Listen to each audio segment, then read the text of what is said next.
Hey guys, so today I want to do a video about audio gear recommendations, and the reason I'm doing this video is because, well, first because I'm bored, and second reason is because I saw some people on YouTube do videos about recommending different audio gear like speakers and headphones and stuff like that.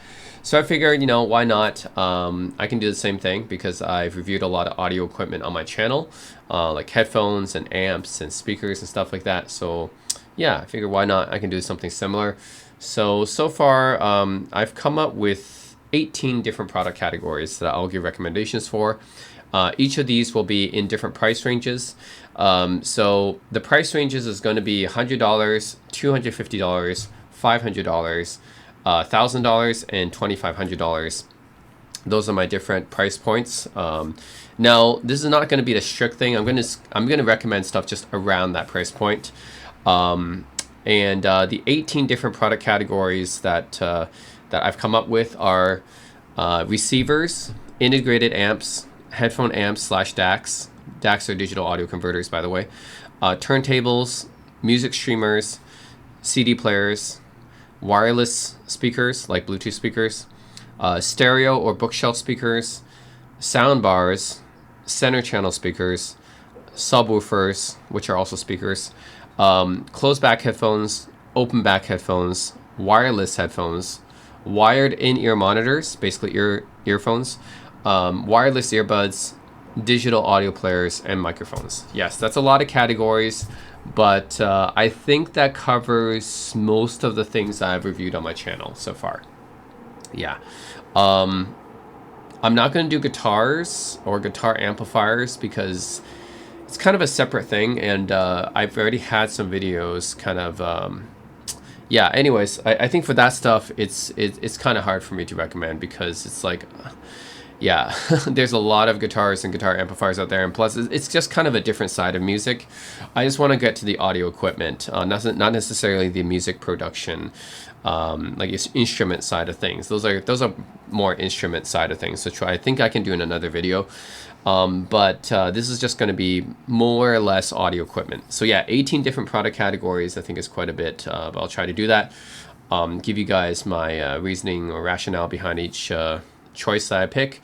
And yeah, it's going to be 18 different product categories, each at let's see, six different price points. Yeah, $100, $250, $500, $1,000, $2,500. Actually, 5 different price points. Yeah, 5 different price points for 18 different products. So, yeah, that's what it's going to be.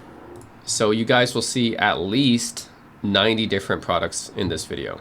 Yeah, probably will be more because I know there's going to be some categories where I might recommend more than one, but at least, yeah, probably like 90 to 100 different products are going to be in this video. So quite a bit. Anyways, stay tuned, guys. Obviously, if you don't want to listen for a couple of hours, then you don't have to tune into this video, but it's going to be a pretty long video. So yeah, stay tuned if you guys want to listen. There's going to be roughly 90 to 100 different products that are going to be listed on, or more actually, that might be listed in this video. So yeah, anyways, stay tuned, guys. 18 different categories at 5 different price points. Yeah, let's get on with it. All right, so let's start off with speakers first, and we're going to start off with the $100 and under price tier here. And for speakers, I'm going to have to go with the Creative Pebble X. And so when you're talking about under $100, yeah, there's only so many speakers you can recommend, right? But for Creative Labs, like I've had a lot of experience with Creative products before. They've generally been very good value. You get a lot for what you pay for. And I've had the Creative Pebble Pros before as well, which are actually a little bit cheaper than these. But these Pebble X's are actually a little bit higher end than the Pebble Pros I had. And the Pebble Pros are already pretty impressive. So yeah, these I think should be pretty good. Now I haven't directly tried these particular models, but I've tried the Pebble Pros, which are I guess similar to these, and I was pretty impressed with them for the price. I mean, right now $85 US. That's really good for these things. I mean, 2.75 inch full range drivers. Yeah, they're not big, but again, for the price, pretty good. I think 30 watts peak, bass flex technology.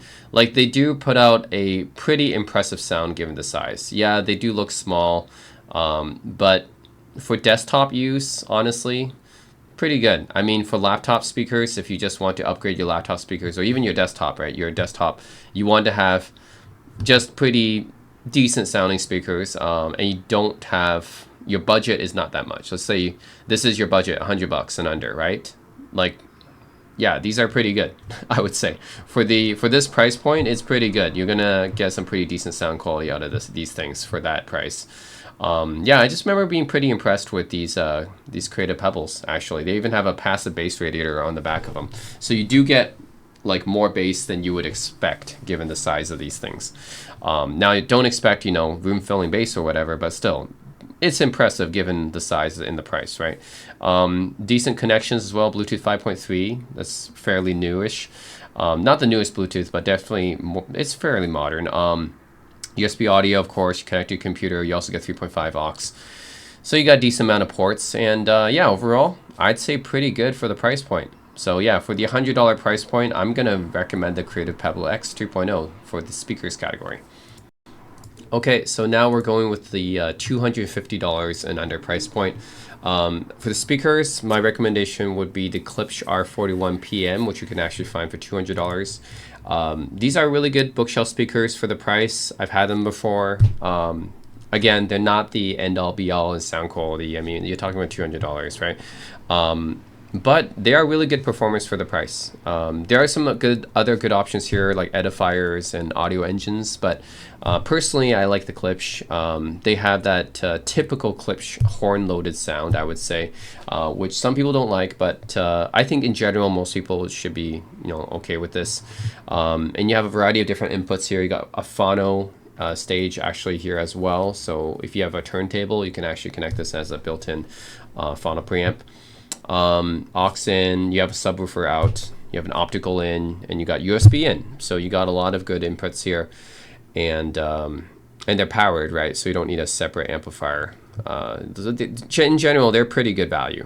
Like, to someone who's looking for, like, hey, just give me a good pair of $200 bookshelves, $200 speakers, and don't need to buy an amp or anything like that. Sure, I mean, the Klipsch R41 PMs are pretty good for that. Generally, just very solid performers for this price point, I would say.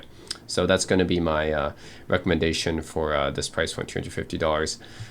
Yeah, I'm just going to look up the drivers here. Okay, 4-inch IMG woofers. So yeah, these are, Klipsch is known for having these kind of woofers, which are very specific to Klipsch, is they use this type of material they call IMG, which is, I guess, some kind of light rigid material.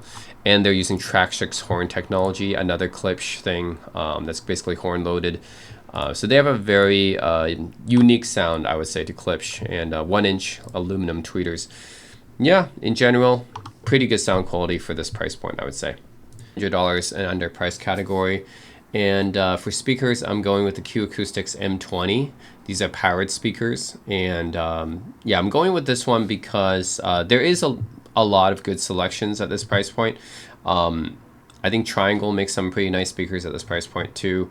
But yeah, Q Acoustics, generally very well regarded speakers for all their speakers. Now, I haven't really owned these before, but I've heard rave reviews about them. And for $500, I think this should be a pretty good pick. You got Bluetooth, aptX HD streaming, and you got a lot of good connectivity here. So you got aux, optical, subwoofer out, USB in. About the only thing it doesn't have is it doesn't have a phono stage, I think. But other than not having a phono stage, I think it has pretty much everything else you would want. And yeah, just heard it sounds really, really good for the price. 4.9-inch drivers and 0.9-inch tweeters. And they have some like specific, like point-to-point kind of cabinet construction or something that's supposed to reduce the vibrations. Yeah, point-to-point braced cabinets, eliminate standing waves, point-to-point bracing. Yeah, just overall heard a lot of good things about these speakers. So yeah, that will be my recommendation of $500. And plus you don't need an amp either because it's powered. So there's a nice little convenience extra as well. So it's going to be the Q Acoustics M20 for that.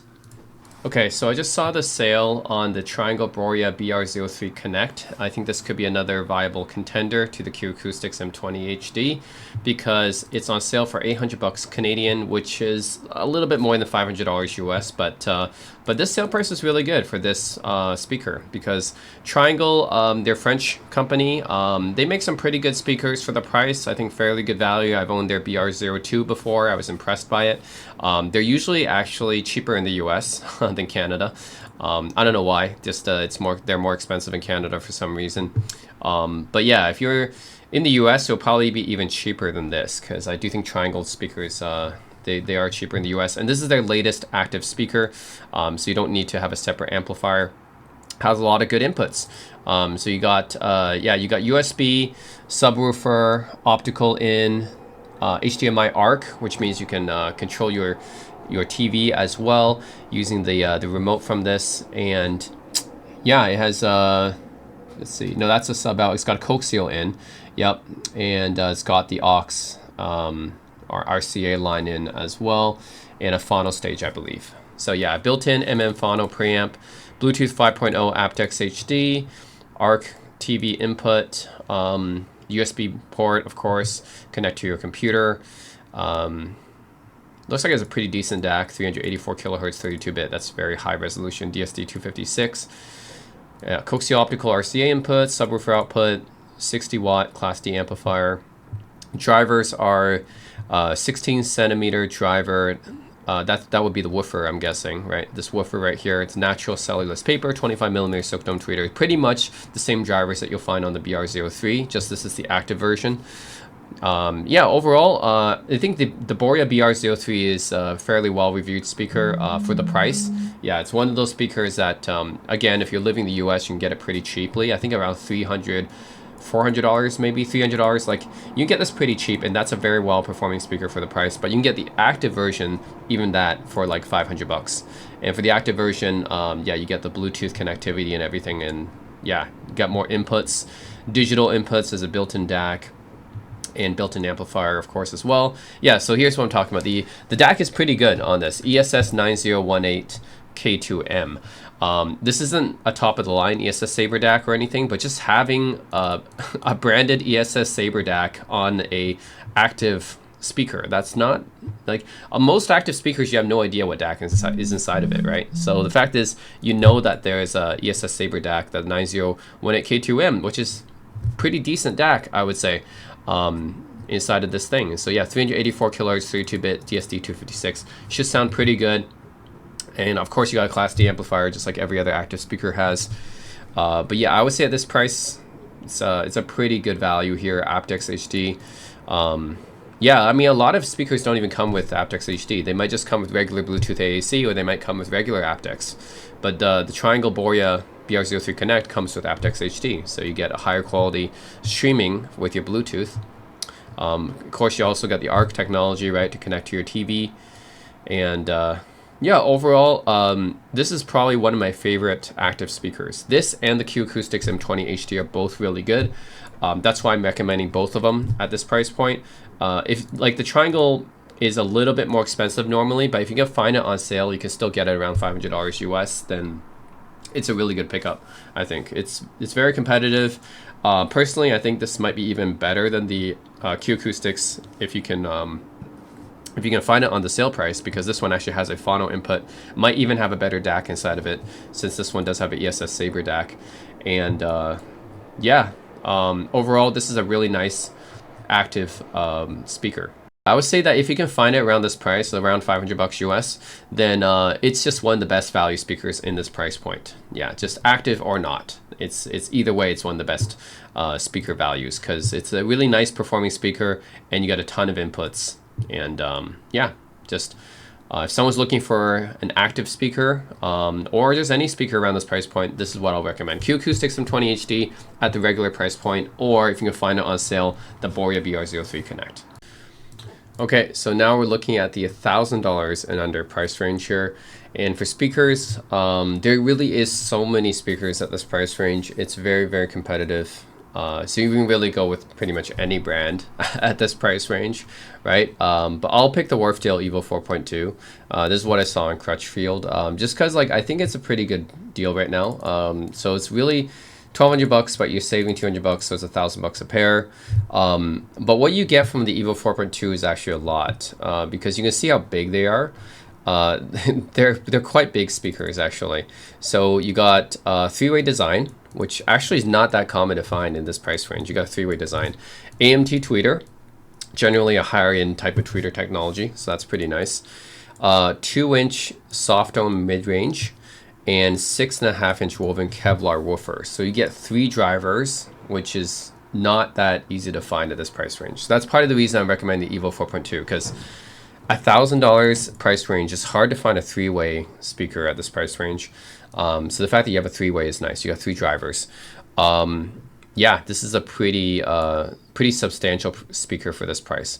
I mean, you can really go any brand, right? At this price range, Martin Logan or KEF, Dali, Monitor Audio, Bowers and Wilkins, whatever. But these just seem like really substantial speakers for this price, because three drivers for $1,000, and one of them's an AMT tweeter. That's not a cheap technology. So yeah, and a pretty substantial woofer too, 6.5-inch. Yeah, I'm gonna pick the Wharfedale Evo 4.2. I think this is a pretty nice deal here. You're getting quite a bit of speaker for this price for a bookshelf, and also you can buy wire and buy amp them, right?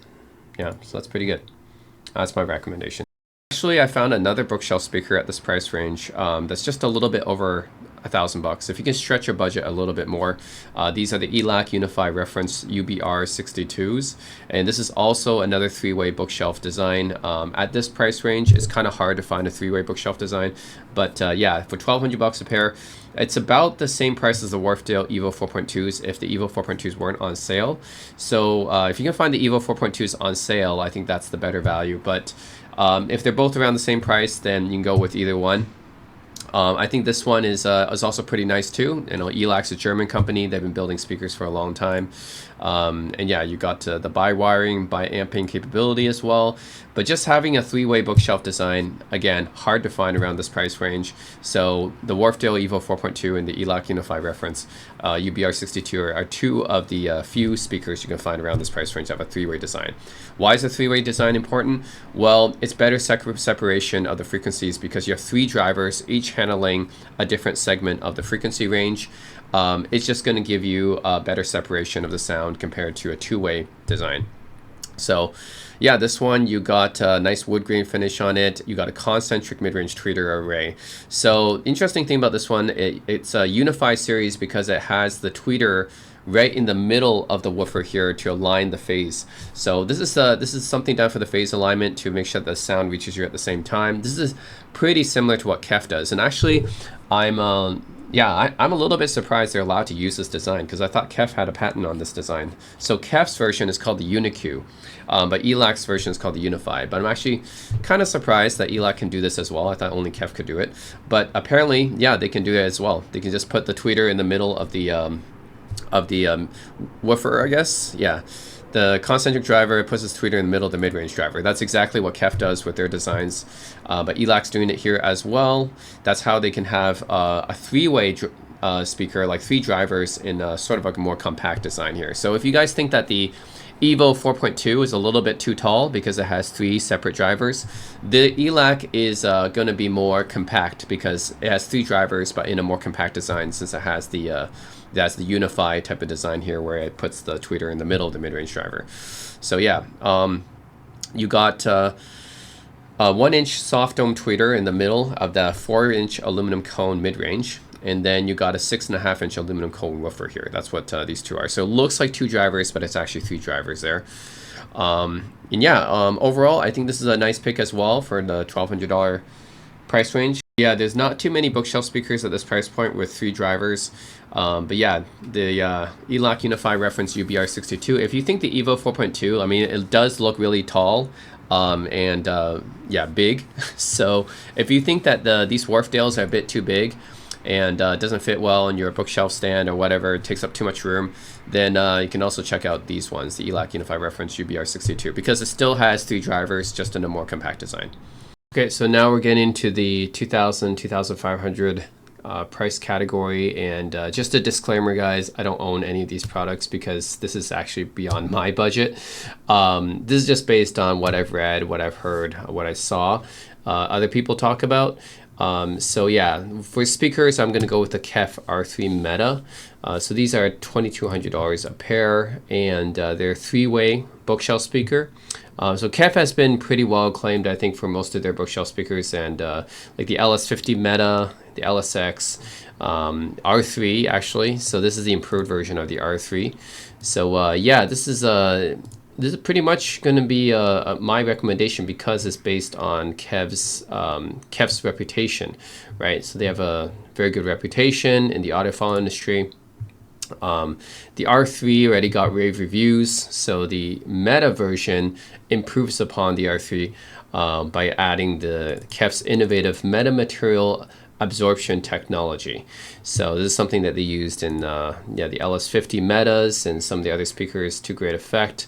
So unique to KEF is the UniQ driver array. That's this thing that you see right here.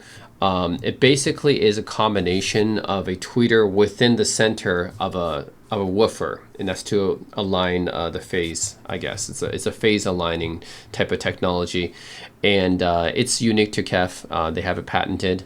Yeah, patented UniQ technology. They're the only ones that do this kind of thing, and it's very visually stunning and unique. It's a 1-inch vented aluminum dome tweeter in the acoustic center of the 5-inch aluminum cone mid-range driver. And it allows the sound from the two drivers to reach our ears at the same time. So it's basically phase alignment. So the UniQ technology is in its 12th generation. And yeah, now that they added the metamaterial absorption technology, the MAT, to make it sound even better. So yeah, and then they have a 6.5-inch hybrid aluminum woofer as well.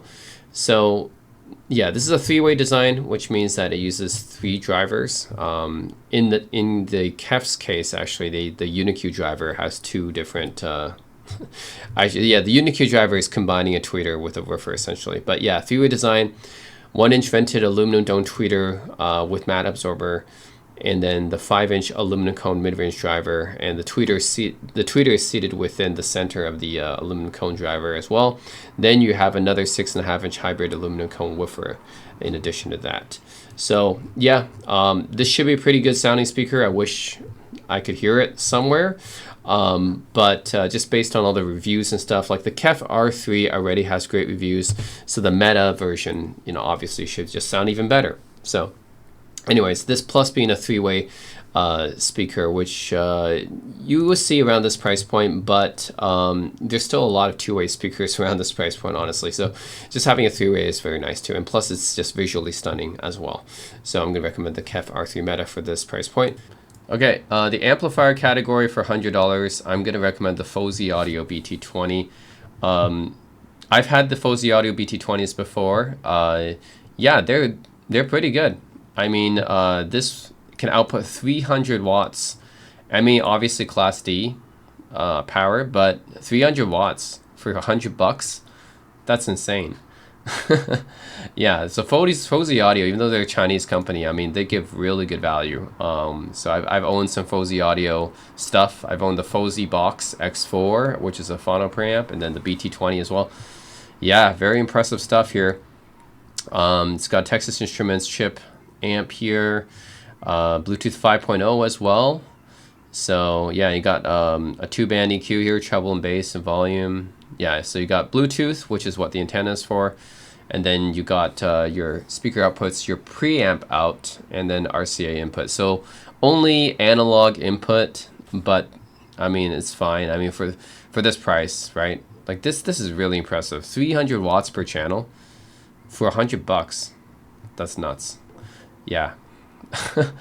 I mean, I implore people to find a better price to performance ratio for an amp here. I mean, that's insane. Wow. So yeah, definitely recommend the Fosi Audio BT20A. This is going to be my pick for $100 and under amp. Now this is not actually, this is an integrated amp, so it does contain a preamp as well, but yeah, no digital inputs, analog only. But still, I mean, for the price, Jesus, you get a lot of power for that price. So that's crazy. Okay, amplifier wise, $250 and under. I'm going with the Dayton Audio HTA 100. I've owned these before as well. Also very good performers for the price. Yeah, you're talking about a hybrid tube amplifier. Hybrid meaning that it has these 4 tubes for the preamp, and then the power amp is still solid state. Of course, it's hard to get like a full tube amp at this price. But yeah, the benefit of this though, of a hybrid technology, is you still get a lot of power out of it. Whereas with a full tube amp, you usually don't get too much power. But 50 watts RMS per channel. Yeah, I mean, you get a decent amount of power because it is a hybrid design. Also looks pretty good. You got these VU meters on the front that don't do much, but they just look cool.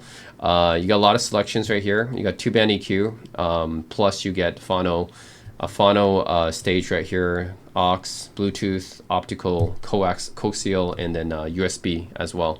So you got a lot of good connections here. So basically this is how it looks like on the back. Subwoofer out. And yeah, in general, pretty solid for the price. I've had these before and I was pretty impressed by them for 250 bucks. Yeah, sounds pretty good. You get a little bit of warmth from the tubes in the front. Not too much. It's mostly there to look cool, I think. So the tubes don't do all that much. It does look cool. Adds like a tiny bit of warmth, but it's not like, it's almost imperceptible. Mostly the tubes are for looking cool, but more to the point, I think it's just a good value. Even if the tubes don't do that much, it's still good value. 250 bucks. I mean, yeah, it's pretty good for that price, I would say. You get a lot of inputs and fairly good performance, and sounds fairly good, I would say, for this price. Here's another alternative to the Rotel A8 at the $500 price range. It's the Denon PMA 600 NE, which has 45 watts per channel, so a little bit higher than the Rotel A8. That one had 40 watts per channel, this one 45 watts per channel. So yeah, still not like too much power, but you're talking about, you know, $500 price range here. So it's a bit $650 Canadian, which is roughly, you know, $450, $500 US. So yeah, this one's also pretty good option as well. I like Denon's products. I own a lot of Denon products. I have the CD players, and I've tried the amplifiers before as well. I have their headphones. Denon in general makes some pretty nice value products as well, I think. Better value than their more upscale parent or sister brand, Marantz, I should say. Yeah, so Denon and Marantz are really under the same parent brand, but Marantz tends to be the higher end one, and Denon tends to be better value than Marantz, generally speaking. Yeah, so you got a nice input selector here, very analog type of rotary selector and dial. That's cool. It's for people who like to have the tactile feel of rotating that knob. That's nice. You got Bluetooth pairing knob there. You got a volume knob, obviously. You got 3-band EQ. Actually, no, not 3-band. You got balance, sorry. Yeah, 2-band EQ, bass and treble, and you got a balance knob here. Source direct, which bypasses all the DSP stuff, I guess. And yeah, overall this is another pretty decent integrated amplifier for the $500 price tier, I would say. You got an integrated microprocessor stop mode, phono stage as well for moving magnet. You have your turntable, and yeah, overall I think Denon provides some pretty good value for the price, I would say. So yeah, anyways, this is yeah, another option to look at, I would say. And it's got the PCM5141 DAC in it, which I'm not too familiar with, but should be pretty decent. It's 192 kilohertz 24-bit support. So yeah, anyways, another option to look at the $500 price tier. Rotel A8 or the Denon PMA 600 NE. I think this one looks pretty good too. Here. Okay, for the amp, it's technically a bit over $1,000, but you can actually get it. You can probably find a deal for it under $1,000 because it's fairly close to $1,000. So I'm still going with this one, the Cambridge Audio CX-A81 Mark II, because the CX-A81 is such a well-reviewed amplifier. This is like Cambridge Audio's most well-known, well-reviewed amplifier. So what can I say? It's a good one. Just go with the classics, right? Go with the tried and true. Yeah, CX-A81, it's Cambridge Audio's most well-acclaimed amplifier, and generally pretty good. I mean, you're talking around $1,000 here, and you got all the inputs that you really want or need. So here you got the USB in, you got the SPDIF coaxial in, you got more optical ins here, 2 of them. You got balanced input here with the XLRs. And you got unbalanced with the RCAs. You got a pre-out, you got a sub-out. You get pretty much everything you want here. What I do like about Cambridge Audio though is that you also have so you can see like they have the backwards printing here, the upside down printing. That's because it's easier to see when you're leaning over. You're leaning over from the front, right, to put in the cable to plug it in. So that's what it's for. So you have a nice little readability thing here. Yeah, for when you're leaning in from the other side. That's what it's for. But yeah, overall, I've had Cambridge Audio stuff before. I haven't had this particular amplifier, but I've owned Cambridge Audio amplifiers before. So in general, I think they're pretty good value for the price. Definitely, they are targeting the entry level to mid range. So Cambridge Audio stuff isn't like at the super high end, but they do target the lower end of mid range, which I think they do pretty good at. So yeah, I'm recommending the CXA81 Mark II here. Oh yeah, so the power output of this amp is 80 watts per channel of class AB power. So that's pretty decent. It's not like a lot of power that if you have like tower speakers, it won't be able to drive those well. But if you're looking around this price range, like $1,000, then I think it's enough for most bookshelf speakers, which is probably what you're looking at if you're looking around $1,000. If you're going towers, then yeah, you might need like a $2,000 amp, or you might look at some Class D amps that will output more power. But from this amp at this price, 80 watts, and you're looking at Class AB power, which is generally considered better sounding than Class D power, and that's pretty decent. Another option around this price range is the Rotel A12, but I already talked about Rotel in this video already, so I kind of want to go with the Cambridge for this choice. But Rotel A12 would be good too. I have the Rotel A12, but yeah, the Cambridge CXA81, it's very popular for a reason, and yeah, that's why I'm recommending it at this price range. I think that the power should be enough for most people. For integrated amplifiers, I'm going to go with the NAD C399. This is right at the $2,500 price range here. And yeah, this is NAD's flagship integrated amplifier in its classic range. The power is a hybrid digital Encore amplifier. It can deliver 180 watts per channel, which is a lot. This thing can drive like even towers, right? If you have like even hard to drive tower speakers, 180 watts per channel should probably be able to drive that. Has a pretty good DAC inside of it, the ES9028 DAC, very pro level DAC from Sabre. Yeah, we can take a look at the I/O in a bit. It features NAD's next generation MDC2 architecture, and has a Blue OS module, which will give you the wireless streaming stuff. So Tidal, Spotify, Qobuz, Amazon Music, AirPlay 2. Also a Dirac Live function, which would is room correction software. And Dirac Live is actually one of the best room correction software that you can get. So that's pretty good. So 180 watts into 2 channels. That's a lot of power. The hybrid digital Encore Class D amplifier design, but yeah, generally Class A and Class AB is better. But who knows? The way that NAD did it might be still sounding pretty good. Pretty high-end ESS Sabre DAC there. Not the latest Sabre DAC, but still pretty high-end. Blue OS for streaming, and also aptX HD Bluetooth as well. And yeah, we can take a look at the I/O here. So let's take a look at controls here. We got navigation controls on the front here. I guess if you don't want to use your remote. Power button, I guess is the headphone out. Not sure how good that headphone amp is. LED display here. Source, select, volume. And at the back, we got the serial service trigger ports right there. HDMI ARC. That's nice to have in an integrated amplifier. Not all integrated amplifiers have those. Those are the things you usually see on receivers, not integrated amps. 2 optical inputs. You got a coaxial input as well, 2 of them. Phono input as a built-in phono stage.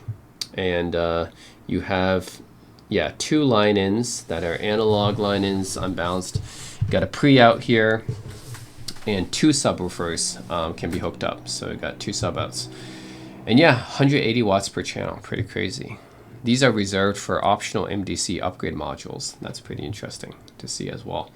But yeah, at $2,500, yeah, I think this should be pretty good. 180 watts per channel is quite a bit, so it can drive, yeah, almost any speakers out there, unless you have really, really high-end speakers. that's then you will need a more expensive amplifier, or basically you would probably want to look for separates at that point. You would probably want to look for a monoblock power amplifier at that point.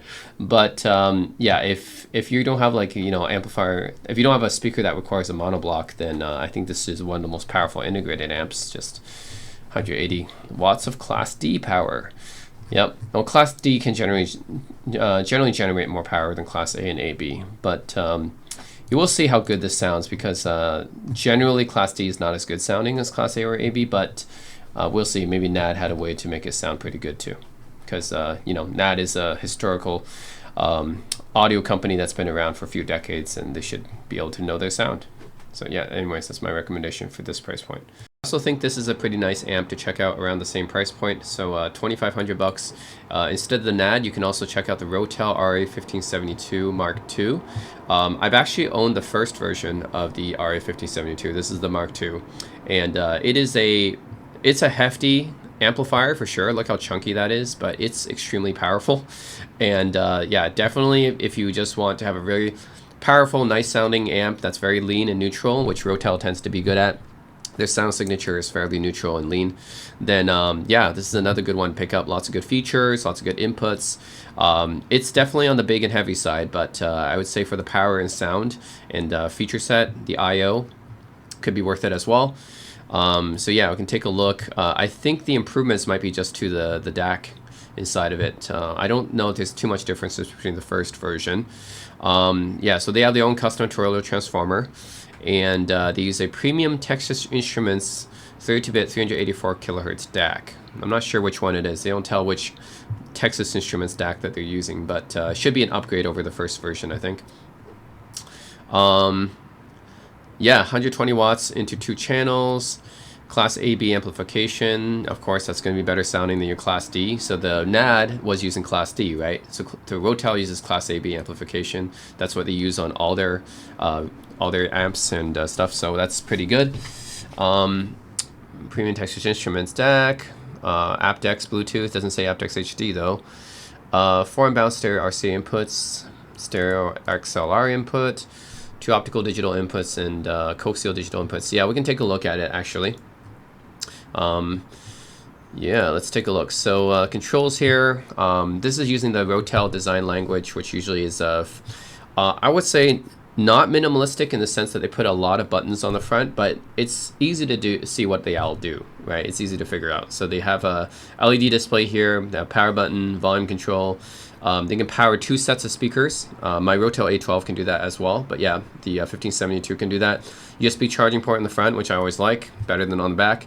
Headphone output, which I assume is not going to be great, but it's there. You have different buttons for each input, so instead of the selecting, so yeah, a lot of the integrated amps or receivers will have, especially from Western companies, will have either a dial to select it, or you'll have like a left, right. You got to keep pressing different inputs and stuff. Rotel just puts all the buttons here, so you don't need to keep pressing a button or rotating a dial. You can just one button press and you're at the input. Then you got the menu here, adjustment for the menu. So you have everything on the front, all the buttons there. It's not minimalistic in a sense, but it does makes it easier, right, to select certain things. Then on the back here, you got phono stage here with a ground. So this is actually just all line inputs here, CD tuner aux. So 3 sets of line in inputs, aux inputs essentially, RCA inputs. So yeah, 3 RCA analog in inputs, and then you got 2 subwoofer outs here. So yeah, the integrated amplifier, 2 subwoofer outs. You know, sometimes you see it. It's not too common actually. You can usually see double subwoofer outs on receivers, not integrated amps, but you have 2 subs out, which is good. Pre-outs here. And then you got the balanced in right and left. Yeah, digital in, digital coaxial, digital optical is all here. You got 2 sets of each. You got the USB connection here, the Ethernet connection, Bluetooth receiver, the serial connection here if you need that. Triggers and remotes are there. And yeah, you got 120 watts per channel, right? Yeah, so 120 watts of power in 2 channels, and the Class AB power. So generally better sounding than Class D power. So yeah, might not be as powerful as the NAD, but if you want something that's more fully featured with a lot of, yeah, I would say the I personally prefer Rotel, but you know, it's up to you guys. I like the fact that I have all the buttons at the front. I like the fact that it's Class AB power instead of Class D, but that's just me. But you do have a little bit less power available on the Rotel compared to the NAD. So it's really, you know, your personal preference whether you want a little bit more power from the NAD or you want you know, the interface is a bit different on the Rotel, and if you prefer AB power, then the Rotel is the way to go. So anyways, yep, that's another one I'll recommend here at this price point. Okay, then for the digital audio player category, this is actually a $50 digital audio player, which is crazy. It's way under $100 actually. It's the Snowski FiiO Echo Mini. This even has a balanced output, which is crazy. I mean, for this price. And 250 milliwatts of power, and it has two CS43131 DAC chips. That's insane. For this price, $50 US. These are flagship Cirrus Logic DACs. You get two of them. And it get 250 watts of power. Okay, not too much, but still, right? You got to consider the fact that this is $50. So this is flagship Cirrus Logic DACs. You get two of them for $50. Incredible. Yeah, you get all the high-res audio formats, DAC and WAV and FLAC here. Bluetooth version 5.3, which is fairly modern, fairly recent. 8 gigs of built-in storage. You get micro SD. Micro SD is an important thing. Yeah, and you get the 3.5 and 4.4 millimeter dual outputs, right? You got the balanced jack out as well. So that's really cool for that price. And probably the thing you'll notice the most is the looks, the appearance of in design of this DAP. This looks like a cassette player. It looks like a retro cassette player. And yeah, if anything, like, it's just a conversation starter, man. Like, I don't know any of the DAP. Like, just for the design itself, right? It deserves to be taken a look at. I mean, $50. Wow. You get this really awesome retro-like design that looks like a cassette player, and then you get flagship Cirrus Logic DAC chips, two of them, and you get a balanced output. Incredible, right? That's another incredible value. $100 or under. It's actually $50. Snowski FiiO Echo Mini. Yeah, that's going to be my recommendation for a digital audio player at this price point. That price to performance ratio is pretty incredible. Okay, digital audio player, 250 and under. I'm going to go with the Jade Audio FiiO JM21. Pretty good digital audio player. Now, I haven't owned one myself, but I heard really good things about it. Like, it sounds pretty good for this price. It's got a Snapdragon 680, so, I mean, not like a really powerful CPU or anything, but it's good enough. Android 13, that's pretty... yeah, fairly modern-ish for a digital audio player. Now, this is the impressive thing. Dual flagship Cirrus Logic DACs, CS43198 with 700 milliwatts of power. That's really good. For this price point, this is under $200, right? That's really good. I mean, Cirrus Logic CS43198. So I've listened to dual Cirrus Logic 43198 DACs before because I have it in my... I have it in the FiiO KA5 USB-C dongle, and it's a pretty good performing chipset, and you have two of them paired together, and I already know FiiO's implementation of this because I do have the KA5, and they sound pretty good for the price. And the KA5 by itself is like $100, and that's a USB-C dongle, right? So you add $80 more and you get a whole DAP out of it. That's really good value, right? So yeah, you basically have the internals of a FiiO KA5 inside of this thing. 700 milliwatts is actually enough to drive most headphones on the market. So yeah, there's only a few planar magnetics and maybe the higher end Beyerdynamics and Sennheisers. It wouldn't be able to drive as well, but for the most part, like 95% of the headphones on the market that can drive. Right, 700 milliwatts, 95% of the headphones on the market it'll be able to drive.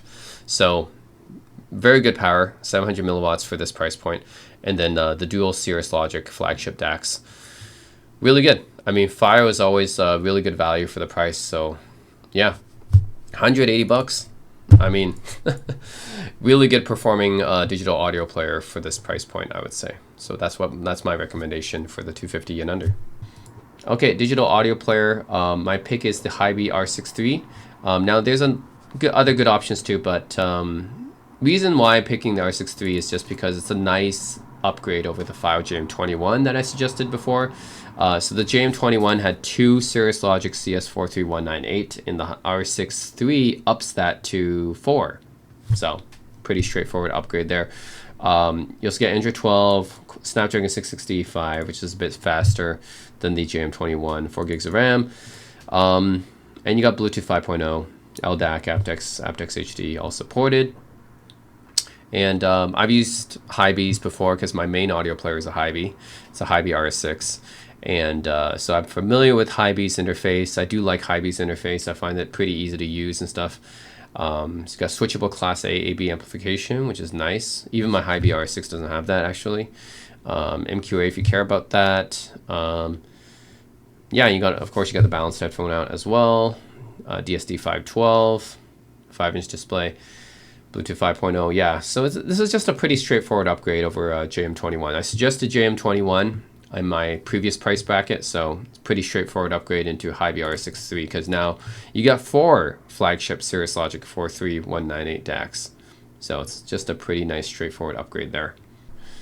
Okay, for a digital audio player, so technically this is a sale price, but I'm still recommending it because you can find it at the sale price pretty easily. The Aston & Kern AM Futura SC300. So yeah, it's originally $1,900, but you can find it on sale for $1,000. And yeah, I found it on a few websites for this price. You can also find it on eBay for around this price as well. So like, yeah, in reality, you can definitely find it around $1,000. So yeah, the SC300 at $1,000 is a really nice deal because this sounds really great. I've tested and reviewed this DAP before. It comes pretty close. I would say the other DAP I was thinking of is the iBasso DX260, but I think this DAP actually sounds a little bit better than the DX260 does. This actually has a fully discrete 24-bit R2R DAC, which is a custom in-house implementation by Aston & Kern. That's their most recent UI, which I think is still a little bit laggy, but it's definitely more usable than their previous UIs. You can switch between Class A and Class B, which is nice. It's got Bluetooth 5.0 and stuff. The full power output of this is about 1 watt on the balanced, so you can drive pretty much any headphone on the market. And this R2R DAC sounds pretty nice. It sounds more, compared to my HiBe R6's R2R DAC, doesn't sound quite as warm as my HiBe, but it sounds more neutral and more detailed, of course, better soundstage. Overall, this is probably the best sounding digital audio player I've ever tested. So it's really impressive. So that's why I gotta recommend it. For $1,000, it's hard to beat it actually. 5.4-inch display. Yeah, it sounds really good for the price. It not necessarily the best usability because I didn't like the UI or the feel in my hand as a lot because it's a little bit chunky, but for sound quality, I can't dispute the fact that it was the best sounding DAP that I've that I've reviewed before. So yeah, $1,000 on sale. Definitely pick it up if you guys are interested in just the sound quality.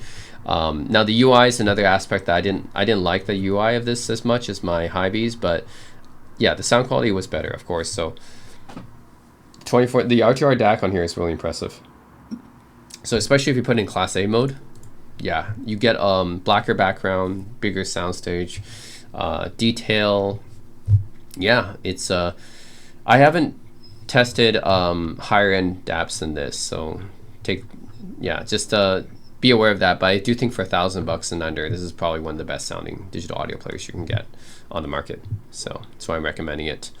So those of you guys who might think that the Aston Kern SC300 is like, oh, you got to find it on a sale or whatever, it's normally not $1,000. Okay, let's go with the HiBe R6 Pro Max as an alternative. So this is legit $1,000 US MSRP. It's $1,400 because this is Canadian dollars, but it's roughly $1,000 US here. And yeah, this is a nice alternative. If you can't find the Aston Kern SC300 for $1,000 on sale, then you can also try this one as well. This has dual ES9039 MS Pro DACs. So this is the flagship ESS Sabre DAC, and I'm talking flagship. I'm not talking about the the mobile versions. I'm talking about the full desktop class Pro DACs. These are the two of them actually, one per channel. So you got one for balanced and one for unbalanced, right? 8-way 1.5 amplification. You got, this is a pretty low THD here, 0.003%.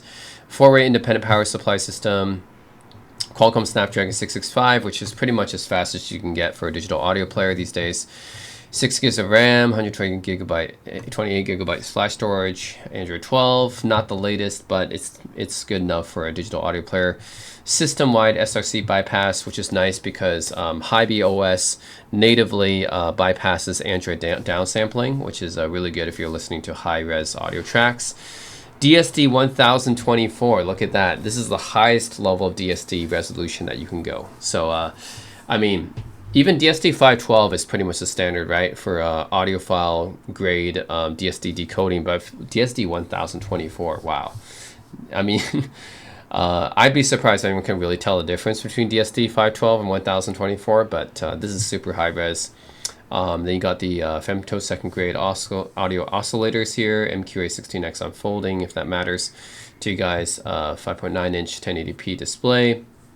Hibicast as well, which I don't really use. I have a Hibi RS6 myself, but I never use Hibicast, but it's there.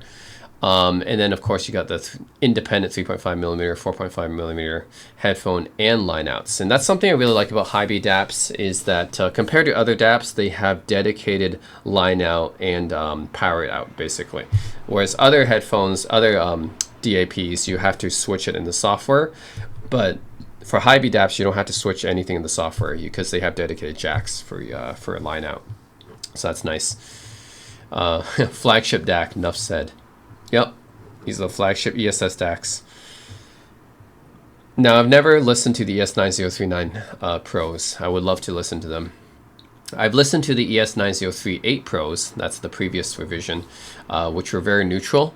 Very like high detail level, like the musical detail retrieval was already pretty good on the 9038 Pros, and very lean and neutral sounding. But I haven't tried the 39 Pros. I think that would be interesting to check out at some point. Yeah, this is a 4-way independent power supply system. That's pretty nice. Low distortion. A large battery. Fast power delivery. And this is pretty much as fast of a Snapdragon as you can get on a digital audio player these days. It's pretty good. 6 gig, Hibi OS. Yep. I like Hibi OS. The interface to me is really important when you're using a digital audio player because that's what you'll be using to navigate and to select music, right? Hibi has generally had pretty nice OS, I find. Like Astel and Kern, I find like sometimes a bit too laggy. Even their newest UI is a little bit laggy for me.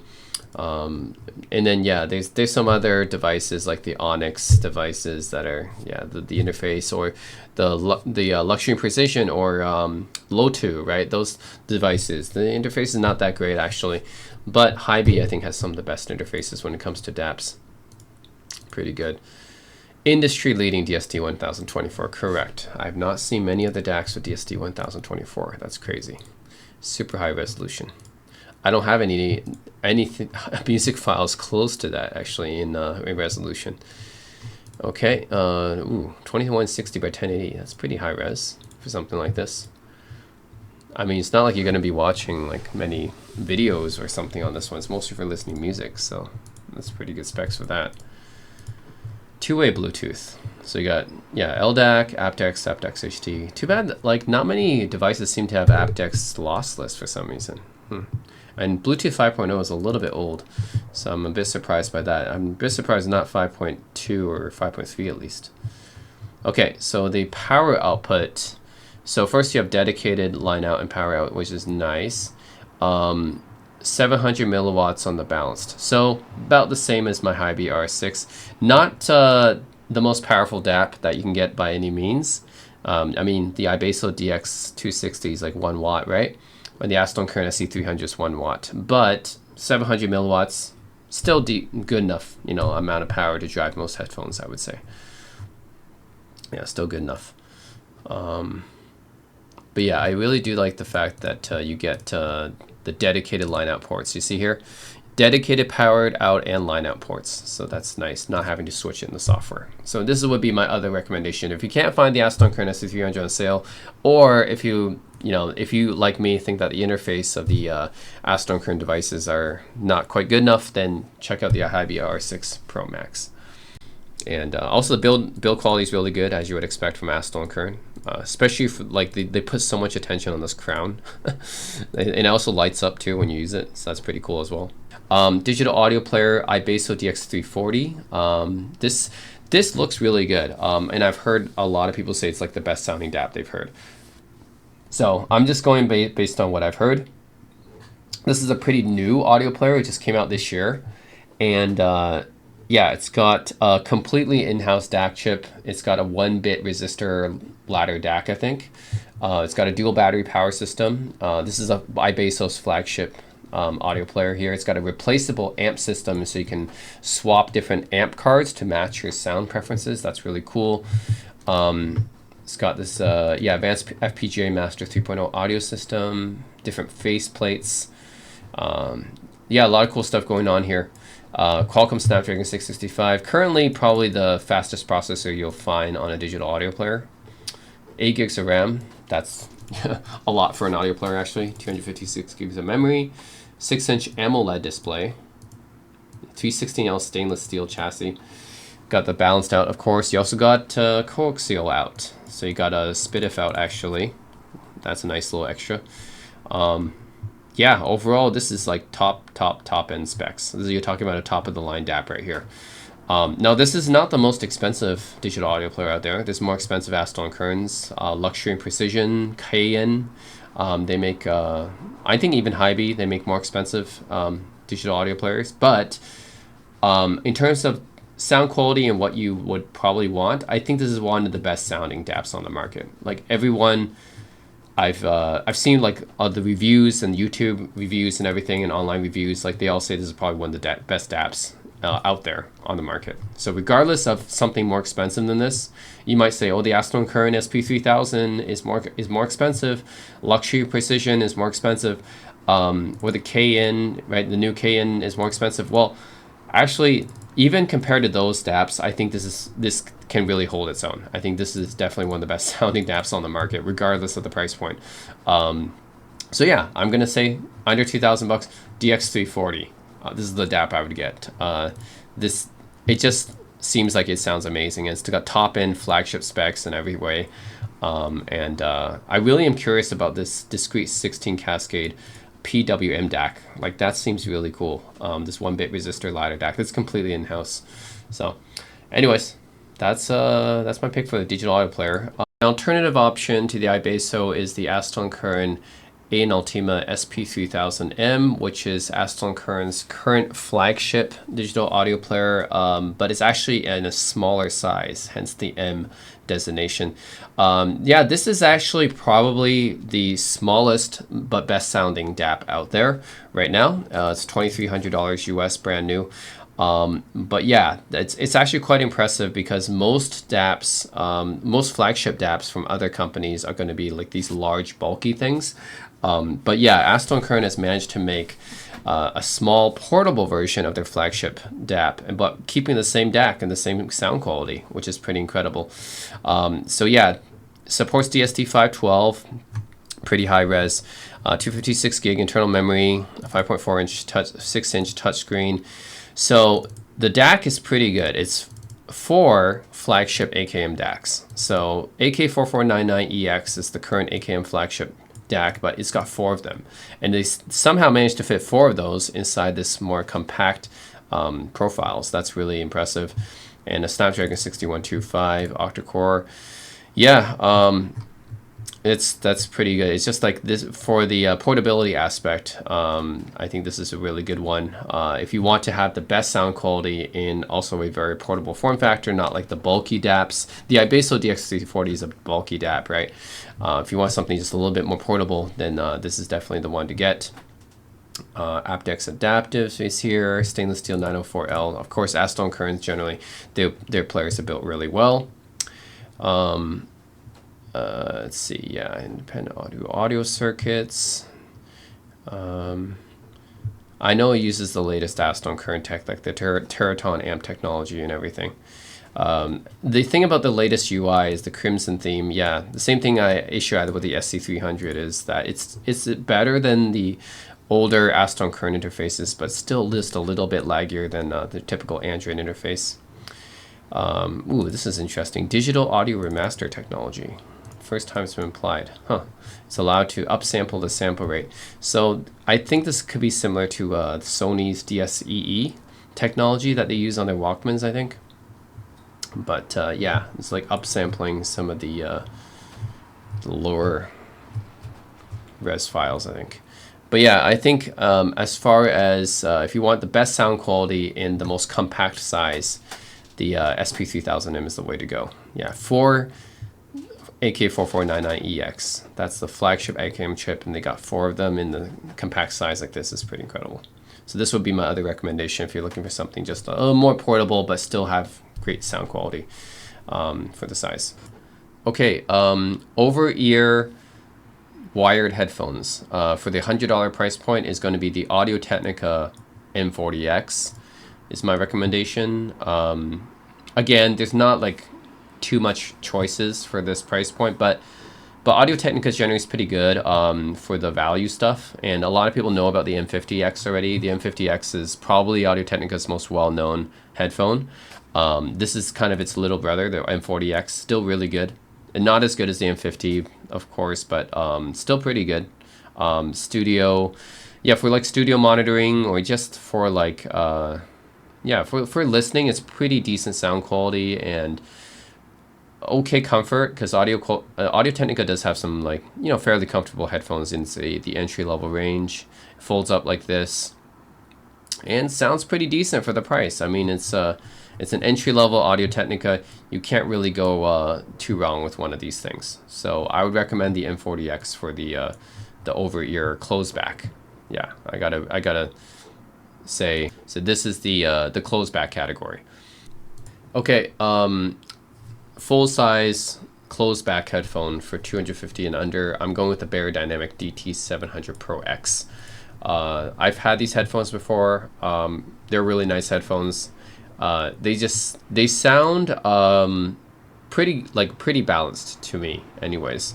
They're kind of like, I wouldn't say very like totally neutral or anything like that, but they don't have like, they're just really well tuned. And for those of you guys who own the DT700X, already kind of know this, but the Pro X version, actually I should say 770. If you guys have owned the 770X, yeah, the 700 Pro X just uses the new Stellar 45 drivers, and pretty impressive actually. A decent amount of detail, fairly well balanced. None of the frequencies I think is out of whack or anything. Made in Germany for this price point, that's pretty good. Yeah, and very comfortable. Of course, you're talking Beyerdynamic. They're always very comfortable to wear. So overall, this is going to be my recommendation for closed back under this price range because, yeah, it's got the comfort levels really is there. It's got the workmanship because, you know, it's got the solid aluminum design made in Germany and everything. Drivers and the sound is pretty nice, well detailed, balanced for this price point. It's really good. So overall, it's got pretty much everything for this price point. I think it's hard to do better than this. So I'm going with the DT700 Pro X. By the way, this is the renewed price. Brand new is a little bit over 250, it's 270, but you can get the renewed version for 200. So I think it still counts here for my pick. So anyways, that's what I'm going for close back. Okay, so closed back headphone for the $500 price point is the Dan Clark, the Drop Dan Clark Audio Aeon X closed. Yeah, I've owned these headphones before, and I have to say they're still my pick for the closed backs under $500 because they just sound really good and they're very comfortable, well tuned. They're made in San Diego. Yeah, overall, yeah, this is going to be my recommendation here. Because I've tried a bunch of closed backs around this price point. I actually did a video comparing a whole bunch of closed backs in this price point, and I still think the Aeon X closed is probably the best one out of all these. Yeah, just Dan Clark headphones, so comfortable, and sound quality is very well tuned. Soundstage, like Dan Clark always makes their headphones, even though they're closed back, they make their soundstage like really good for closed back. The input connector is a Hirose 4-pin, which is a little bit annoying because not many other headphones use that. But other than that, there's not much like to fault about it. I guess it doesn't fold up like the Aeon 2 does, but yeah, overall, it's hard for me not to recommend this one. Like, I just had a really good experience with it. I upgraded actually into the Aeon 2 after this, so you know how much I love the closed decks. Yeah, these are really good closed backs for $500, I think. Okay, closed back headphone for $1,000 is Dan Clark still. I'm going still with Dan Clark, NeuRx. NeuRx, I tested this and I own this headphone actually, and yeah, this is a keeper. NeuRx is so good. So like when I tested NeuRx, basically this is an upgraded version of the Aeon 2 Noir, and pretty much fixes the only issue I had with the Aeon 2 Noir, which was that it didn't sound quite that detailed. Like it still was detailed, but it didn't sound quite as detailed as some other headphones in that price range, right? Some of the I like compared to my Denon D9200s, for example, it didn't sound as detailed as that. Or even the Fosix TH610s, I think, sound a little bit more detailed. But NeuRx fixes all this by making it more detailed. So yeah, they pretty much fixed the major problem I had with the Noir. So it keeps the great tuning of the Noir. The Noir was already tuned really well. It was quite balanced actually. Not like, actually the Aeon 2 closed is the most balanced. That's a fairly neutral sounding headphone. But the Noir just adds a little bit more bass and treble to make it a little bit of a slight V shape. And then, you know, that makes it sound a little bit more fun and exciting, right? So it's already pretty well tuned, and most people like the sound of the Noir. Most people like the tuning of the Noir. But yeah, you just add a little bit more detail, put it on par with the Denon D9200s, and then you get the NeuRx, which is just fantastic. I don't have much to criticize about this. The comfort is great. You know, it sounds really comfortable. You can actually fold it up just like you can with the Noirs. Yeah, it's got great tuning. Detail is really nice. Like I said, they fixed that issue with it. And in addition to that, they expanded the soundstage even more. So soundstage was already really good on the Noirs, but then these expanded the soundstage more so that it sounds almost like an open back, which is insane because it's a closed back actually. So yeah, just closed back headphone under $1,000. I would still go with the NeuRx. I think these just great headphone overall. Soundstage, tuning, detail, comfort, everything is just, yeah, really good about this headphone. Yeah, I love it. So this is my main closed back section. Closed back headphone, going with the Dan Clark again, E3. This is the next step up over the NeuRx. Now, unfortunately, I never got to try the E3. It's just a really expensive headphone. But everyone online that I've seen, that all the YouTube reviews that I've heard, say that this is the best closed back headphone. Even probably more than the Stealth, which is Dan Clark's even higher end headphone, right? Dan Clark's got even higher end headphones than this, but everyone says E3 is amazing. It's well tuned, and yeah, it's kind of the mid tier headphone technically, because they have the Stealth, but it can compete with flagship headphones.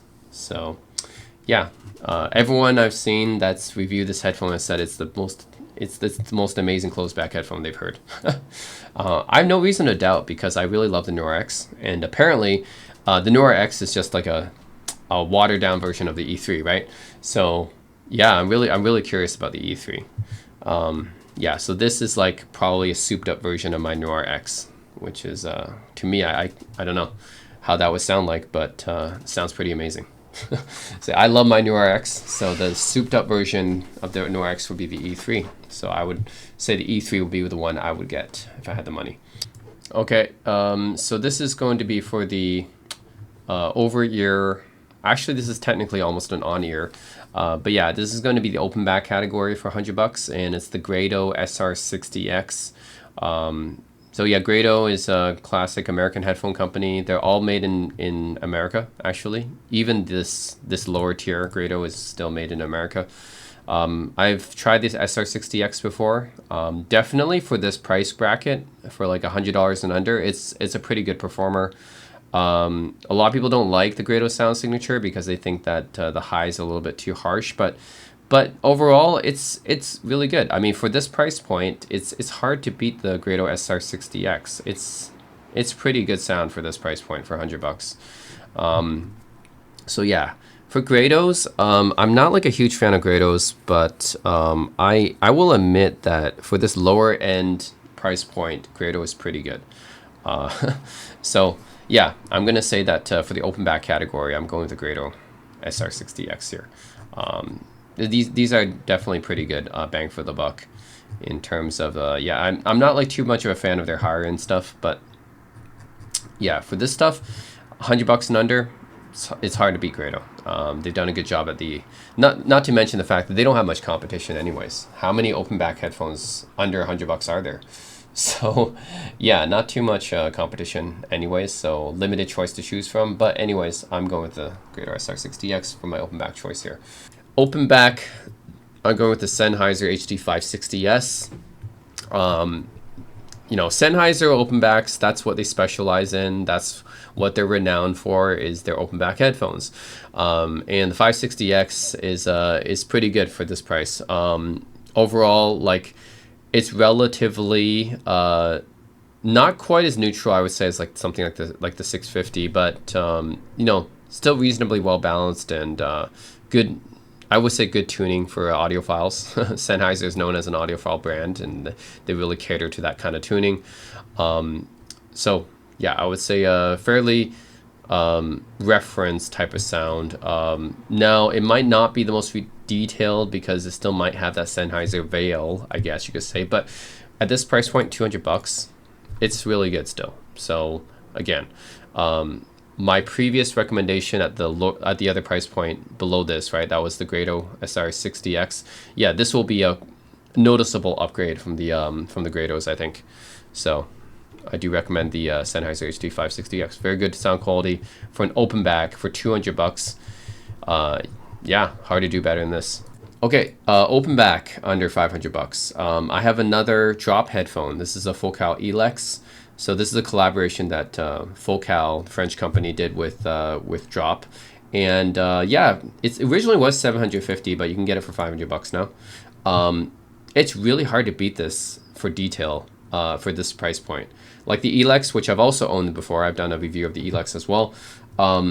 These are like, yeah, they're pretty close to the Focal Clears, actually. The Focal Clear is like at $1,000 headphone, right?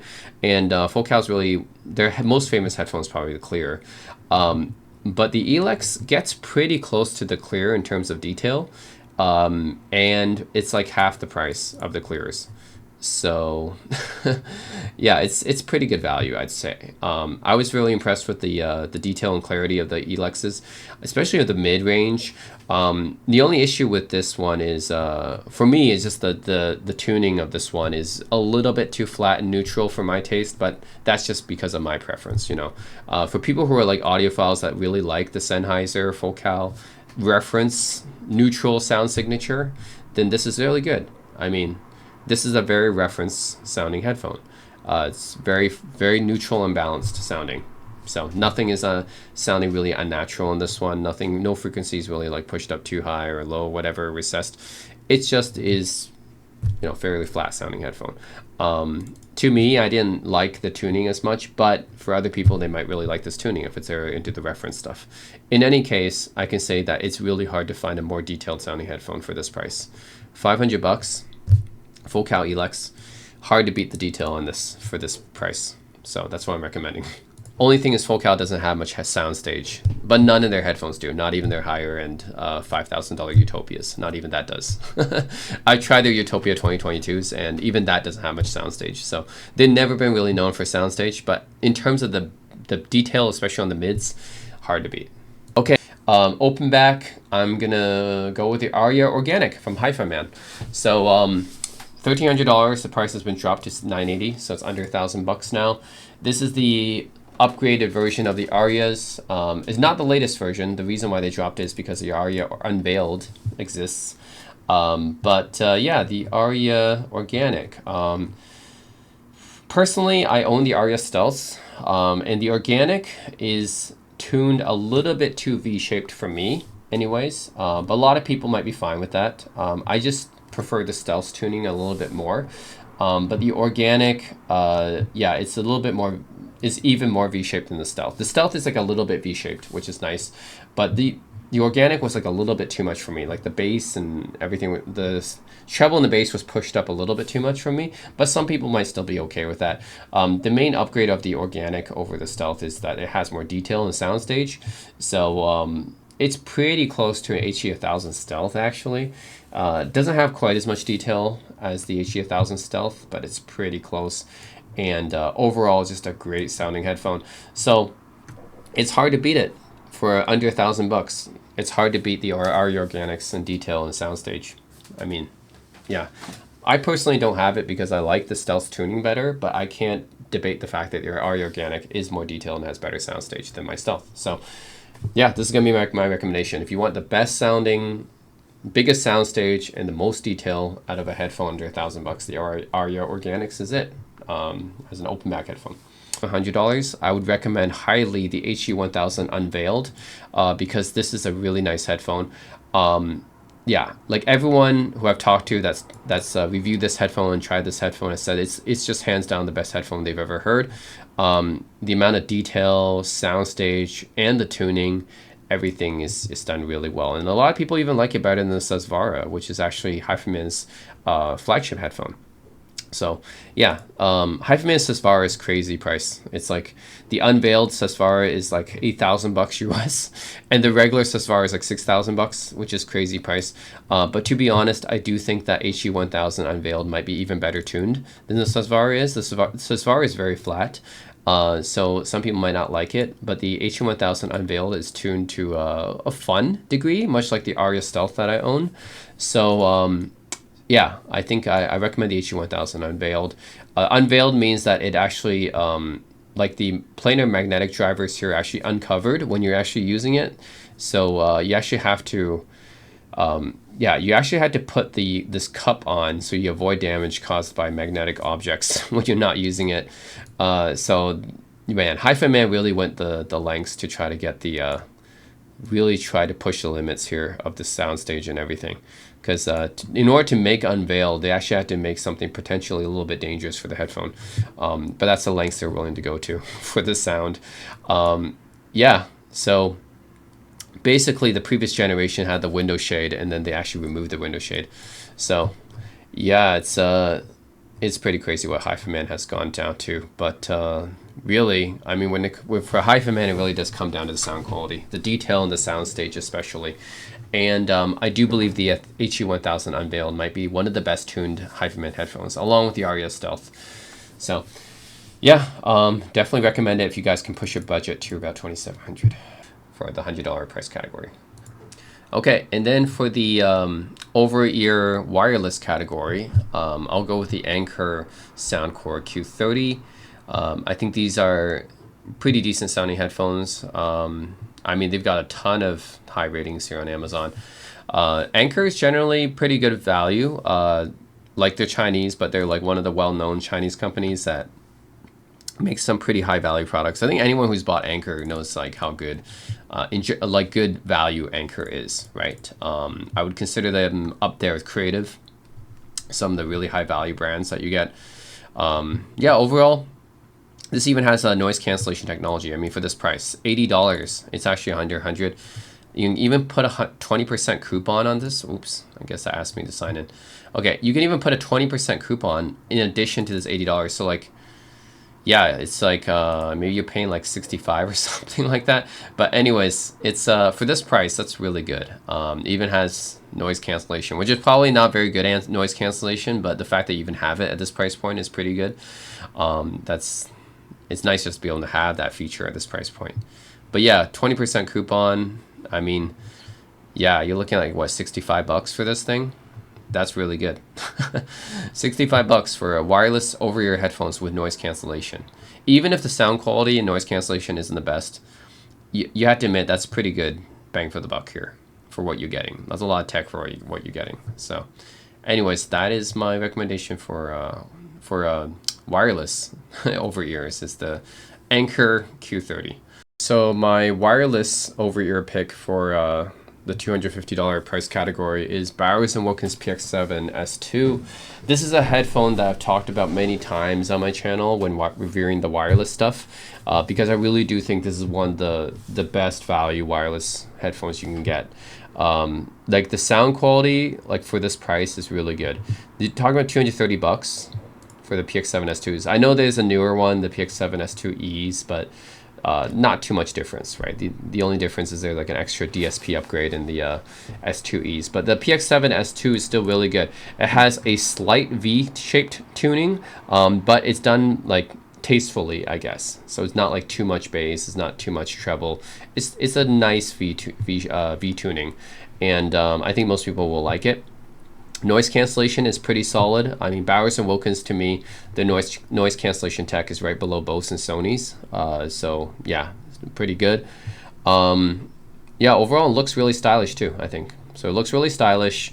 Good, very good sound quality, especially for this price point. Good noise cancellation, reasonably comfortable. So yeah, overall, it just checks all the boxes for me, and it was my kind of overall recommendation if you're talking about bang for the buck, because like at this price point, yeah, it's it's a no-brainer, honestly. Like it sounds better than the Sony 1000XM5s, sounds better than the Bose Quiet Comfort Ultras, even compared to AirPods Max, it's pretty up there. I mean, yeah, for much cheaper too, like. Yeah, for this price point, I mean, it's hard to beat the PX7 S2s for if you're talking about wireless over-ears, right? In the wireless over-ear category, $250 and under, it's hard to beat the PX7 S2s. This is just going to be my recommendation. Like, even if you go to the $350, $400 price category, it still might be my recommendation, because this really is that good. So, yeah, I do always highly recommend the PX7 S2s. I love these headphones. I used them for a while before I upgraded to the PX8s, so I do know them quite well. Okay, so wireless for 500 bucks and under, you guys might be surprised. I'm recommending the AirPods Max. That's right. The AirPods Max. Yeah, I'm serious. They're actually really good wireless headphones. So, I mean, normally people might think, oh, this is so expensive and stuff. Well, it's expensive relative, right, to other wireless headphones you might think is expensive, but like in terms of the grand scheme of audio stuff, it's not really expensive, and it sounds pretty good. Like the reason why I'm recommending AirPods Max over like Sony 1000XM5s or Sennheiser Momentum 4s or Bose Ultra Quiet Comforts. The reason why I'm recommending these is because first of all, they actually sound really good. They're not like the Sony and the Bose, like they're a little bit too bass heavy for me.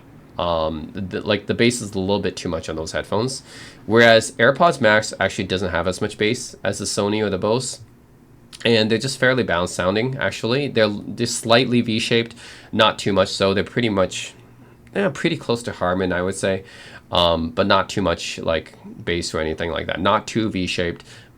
Pretty close to Harman, but anyways, most people will like this the sound signature from this headphone. It's in general like just a fairly good sound signature, I would say, and fairly detailed for a wireless headphone around this price range. Yeah, it's hard to think. I think maybe Bowers & Wilkins PX7 S2s, but might be a little bit more detailed. But still, I was pretty impressed with the AirPods Max, and the noise cancellation is really good, actually. In fact, noise cancellation of the AirPods Max rivals that of Sony's and Bose. So it's hard to beat noise cancellation out of this. The only thing about these headphones is they work better with Apple products, of course. And then you need to charge them using the stupid carrying case. So that's another stupid thing like that Apple does, right? You got to use that stupid carrying case to charge it. But other than that, like the headphones themselves sound really good. They look nice. They sound really good. They feel really premium. Noise cancellation is top notch. So yeah, like AirPods Max. That's what I'm actually recommending here. Yeah, so if you guys really don't like the AirPods Max because you don't like Apple stuff for whatever reason, or you just want something that works better with non-Apple devices, then I think the Sonos Ace is a good alternative. You can get it brand new for about $450-ish. You can even get a like new for just 230, which is pretty insane. That's an amazing price for this. But yeah, this is Sonos's first wireless headphones, and it's actually pretty impressive for what it is. I mean, I actually tested these before, and it's surprising because first of all, the sound quality is quite nice, I would say. It's not quite as good as AirPods Max, but I would actually put it above the Bose Quiet Comfort, above the Sony 1000 XM3s, above a lot of other wireless headphones I tried as well, actually. So yeah, these are pretty good. I was surprised by how good the sound quality was, and the active noise cancellation I was also surprised too, because this is Sonos's first wireless headphone. The active noise cancellation is quite solid, actually. It's not as good as Apple, not as good as Bose, not as good as Sony when it comes to the noise cancellation, but it's right after that. So it's about the same level as Bowers and Wilkins, which is, you know, generally like the tier down after, which is still solid, you know, not going to be the top when it comes to noise cancellation, but still better than a lot of other brands, right? Better than Master and Dynamic, better than Dali, better than Kef, better than Bang & Olufsen, all these other brands that doing Sennheiser, that do like noise cancellation, that's trying to do noise cancellation. This is a better implementation of the active noise cancellation than all those brands. So I was pretty impressed by them. So yeah, anyways, I would put Sonos Ace actually as a nice alternative. If you don't like the Apple stuff, yeah, I think Sonos Ace is a good alternative to it. So pretty solid sound quality, and noise cancellation was pretty impressive as well, actually. Okay, then for wireless, well, wireless can be anything because there is no wireless headphones over $1,000, right? So I'm just gonna go with the best sounding wireless headphones I've heard, which is the Focal Bathys. The Bathys you can find for $650 right now. They used to be $700. But yeah, the Focal Bathys, best sounding wireless headphone I've ever had, really. I reviewed these before. The reason I didn't keep them is because the noise cancellation wasn't good. So the noise cancellation is not good on these things. Like Focal's noise cancellation, they're not good at it because they're not like they don't really make wireless headphones with noise cancellation. This is like the only one they made, so they're really not good at it. But in terms of sound quality, yeah, it's Focal. So best sounding wireless headphones I've ever heard. So yeah, that's pretty much gonna be my recommendation here. Now I haven't owned the Mark Levinsons or the Noble Apollos. I think those are also pretty expensive. But as far as what I've owned before, yeah, I've tried the Focal Bathys before, and yeah, these sound pretty close to like a wired Focal, I would say, which is, you know, that's a compliment. This is a wireless headphone, so sounds pretty close to a wired. Yep, that's gonna be my pick for under $1,000 for wireless. And if you don't mind the noise cancellation, that is, right? If you do care about noise cancellation, then still go with the AirPods Max. All right. Okay, guys. So originally, I did not know that there were wireless headphones that cost over $1,000, but I just found this headphone, the Dali IO12. I think this must be a fairly recent headphone that came out maybe within the last year or so. But this is a $1,500 headphone. That's pretty crazy. I mean, for a wired headphone, I mean, obviously when it comes to wired headphones, you can see many headphones that are like $1,000, $2,000, $3,000, but $1,500 for a wireless headphone, that's the first time I've seen this, actually. Pretty amazing, the Dali IO12. So I haven't tried these headphones. They're really expensive for a wireless headphone, but I have no doubt that they sound really, really good because first of all, the online reviews and everyone have said that this headphone sounds amazing. It's like the best sounding wireless headphone on the market. Yes, it beats the Focal Bathys. Everyone says this is an amazing sounding headphone. Especially for a wireless headphone. I have no doubt about that because I've tried the Dali IO6s before, which were, those are the lower end wireless headphones from Dali. By the way, Dali means Danish Audiophile Loudspeaker Industries. They're a Danish headphone maker. And yeah, I tried the Dali IO6s and found them quite competitive, actually. So they were pretty good. The sound quality was surprisingly good. They competed in the $500 price range, and it was pretty solid actually for that price point. So I have no doubt that these sound amazing because this is obviously better than the IO6s, right? The IO12s. So it features Dali's patented soft magnetic compound system. So that's interesting because this is the type of technology that Dali use on their loudspeakers because they're mostly a loudspeaker company. They make yeah, speakers, bookshelf speakers and towers and everything. And I've tried Dali speakers before as well. I've owned Dali Oberon 1 loudspeakers before. So overall, I've always been, yeah, I think Dali's performance has always been pretty good. It's just that they tend to be a little bit overlooked sometimes as a brand because people focus on the big name brands. Dali's not one of those big name brands, but yeah, I find them, they're solid performers. And yeah, so I can take a look more at the, let's see what the marketing says here. No app required. Oh, that's good. No app. I don't like installing all these different apps for all the different wireless headphones. It's kind of annoying. So you got the SMC magnet. I don't know how they integrated it into their drivers. I guess they took their speaker. This is part of their speaker technologies, right? And they somehow integrated it into their headphones as well. I'm not sure how good this active noise cancellation is because I wasn't too impressed with that with the Dali IO6s, but when it comes to just sound quality, I have no doubt that this sounds amazing because the IO6s already sound pretty good, and those are $500. So as a $1,500 headphone, their flagship wireless headphone, then yeah, I have no doubt these should sound pretty nice. Anyways, there isn't too many headphones at this kind of price bracket, so I think Dali IO12 might just win almost by default. I mean, how many other headphones are how many other wireless headphones are $1,500, right? I think the new Focal Bethese MG just came out recently, and that's still cheaper than this. I think that's like 1,300 or something like that. So we are starting to see more and more crazy priced wireless headphones, but yeah, let's just go with the IO12 here. If you guys ever get a chance to try these, definitely let me know how they're like because they should sound really, really good. And yeah, that's about all I have to say for this. If you're just looking for the best wireless headphones that money can buy, this might be up there as one of the considerations. Okay, wireless earbuds now. So this one, I'm gonna go with the Razer Hammerhead True Wireless, and this you can get it for under $100. These are pretty good. Like I've had these before, done a video review on them. Definitely not like really great in sound quality, but I was impressed by the ANC here. I think the ANC was actually pretty good. So yeah, the sound is good enough. I mean, you're talking about $100 wireless earbuds, right? It's good enough for most people. Like these are actually cheaper than AirPods, so yeah, they're good enough for most people. And the noise cancellation is surprisingly good for this price point. So yeah, I would say that when I tried the Razer Hammerhead wireless, I was pretty impressed by the performance given the price. Right, I wasn't expecting too much out of it, I guess.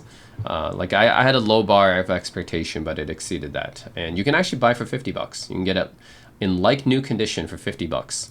And at that price point, I actually did buy it for $50 actually. At this price point, like it's really good. Yeah, like how many wireless earbuds with this level of performance, the noise cancellation especially, for $50? Like that's pretty good value for the price, I'd say. So anyways, my pick for under $100, which is actually $50, you can get it like new condition, is the Razer Hammerhead True Wireless. It's yeah, it actually impressed me because I didn't expect this level of performance for like this money, you know. It actually impressed me with the sound quality is okay, but it really impressed me with the noise cancellation. I think that was actually pretty good. All right, so for the wireless earbud category, 250 and under, I'm going with the Sennheiser Momentum True Wireless 4s, or the Momentum 4s. Yeah, this is a pretty nice sounding pair of wireless earbuds. Talking about 250, especially in this category here, yeah, it's hard to find a better sounding wireless earbuds for in this category. I mean, this is it's Sennheiser, you know. Sennheiser is always known for great sound quality, and as an audiophile brand, and well, the Momentum Force are good. Yeah, can I say? It's hard to beat it if you're going at this price point here. I know the noise cancellation isn't necessarily the best. That's not Sennheiser's strong point. But in terms of the balanced sound tuning and the overall sound quality, hard to beat the Sennheiser Momentums. Yeah, I mean, they're on sale for $250. This is a good price for these things. So yeah, full price was like $300, I think. But overall, yeah, $250 price category. I have to go with the Momentum Force, wireless Force, because yeah, this is yeah, it's just hard to beat these for sound quality at this price point. If you're talking about wireless earbuds, yeah, that's what I'm going with, the Sennheiser Momentum True Wireless Force. Okay, wireless earbuds. I'm recommending the Bang & Olufsen Beoplay EX, which is currently my main wireless earbuds. They used to be $400 actually, but you can get them right now for about $290, which is a good discount, and they sound really good. It's actually, out of all the wireless earbuds I've tested, these actually sound the best, which is surprising because Bang & Olufsen, usually I think Bang & Olufsen is pretty overpriced, but the fact of the matter is you get this huge discount right now, so it's actually worth it. Yeah, that's not often I say Bang & Olufsen's worth it, but it is. I mean, for this price point, yeah, you can get it under, not only is it under $500, but you can get it for $290. So that's pretty good. Appearance wise, you know, Bang & Olufsen stuff always looks really stylish and stuff, so no issues there. But sound quality is pretty impressive. Yeah, they're actually really like well balanced and fairly detailed. And noise cancellation is not as good as like Bose or Sony, obviously, or AirPods, but it's okay. Yeah, noise cancellation is okay on these, but it's mostly like the detail and the sound quality that I'm really impressed with the Beoplay EX. They really do sound good. Yeah, like they're my main wireless earbuds. I've tested a whole bunch of wireless earbuds before, and like Audio-Technica TWX9s, I have the Technics AZ80s. Yeah, like Master Dynamic MW08s, like even the Final Audios, right? Z3000s.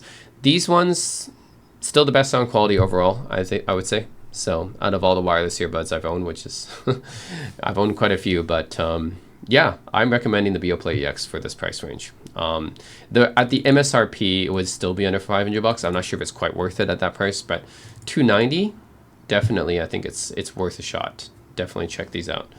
Okay, so I believe these are the most expensive wireless earbuds on the market. These are the Noble Audio Focus Prestige. They're $600 US. Yeah, I don't think there's anything more expensive than this for wireless earbuds. So Noble Audio, they're a specialist IEM maker. They make IEMs going up into the thousands of dollars, like $2,000, $3,000, $4,000. So they should really know their earbuds, actually. So I have no doubt that this sounds really good. I haven't tried them before, but no doubt they should sound really good. Because you're talking about $600 wireless earbuds, and it's from a company that specializes in IEMs. So yeah, apparently it's got a hybrid 3-driver configuration. It's got one 8.2 millimeter dynamic driver, 2 Niles balanced armature drivers. So pretty much this is like an IEM, it's just wireless. It's got Qualcomm True Wireless mirroring technology. I wonder if it has aptX lossless. I would think something like this should have aptX lossless, but yeah. It's also got Qualcomm CVC noise canceling technology. I'm sure like the noise cancellation on this is not as good as Sony or Bose or Apple, of course, because Noble's not a company that focuses on that kind of technology. But in terms of sound quality, I have no doubt this should be one of the best sounding wireless earbuds on the market, because it's Noble Audio, right? They specialize in IEMs, high-end IEMs. So these should be the best sounding IEMs, wireless earbuds on the market, I think. So yeah, and these are the most expensive, $600. So yeah, they look pretty nice. Almost looks like IEMs actually, like they look like full-blown high-end IEMs. They're just wireless. Huh. Interesting. Anyways, yeah, I'll recommend them for under $1,000. They should be the best sounding wireless earbuds, or one of the best anyways. Okay, wired IEMs or in-ear monitors for the $100 price point is actually a $50 IEMs. It's the Linso KZ ZS10 Pro 2s. Yeah, these I haven't actually tried these per se, but I've heard a lot of good things about them. These are considered to be really good value. It's got one dynamic driver, 4 balanced armatures, a 4-level tuning switch in addition to that. So if you don't like the tuning, you can actually adjust it. So yeah, I mean, for 50 bucks, you can even get it with a mic for what, $1 more. Okay, get it with the mic for $1 more. Yeah, that's pretty good. So for wired IEMs, it's got yeah, these tuning switches on the side. You got 4-level tuning switches to adjust the different frequencies. Yeah, that's pretty impressive. The amount of stuff you get here, a lot of technology for 50 bucks. That's pretty good. Yeah, so you got 10 millimeter dynamic dual balanced armature drivers. Actually, 4 balanced armature drivers. Yeah, that's really impressive. 4-level custom tuning switch. You get all this for just 50 bucks US. That's crazy. So anyways, that's my pick for under $100. Well under $100 is the Linsoul KZ-ZS10 Pro 2s. Then for wired IEMs, I'm going with the Linsoul 7Hz Timeless 2, which is 230 bucks, but you can apply a $12 coupon, so technically about $210. Yeah, overall, or $215, whatever. But yeah, overall, these are really good for the price. These are really good wired IEMs for this price range. I've heard a lot about the 7Hz Timeless 2s and Timeless 1s and 2s actually. This is a 14.5 millimeter planar magnetic driver. And these are probably, yeah, one of the best sounding IEMs you can get at this price point. Especially for planar IEMs. Yeah, a lot of good planar IEMs from Chinese companies at this price point, but heard a lot about the 7Hz Timeless. And also the Let's Shower S12 Pros, which I've owned before. Those are really good as well. But I think even the Timeless 2s have gotten maybe even better reception, maybe. But yeah, I heard these are really good.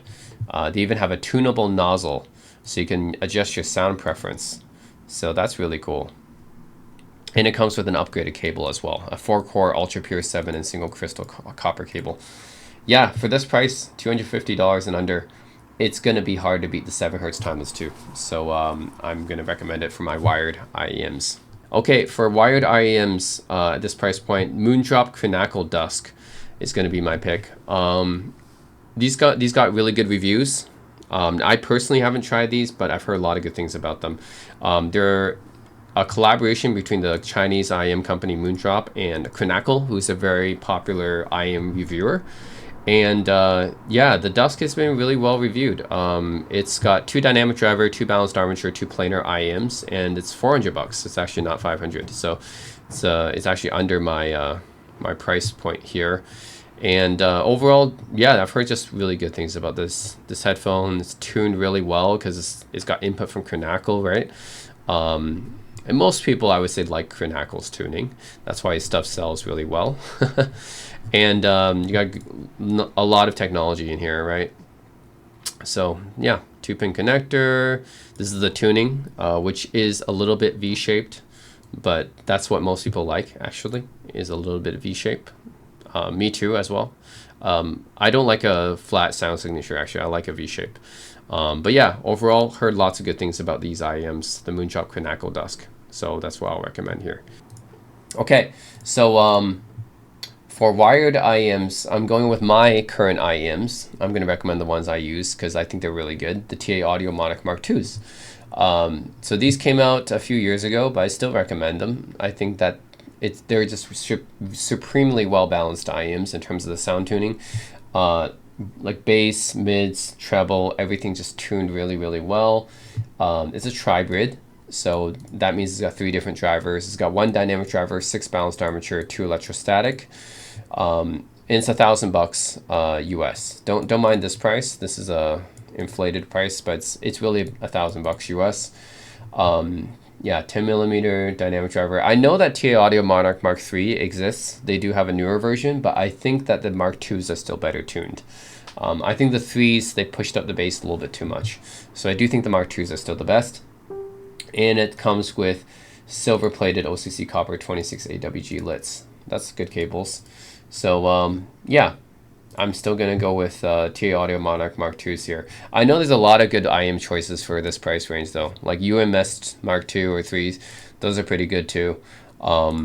Maybe something by Empire Ears or Noble might be good too. But yeah, overall, I'm still going with this because I have experience with this IM. I have them.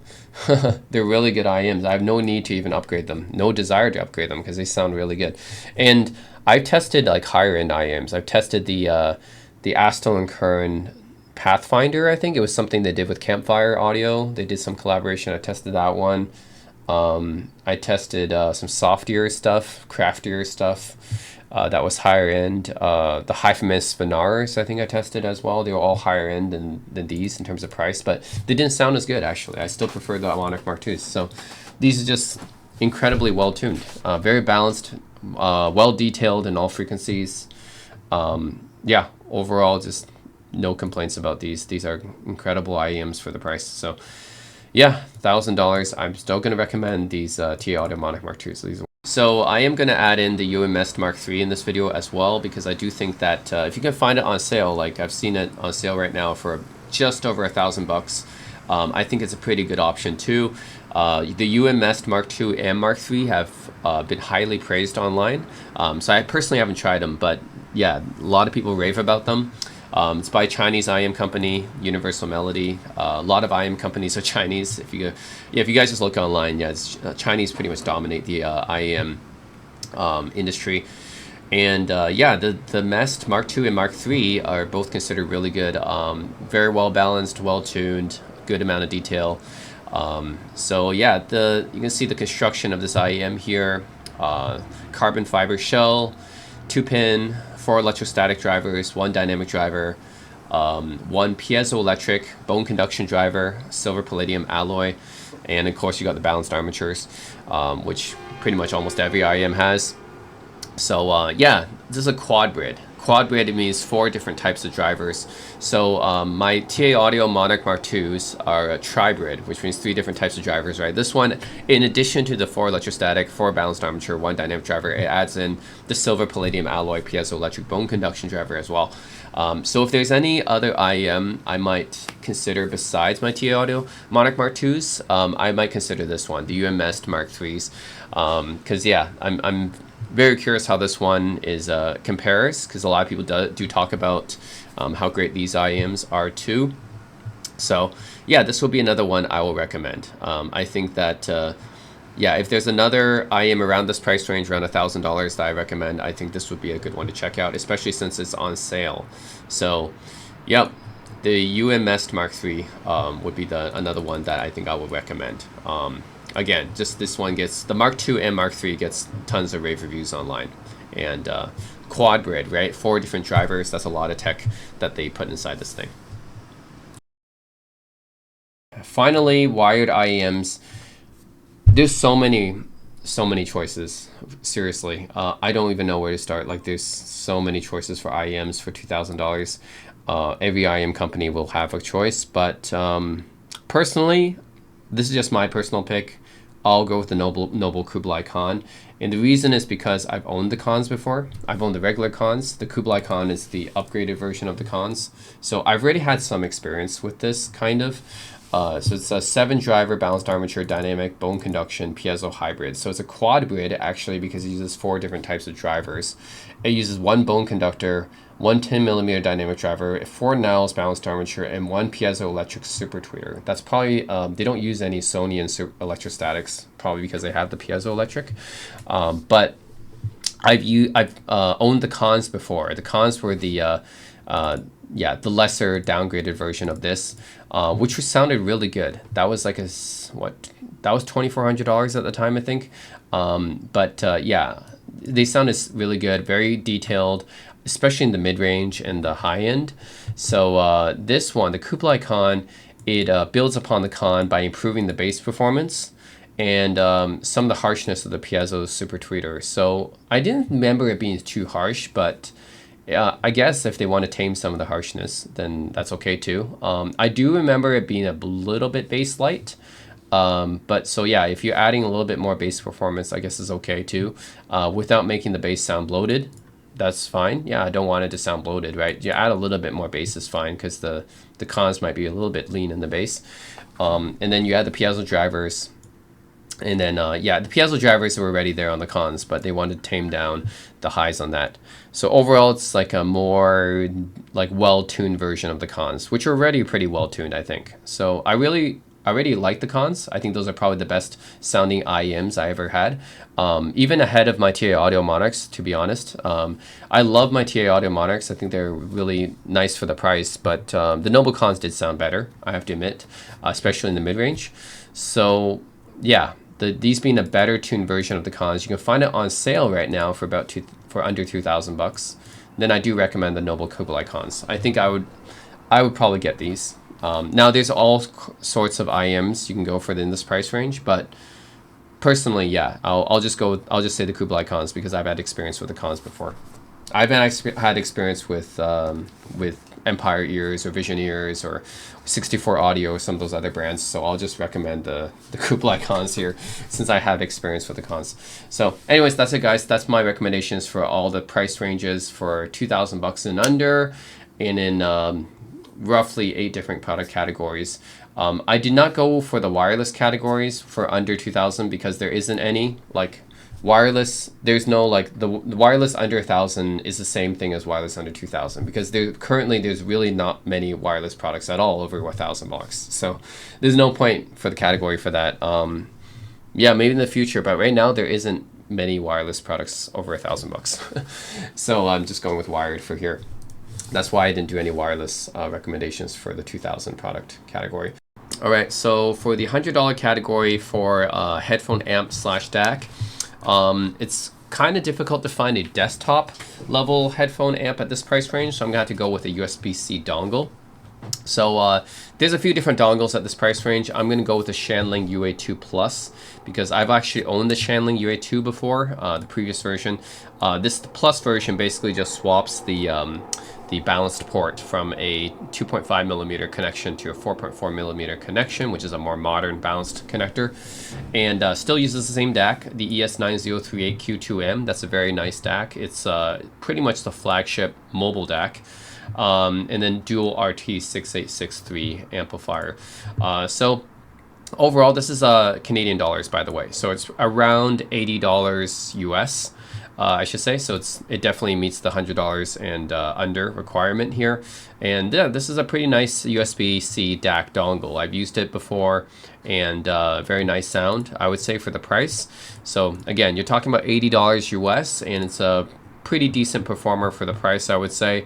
Not going to give you like the most power or anything like that, so it'll deliver up to 200 milliwatts of power, which is not that much, but it's enough for most headphones on the market. Like, it's not going to drive your high-end planar magnetics or your Sennheiser HD800s, but for most headphones on the market that are like, I would say, yeah, no, just most headphones on the market, it'll still work. But if you're getting really expensive planar magnetic headphones and stuff like that, then you're probably going to look at something better than like $80 USB-C dongles anyway.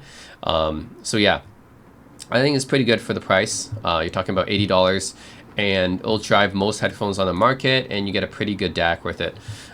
So yeah, it's compatible with Nintendo Switch, and it's got low jitter, high precision clock. Yeah, it's all good stuff here. You can do DSD, decode DSD 512, which is pretty high. Like for most people with DSDs, right, 512 is already pretty high. Yeah, 200 milliwatts. Yeah, I think this should be good enough, I would say, for most people. Even audiophiles is good enough even for most audiophiles, I would say. For $80 price range, yeah, I think this is it's a pretty good choice. I mean, there's a lot of other brands making these kind of USB-C cables, like Hydits, FiO makes a few. Yeah, but Shanling, I think at this price point makes sense for me, especially since I've owned this USB-C DAC before, and I do think that was pretty good. I've upgraded to a FiO K5, which is more expensive, so I can't put it in this video. But my previous USB-C DAC dongle was the Shanling UA2, which I've been pretty satisfied with, actually. I just upgraded to the FiO K5 just to see, like, get a little bit more power out of it. But you know, I have to admit, for $80, this is probably one of the best USB-C DAC dongles on the market. So $250 price point for the headphone DAC amp, I'm going with the Topping DX3 Pro Plus. I've heard a lot of great things about Topping online, and this is another Chinese company, and they make some pretty well-reviewed and well-measured amplifiers and DACs online. So Audio Science Review really loves Topping. They've been recommending a lot of Topping stuff because they measure really well, and it's got an ES9038Q2M. That's a flagship Sabre mobile DAC, not the desk. Yeah, it's not their best DAC, but it's their best mobile DAC, but good enough for this price point.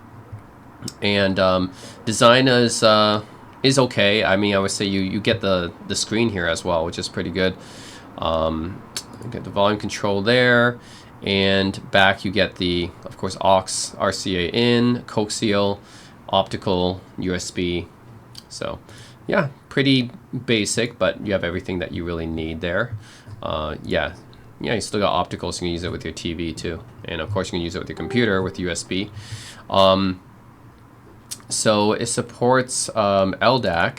I think I see LDAC here, aptX HD, and what's is that lossless aptX? But I don't know. Anyways, aptX HD and LDAC at least. Okay, that's good. DSD 512. That's, if anyone has DSD, I think 512 is probably one of the. I mean, there is DSD 1024, but I mean, most people, if they're going up to DSD, will probably have 512 or lower, so that's good enough. 1800 milliwatts into 32 ohms. That's pretty good. That's almost 2 watts of power here, and yeah, it's got that nice. There's a pretty nice Sabre DAC. I've listened to it before because I had the Shanley UA2, which also has the same DAC. So pretty nice DAC there, very neutral. A little bit, some people might find it a little bit harsh. Like my friend said it was a little bit harsh on the high end, but to me it's fine. So it's pretty neutral DAC.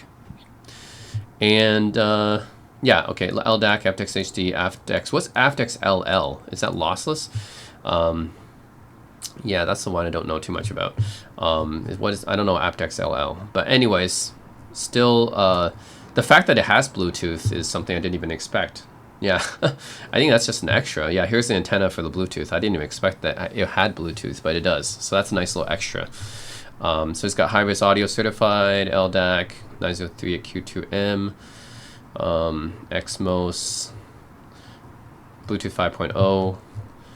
Yeah, I don't own this amp, but I've heard a lot of good things about Topping, right? The measurements for Topping have all considered to be really good. Audio Science Review loves it. They always recommend Topping products.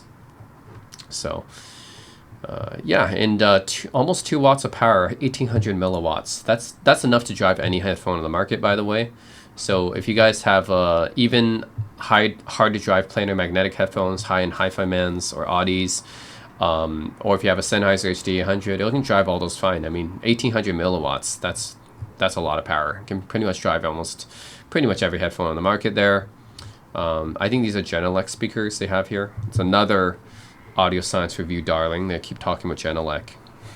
Using Topping with Genelec. Yes, very good measurements for that that setup.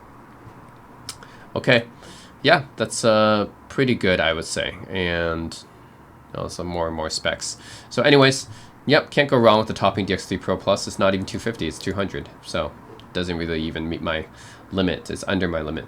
So anyways, I think it's a good one to pick up for this price point. Should be performing pretty well, I would say. I never owned a Topping product, but just heard so many great things about it, especially on the measurements and stuff. $500 price point, headphone, amplifier, and DAC.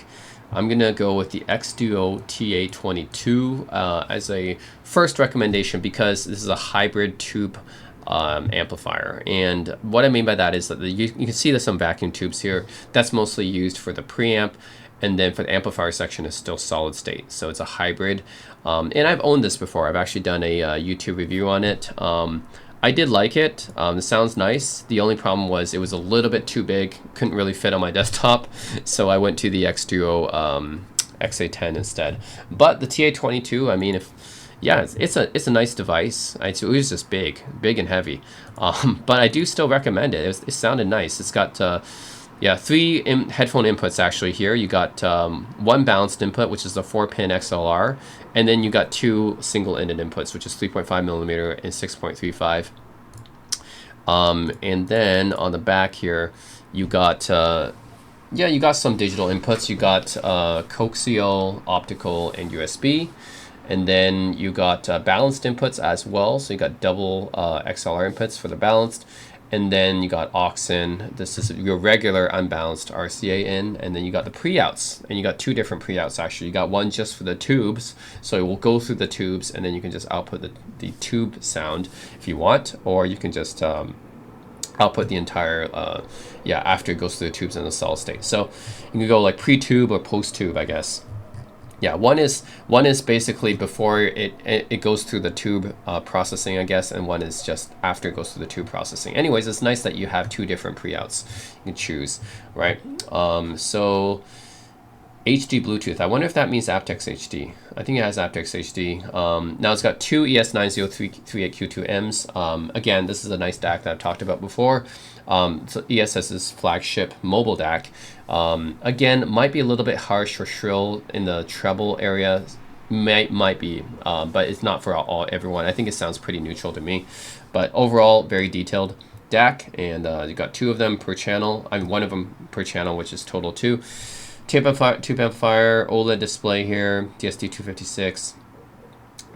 3 watts of output power. That's going to be enough to drive any headphone on the market, by the way. Yeah, 3 watts of output power on the balanced. So you can drive pretty much anything. Your Sennheisers, your Beyerdynamics, your Audis or HiFiMans, anything can be driven with 3 watts. That's a lot of power. So it's got aptX. Is this lossless? What's aptX LL? But I know aptX HD and LDAC for sure. It's got that. And yeah, 2 preamp. It's got a, yep, dual ES9038Q2Ms, which are nice. Yeah, it's got, oh, nice capacitors as well. Elna, Japanese Elna, Nishikon capacitors there, premium materials there. Yeah, overall, recommend it because if you're looking for a nice hybrid amplifier, we want a little bit of the tube sound that makes it sound a little bit warmer. Although I would say this one doesn't add too much warmth. It more or less sounds closer to a solid state. But it still looks cool, right? The tubes are there, still looks cool. But I would say don't expect too much of the tube sound out of this one. It sounds more or less like a solid state, but still looks cool. You still got the tubes there. 3 watts of power is a lot and still has a decent amount of inputs. And it's built really well. So yeah, gonna go with that. But if you're looking for something without tubes and something a little bit more compact, then the HiFiMan EF400 is pretty good too. Now this one's a little bit over 500 bucks. The X2 is just under 500 bucks, but you can probably find an open box version for like 400 bucks. So yeah, the EF400, this one will output up to 4.4 watts per channel. Again, this will drive on pretty much every headphone on the market, right? Like the X2, I already had 3 watts of power. 4.4 watts, it'll drive any headphone on the market. I do like the DAC here. It has an R2R Himalaya DAC, which is, this is an in-house HiFiMan DAC because R2Rs really depend on the company that's implementing it. It's not like a Delta Sigma DAC, so you don't get any kind of preset specs to adhere to. It's really HiFiMan's own specs here. But the R2R DAC, the Himalayan one, it's should sound pretty good. Usually R2R DACs are more expensive and costly to make. But it supposedly sounds more analog, more smoother, and you got a nice toroidal transformer here, which are usually on higher end amps. That's pretty good. And you got a fully balanced circuit here. So yeah, you got the controls here. You got a 4-level function switch, high gain. NOS means non-oversampling, which means it doesn't go through more the digital stuff. That's basically the direct pure mode in other amps. And then you got high gain oversampling, low gain oversampling, low gain non-oversampling. So you would choose non-oversampling if you want a more pure sound, I guess, and oversampling if you want the digital chips to, well, oversample. So yeah, less of a pure sound, but it's good to have options. You got volume control, 4.4 millimeter balanced, 3.5 millimeter single-ended, and a 6.35 millimeter single-ended, and a 4-pin XLR. So you got 4 different headphone connections here, all of which are like the two most popular balanced types and the 2 most popular single-ended types. So you're pretty much covered here. 4-pin XLR you'll find is more common on the desktop amps. That's why you're seeing it here. 4.4 millimeter is more common on digital audio players. But you got both there, which is nice. And you got the balanced output as well. with two XLRs and also the RCAs, right, which is unbalanced, and then USB Type C and USB B for connection. Yeah, you don't have any digital inputs though. Interesting. You don't have any optical in or yeah, no optical in. Well, you do have USB, right? You just have USB, but you don't have optical, and you don't have digital coaxial. So, yeah, just be aware of that. Yeah, no optical or digital coaxial, but you just have the USB. But still, I think for this price, $500, having an R2R desktop amp outputs 4.4 watts. That's pretty good specs at this point. It should sound pretty good. Now, I haven't listened to a Himalayan R2R DAC before, but should be pretty good. I've heard good things about it. So anyways, that's my other recommendation for this price point. $1,000 price range for a headphone amp and DAC. I'm going to go with the FiiO K17. It's their flagship desktop DAC and amp. Really can't go wrong with FiiO when it comes to any of their stuff, but yeah, $1,000. So this is just under $1,000, and yeah, should give you pretty good value for the money, just like everything else for FiiO. It's a fully balanced desktop DAC and headphone amp. It's got a Class AB circuit, so should be better sounding than Class D usually. Dual AKM flagship DACs. That would mean the AK40-4499EX. 4 watts of power. Pretty much can drive any headphone on the market. Yeah, 4 watts of power is a lot for headphones. Yeah, so it's got the flagship AKM chipset 4499EX. I've heard this chipset before. It's really, really good. Definitely more neutral compared to a lot of other AKM DACs. Yeah, Class AB amplification should sound pretty good. And 4 watts of power. That's quite a bit. Multi-stage analog power supply and DSP chip. And it's using AcuSilicon oscillators. Okay. 3.93-inch touchscreen. It's got Ethernet, and the power supply separated, which should increase sound quality. 31 band high precision lossless PEQ. 31 bands. That's quite a bit.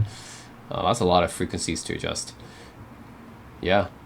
I'd say for $1,000, this is pretty much one of the best headphone amps you can get on the market, right?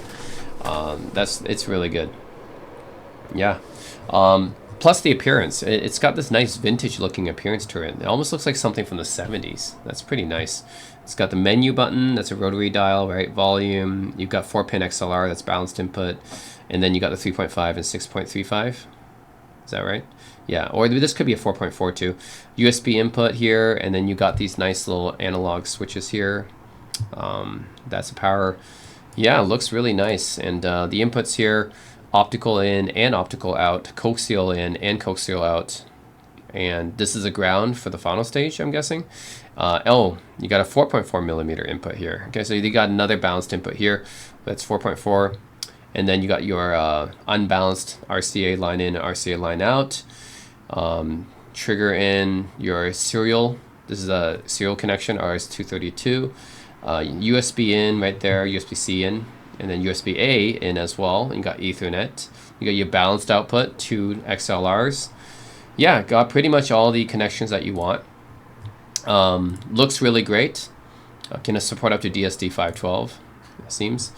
Yeah, what can I say? This is a really good headphone amplifier. Good DAC too. It's got a flagship AKM DAC chipset, so it's got a really good DAC. Great output power, 4 watts plus 4 watts. Class AB power. And looks great, and good amount of I/O. So nothing to complain about. FiiO K17 is my pick for the $1,000 price range. Okay, so for the $2,000 price range, the fact of the matter is there isn't actually too many headphone amps around the $2,000 price range. Like, you can get into really boutique stuff, but I think that it might be better just to go separates at this point. So I'm going Schiit Audio here. I'm just going with a separate Schiit DAC and a Schiit amplifier. Okay, so the Schiit Bifrost is $800 US. It's a true multi-bit DAC that is pretty good. Actually, my friend owns the Schiit Bifrost, and it's a really nice DAC. So it's got the true multi-bit type DAC. It's a different kind of DAC here than your typical DAC. Yeah, it's not too many products out there actually use multi-bit, and this uses fully balanced architecture, 4 16-bit DACs, 1 DAC for each phase. No. It's got 4 DAC 8812 DA converters. It's the same DA converter that's used in their more expensive DACs, actually. This is not their most expensive DAC, but yeah, it's using the same DA converter apparently as their more expensive DACs. It's using Unison USB. That's their own USB input. Let's see, you can compare this. Yeah, so, and it's built in the US. So all the SHIP products are built in the US. Everything from their lower cost stuff to the higher cost stuff, they're all built in the US, which is nice. They've got this really industrial look to them. So yeah, in the front here, I think you only have this one power button, that's it. But you got some, yeah, this I/O is okay. I mean, you got the balanced 2 XLR, so that would be the balanced input. And then you got the unbalanced, which is the RCA inputs. This one I think might be just a coaxial out. This is USB, of course, and then optical in as well. So yeah, actually, yeah, I think that should be it. Yeah, so this is pretty much going to be my DAC here, and then you can combine this $800 Bifrost DAC with their amplifier. So they have a headphone amplifier, and this is their top of the line headphone amplifier, the Mjolnir, which costs $1,200. So you add those two together and it's $2,000. And this one is a full Class A headphone amp and preamp here. Yeah, it's pure single-ended Class A. They also give you the option to switch to push-pull Class A, but I think single-ended would probably be the way to go for most people. Let's see. It's got their differential topology. They call it Ipecois. I think that a lot of that's their own design of the topology, right? Of course, it's made in the US, just like every other product Schiit has. Uses 2 heat sinks. Yeah, okay. Anyways, should be pretty good. You can look at the specs here. The maximum power is 2 watts per channel, which honestly is not as much as the FiiO that we looked at, right? The K17. But you know what? 2 watts is still plenty. It doesn't need to be 4 watts necessarily. 2 watts is still plenty to drive any headphone on the market. But yeah, it's interesting. This the output power is actually less than the FiiO K17. But this thing looks pretty beastly here. So what this is like the switching from the push-pull to the single-ended, and the volume, and headphone. You got one 6.35 millimeter, I'm guessing, and then this is a 4-pin XLR for balanced. Okay, so 6.35 for unbalanced and 4-pin XLR for unbalanced. And for the I/O here, you got 2 XLR input and 2 XLR output. And you got the 2 RCA input and output. So you got your single-ended and your balanced inputs and outputs. And that's all you really need for this headphone amplifier. I think they just kept it simple like that. So yeah, basically how you would use this is with the Bifrost, you would connect it to your computer, right, with the USB. And then you would output it in balanced mode, I would think, using the 2 XLRs here. And then you would put those 2 XLRs as the input into here, and then listen to it with your headphones, preferably, I would say, using the 4-pin XLR.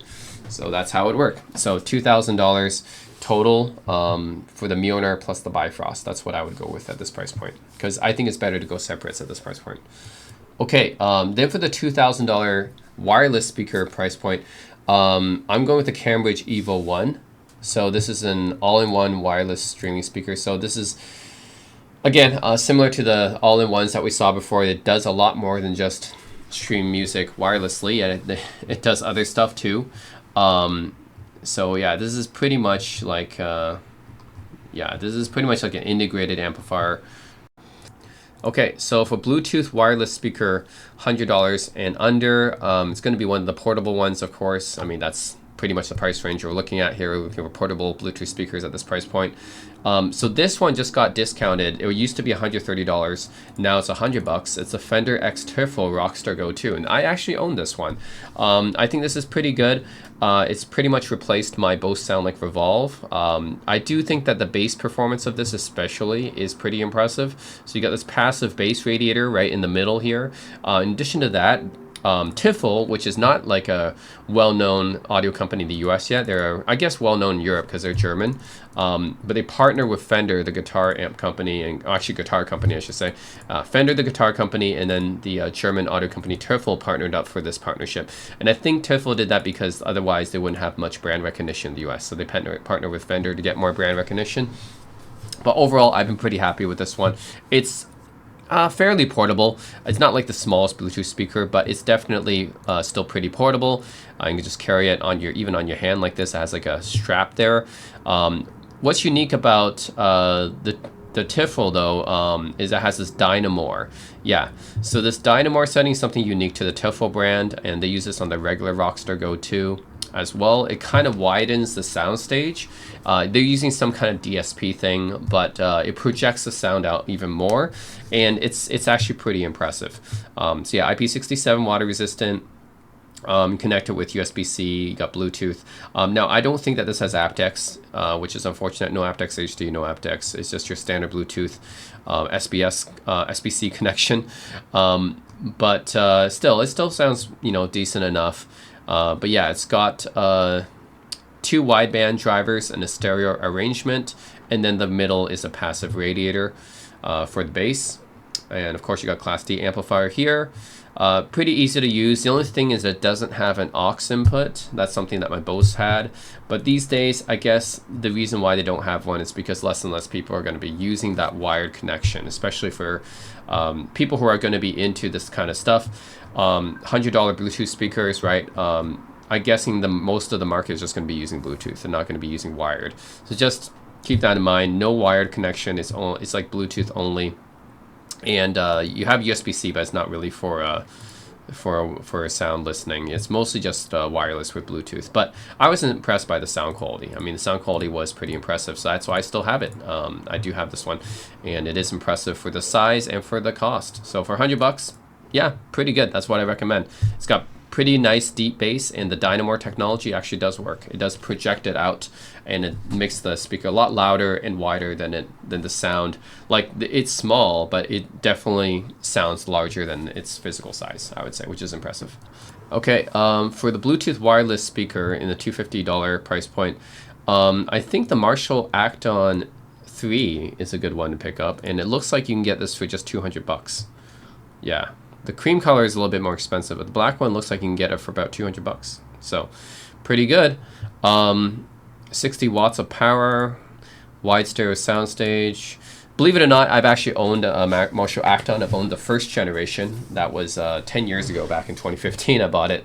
So I actually owned an Acton before, but this is the 3rd generation already. Marshall, originally, they're known for guitar amps, but they've been expanding more and more into other audio products. They've been making a lot of great headphones and speakers. So they're especially, they're known for their headphones and wireless speakers now. And I actually, used the Marshall Acton 1 before, as well as the Marshall Emberton, their smaller Bluetooth speaker. And generally they sound pretty good. There's Bluetooth 5.2, has an aux out input as well. Looks really nice. I think part of the appeal of Marshall speakers is that they have this very iconic looking grill cloth that they use. They got that from their guitar amps originally. That's their heritage, right? It's from guitar amplifiers. So they got this, but they also got, the nice guitar amplifier controls, and they use it for their Bluetooth speakers. And I had to applaud Marshall for the way that they transitioned into a more lifestyle type of product, right?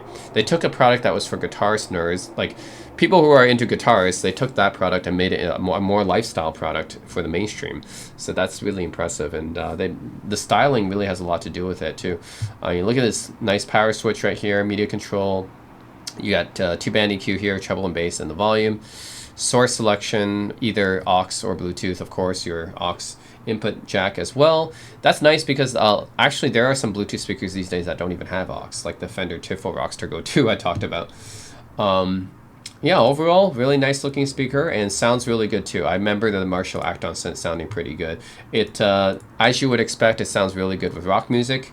Marshall really tends to emphasize the mids because that's where the guitar comes from, but really good for all kinds of music actually. But it's a nice little rock box, I would say. Room filling sound. Turn it up. This is just, anyways, this is just a more marketing blurbs. Overall, I think it's a solid pick for this price point. If you can get it for what, 200 bucks, that's a pretty nice pickup. Yeah, it's a pretty nice sounding speaker, especially for like rock music, guitar music. It sounds really good and looks really nice too. And really, I mean, for this price point, that's all you can ask for. A speaker that sounds pretty decent and looks nice. Okay, then for wireless speaker, I'm going with the Klipsch the 3 Plus, newest version of the Klipsch the 3. I actually own a Klipsch the 3 speaker. Mine is Google Assistant powered, but yeah, this one actually is an upgraded version that has a few extra features on it. 400 bucks, so it's actually under 500.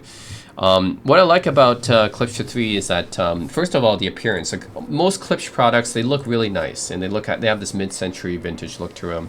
This one's no exception. I mean, it's got this really nice like volume knob right there. This nice wood veneer on top, looks really vintage. I'm a sucker for wood grain. I love that stuff. That's why I really love Klipsch products and the way that they look.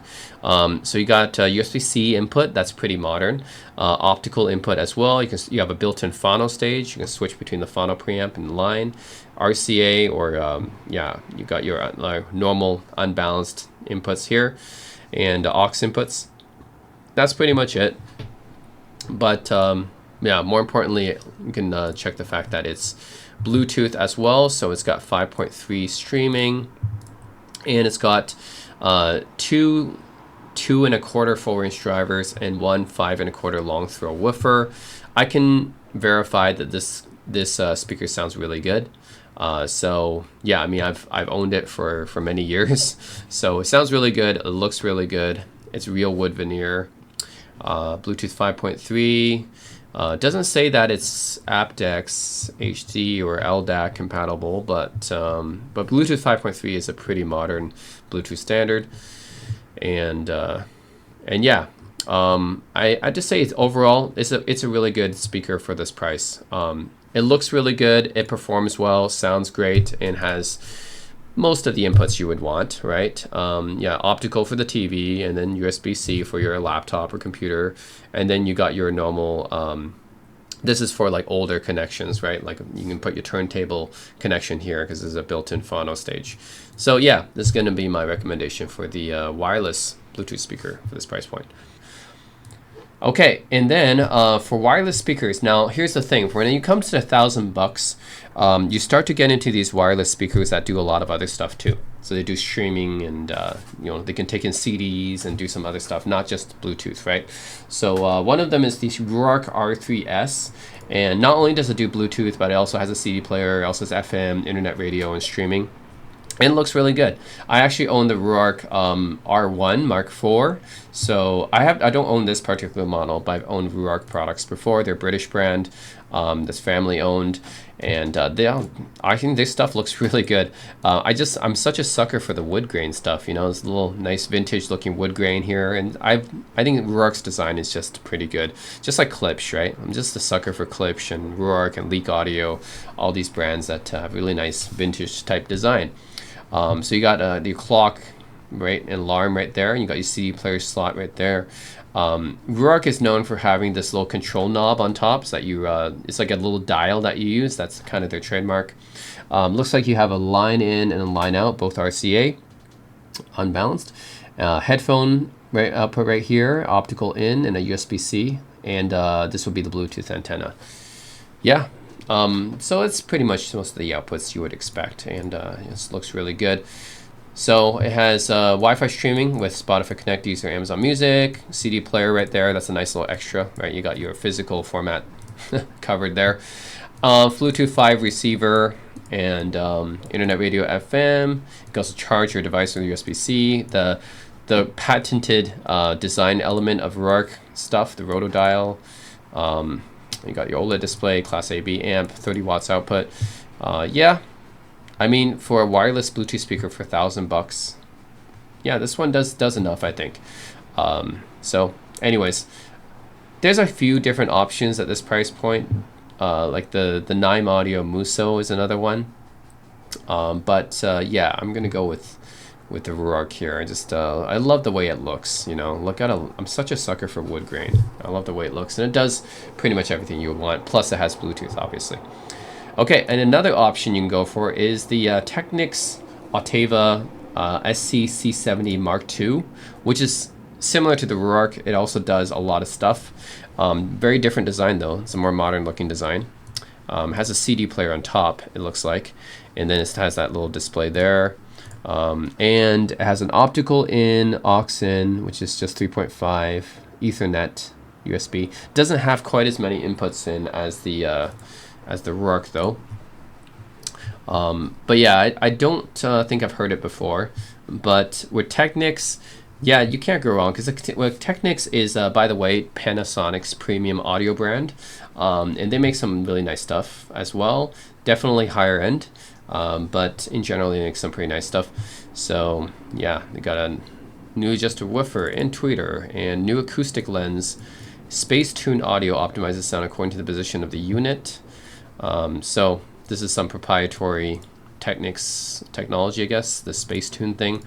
And you got streaming services, Tidal, Qobuz, Spotify, Amazon Music, Deezer, and Google Chromecast. And you got a CD player in it as well.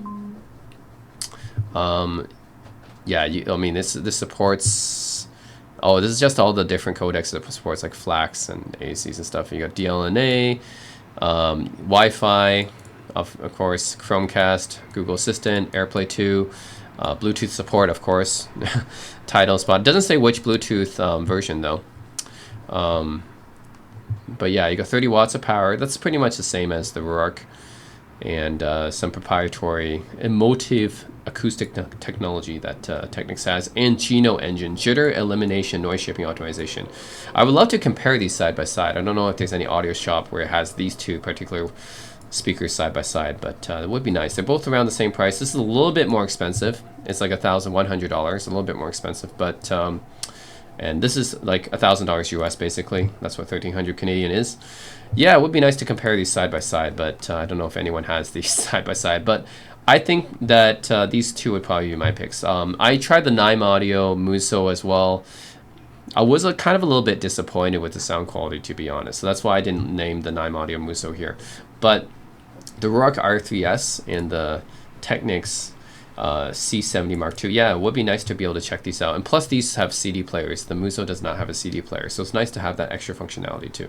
Okay, so for the $2,000 price point for wireless speaker, I'm going with the Cambridge Evo 1. So this is another all-in-one wireless streaming speaker, just like the Technics and the Rourke Audio we looked at. It does a lot.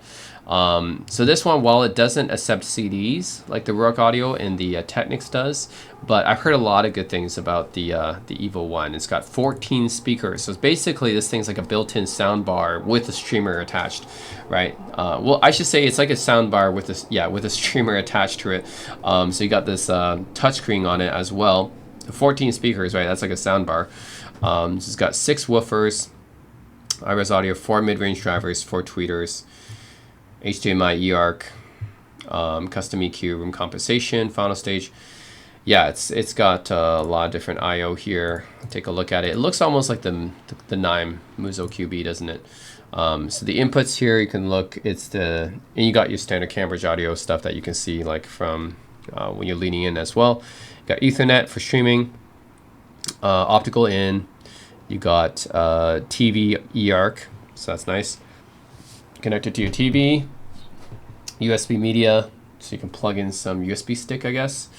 And you got your phono stage here, so it does have a built-in moving magnet phono stage, and of course RCA aux in.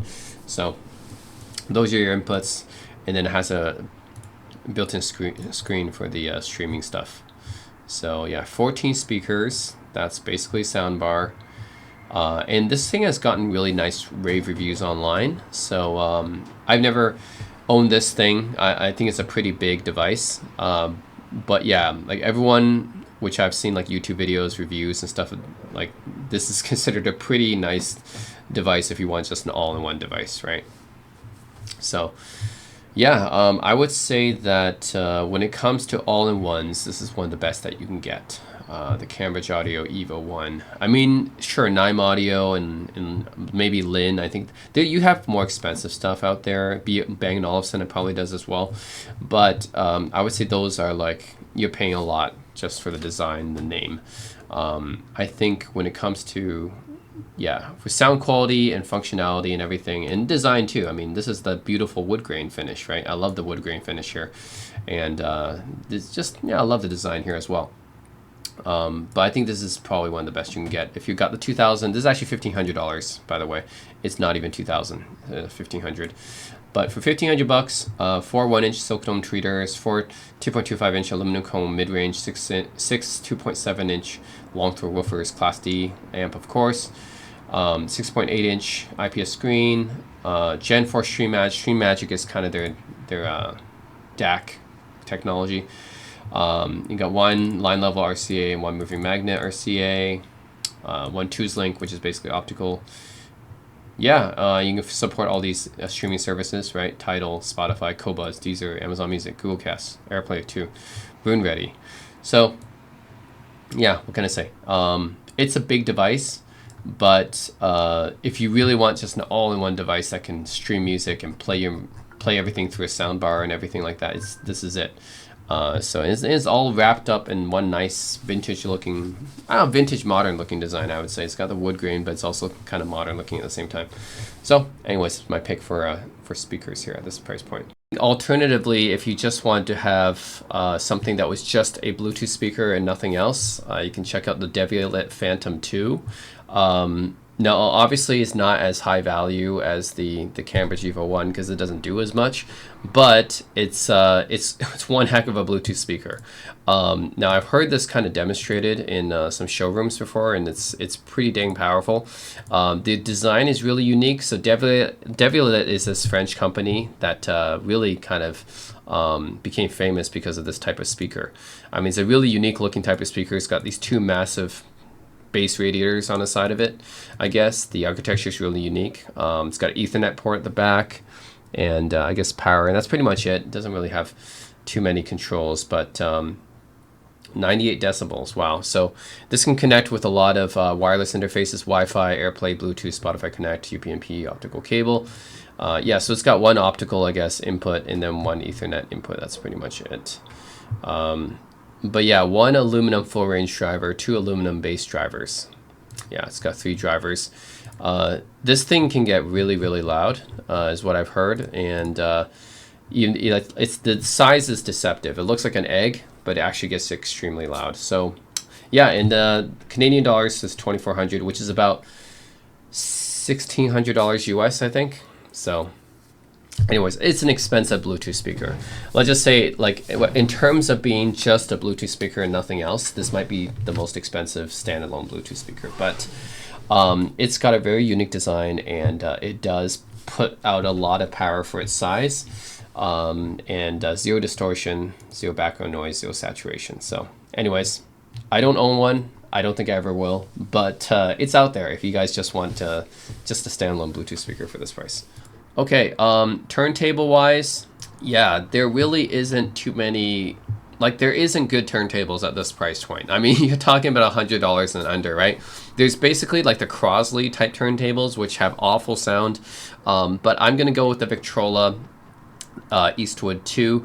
Like a lot of Victrola turntables are in this price range, and I mean, they're not going to be good sound quality or anything like that, but you're talking $100, right? So it's like, you know, there's not much choice that you have here. You have to go with one of these type turntables, like either Crosley or Victrola.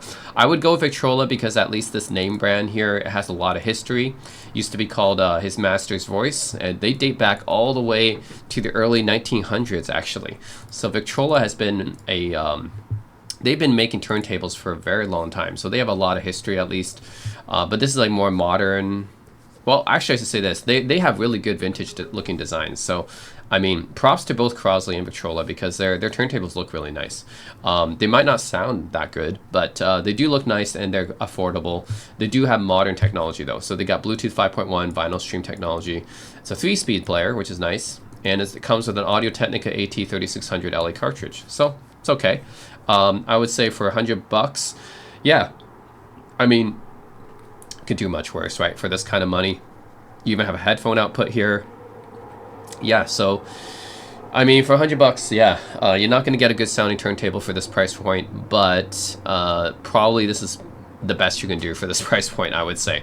Yeah, Victrola Eastwood 2, 3 speeds, headphone output, Bluetooth 5.1, looks really nice. You got the history of the brand, like Victrola, they've been making turntables for like over 100 years. So built-in speakers at this price point, they're not going to sound good, but they do have built-in speakers. So yeah, it's pretty much equivalent to your Crosley turntable, I would say. But I would say at least Victrola has the legacy and the heritage behind it. So if I were to pick Crosley versus Victrola, I would pick Victrola because they have a 100+ year legacy of making turntables at least, and it comes from the Audio-Technica cartridge, who always makes really nice value cartridges. So, yep, I would say for $100, yeah, this is about pretty much the best you can get. Just a nice looking vintage turntable, built-in speakers, a lot of features for this price point, and it will play records. That's all I can say. Won't play them well, but it'll play records. And yeah, and a lot of legacy behind this brand. So I'll probably go with the Victrola here. So I'm going to go with the Marshall Acton 3. Okay, then for turntables, $250 price point, I'm going with the Audio-Technica AT-LP60 XBT fully automatic wireless belt drive turntable. I've owned this turntable before, actually. This is the first turntable I ever owned. When I first moved to the US, I actually picked up this turntable, and it was cheaper back then, to be honest. This actually got a little bit more expensive, but still $240 is still under $250. I remember this being like $100-something though. They really went up. But anyways, Audio-Technica, that's a historic Japanese brand. They make lots of microphones, headphones, speakers. And yeah, I think this is a nice one to pick up here for turntable. Yeah, the fact that it's automatic is really nice too. And looks like this one's even Bluetooth. Okay, that could be the reason why it's more expensive, is that mine wasn't Bluetooth. This one has Bluetooth in it as well. That's nice. So it's got Bluetooth wireless technology. It connects wireless to speakers, Bluetooth. Okay, so it's got aptX. Yeah, I think that's partly why this one's a little bit more expensive, but it's Bluetooth connection as well. That's cool. Looks pretty good. Modern looking, actually, turntable. So you got Bluetooth, that little Bluetooth button right there. Mine didn't have that. And then you got the speed. You can either toggle between 45 RPM, which is for 8-inch LPs, and then you got 33 1/3 1/4-inch to 12-inch LPs. Well, yeah, EPs. Sorry, EPs and LPs basically. Yeah, 45 RPM, 33 1/3 RPM. That's most vinyls on the market. You're not going to need 78 RPM if you're going to be at this price point, right? I mean, like, that's really old records anyway. Start stop, and then you got the size of the records, a 7-inch or 12-inch. Yeah, 7-inch and 12-inch records. And it comes with, as you would expect, an Audio-Technica cartridge as well. So yeah, overall, pretty good for this price, especially when you have the Bluetooth functionality as well.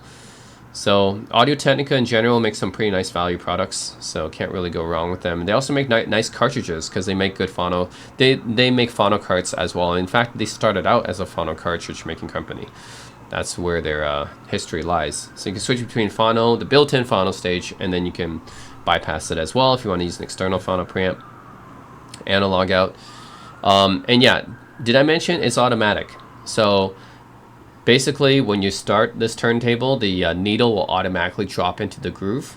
So that's pretty nice as well. Doesn't take up too much space either. It's a fairly compact turntable. So yeah, I've owned this one, except I owned the non-Bluetooth version. That was my first turntable I ever owned. So this one's a little bit more expensive, but it does have the Bluetooth functionality. And yeah, I think overall, nice performing turntable for the price. Okay, for turntables, I have to go with this one because it's such good value. The Fluence RT85N. I owned this turntable before. I've done a review on it on my channel. This is the Canadian price, so it actually is $500 US. Comes with a Nagaoka MP110 cartridge, an acrylic platter. That's actually really nice features for this price. So the regular non-N version comes with a Ortofon blue cartridge, which sounds a little bit more detailed. However, I personally prefer the Nagaoka MP110 because it sounds warmer. It has more of that, smoother vinyl sound to it.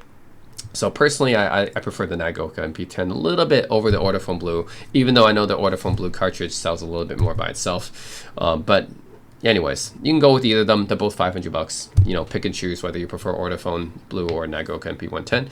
But yeah, Fluence RT85. I have to go with this recommendation because it's such a good value for the price. So for 500 bucks, first of all, you get a cartridge that by itself costs close to what?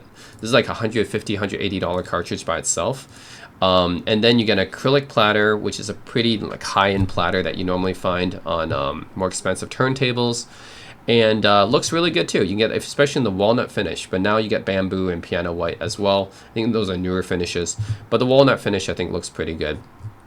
Tone arm, nothing to talk about there, but you're talking about $500 turntable. Overall, yeah, high mass MDF wood plinth. And you actually get the adjustable resonance damping feet with it as well to reduce the micro vibrations. This is important for a turntable because it's spinning all the time, right? It's important to reduce the vibrations. Now, yeah, keep in mind phono preamp's not included. You have to get a phono preamp separately. But yeah, like for this price range, 500 bucks, this is probably one of the best value turntables you can get. Yeah, so either Nagoka MP110 or the Ortofon Blue, both of them are nice cartridges to be included because both of them are pretty close to 200 bucks by itself. And then the acrylic platter is high mass, so it actually provides increased inertia, so you have unwanted vibrations. The heavier the inertia, the less vibrations. That's why expensive turntables, the higher up you go, the more like solid mass that you get with the with the platter and the plinth and everything. And yeah, it just supports your typical speeds, which is 33 and a third, 45 RPM, and both 45. I mean, yeah, you're both 7-inch and 12-inch records. You'll actually get like a little thing in the box for an adapter for that. But yeah, overall, I've owned this turntable before. It's a great turntable for the price. What can I say? Turntable, I'm also going with the Technics here. A Technics SL1200 Mark 7 direct drive turntable. This is basically $1,000 US. And Technics, they're most well known for direct drive turntables. A lot of DJs use them. They're like the de facto DJ standard, right? So I've heard the tone arm for Technics are just okay. They're not like anything special. Definitely not like Rega level. But what's cool about direct drive is that you can control the speed, right?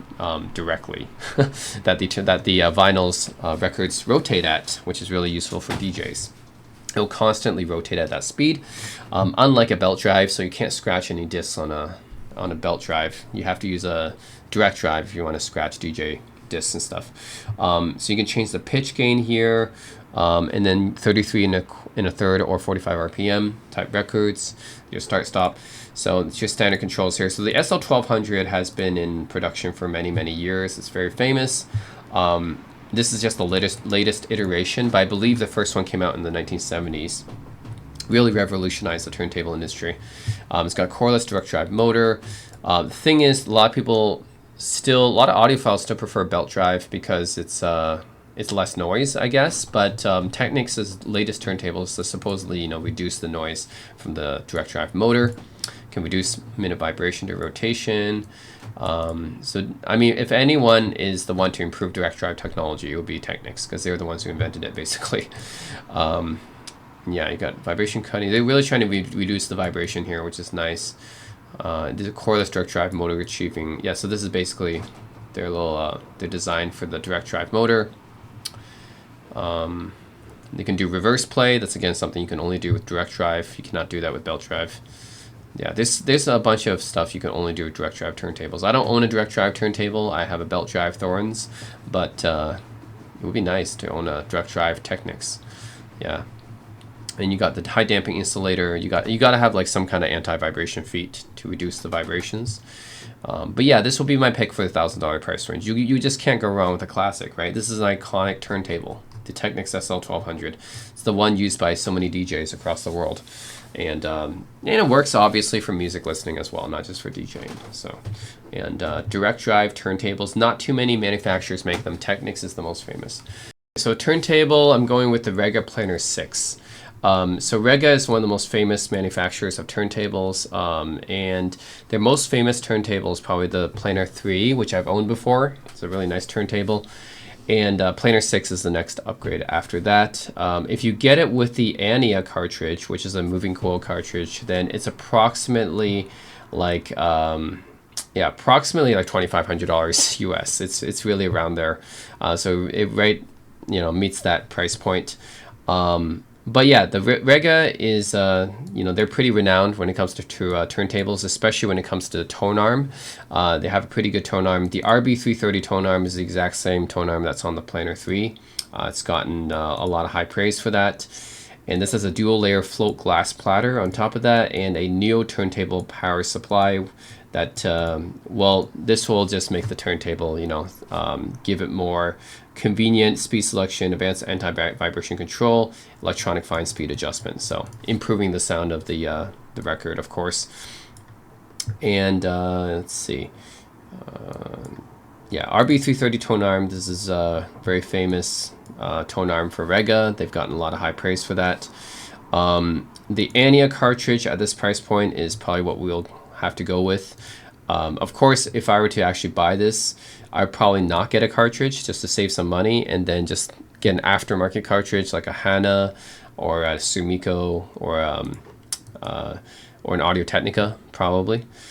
So yeah, that's what I would probably do. But for the purposes of this video, to meet this price point, let's say we get it with the Ania cartridge, which is pretty good. I mean, Rega makes great phono cartridges too. I'm just saying I'd probably go for another cartridge if I were to buy it myself. Dual layer float glass platter, double brace technology, Tancast 8 foam core plinth, custom matched Neo PSU. Yeah, 24 volt low noise motor. And yeah, overall, I think this should be a pretty good sounding turntable. I mean, the Planar 3 already sounded really good to me. Like the detail and everything, like you can clearly sense that it was an upgrade over my Fluence turntable before. So I can only imagine with the Planar 6, the next upgrade level over that. So yeah, I think I'm just going to say this is going to be my recommendation for this price point here. Just get the Rega Planar 6 with the Ania cartridge. It's got a great tone arm, and this moving coil cartridge should sound, be a pretty big upgrade over a moving magnet that we've seen at the previous price point. And having a separate turntable power supply, yeah, that would increase the performance as well. So anyways, that's my pick for this price point here.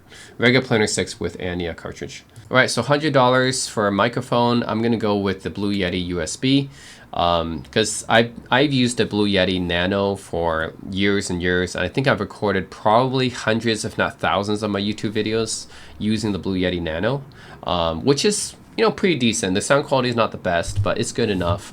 And yeah, I've used it for such a long time and no issues with it so far. This is the full-sized version, not the nano version, but I have no trouble recommending it because I've had no issues with the nano version, and the full-size version should should be very similar. So it's got the mute functionality, and it's got the volume level for the headphone monitoring. Yeah, it's pretty simple to use. You got some software here, changing your output level, de-esser, depopper, limiter. So it comes with some built-in software here. Custom 3-capsule array, Blue Voice software, that's what it comes with. 4 pickup patterns. You got flexible cardioid, omni, bidirectional stereo pickup patterns. That's actually pretty useful because normally when you're recording, you'll probably use cardioid, but then if you want to record people around you, like if you're doing some kind of conference session or whatever, like group recording, then you might want to use bidirectional or omni. So that's pretty useful. And yeah, you got the instant mute, mic gain, pattern selection, headphone volume there. Yeah, overall built well enough for. I mean, this it's not plastic or anything. This is actually aluminum, so it's built well for $100.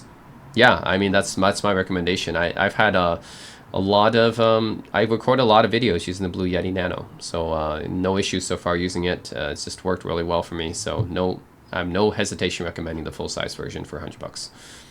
And it's by Logitech, who makes a lot of great peripherals. So Logitech owns Blue Yeti now, but yeah, no issues there. Logitech stuff's also pretty reliable too. Alternatively, if you're looking for a handheld mic, There's the Shure SM58. This is a iconic mic. Many musicians throughout the decades have used this mic, and it's really just kind of a go-to dynamic microphone for recording. Yeah, and actually for live vocals as well.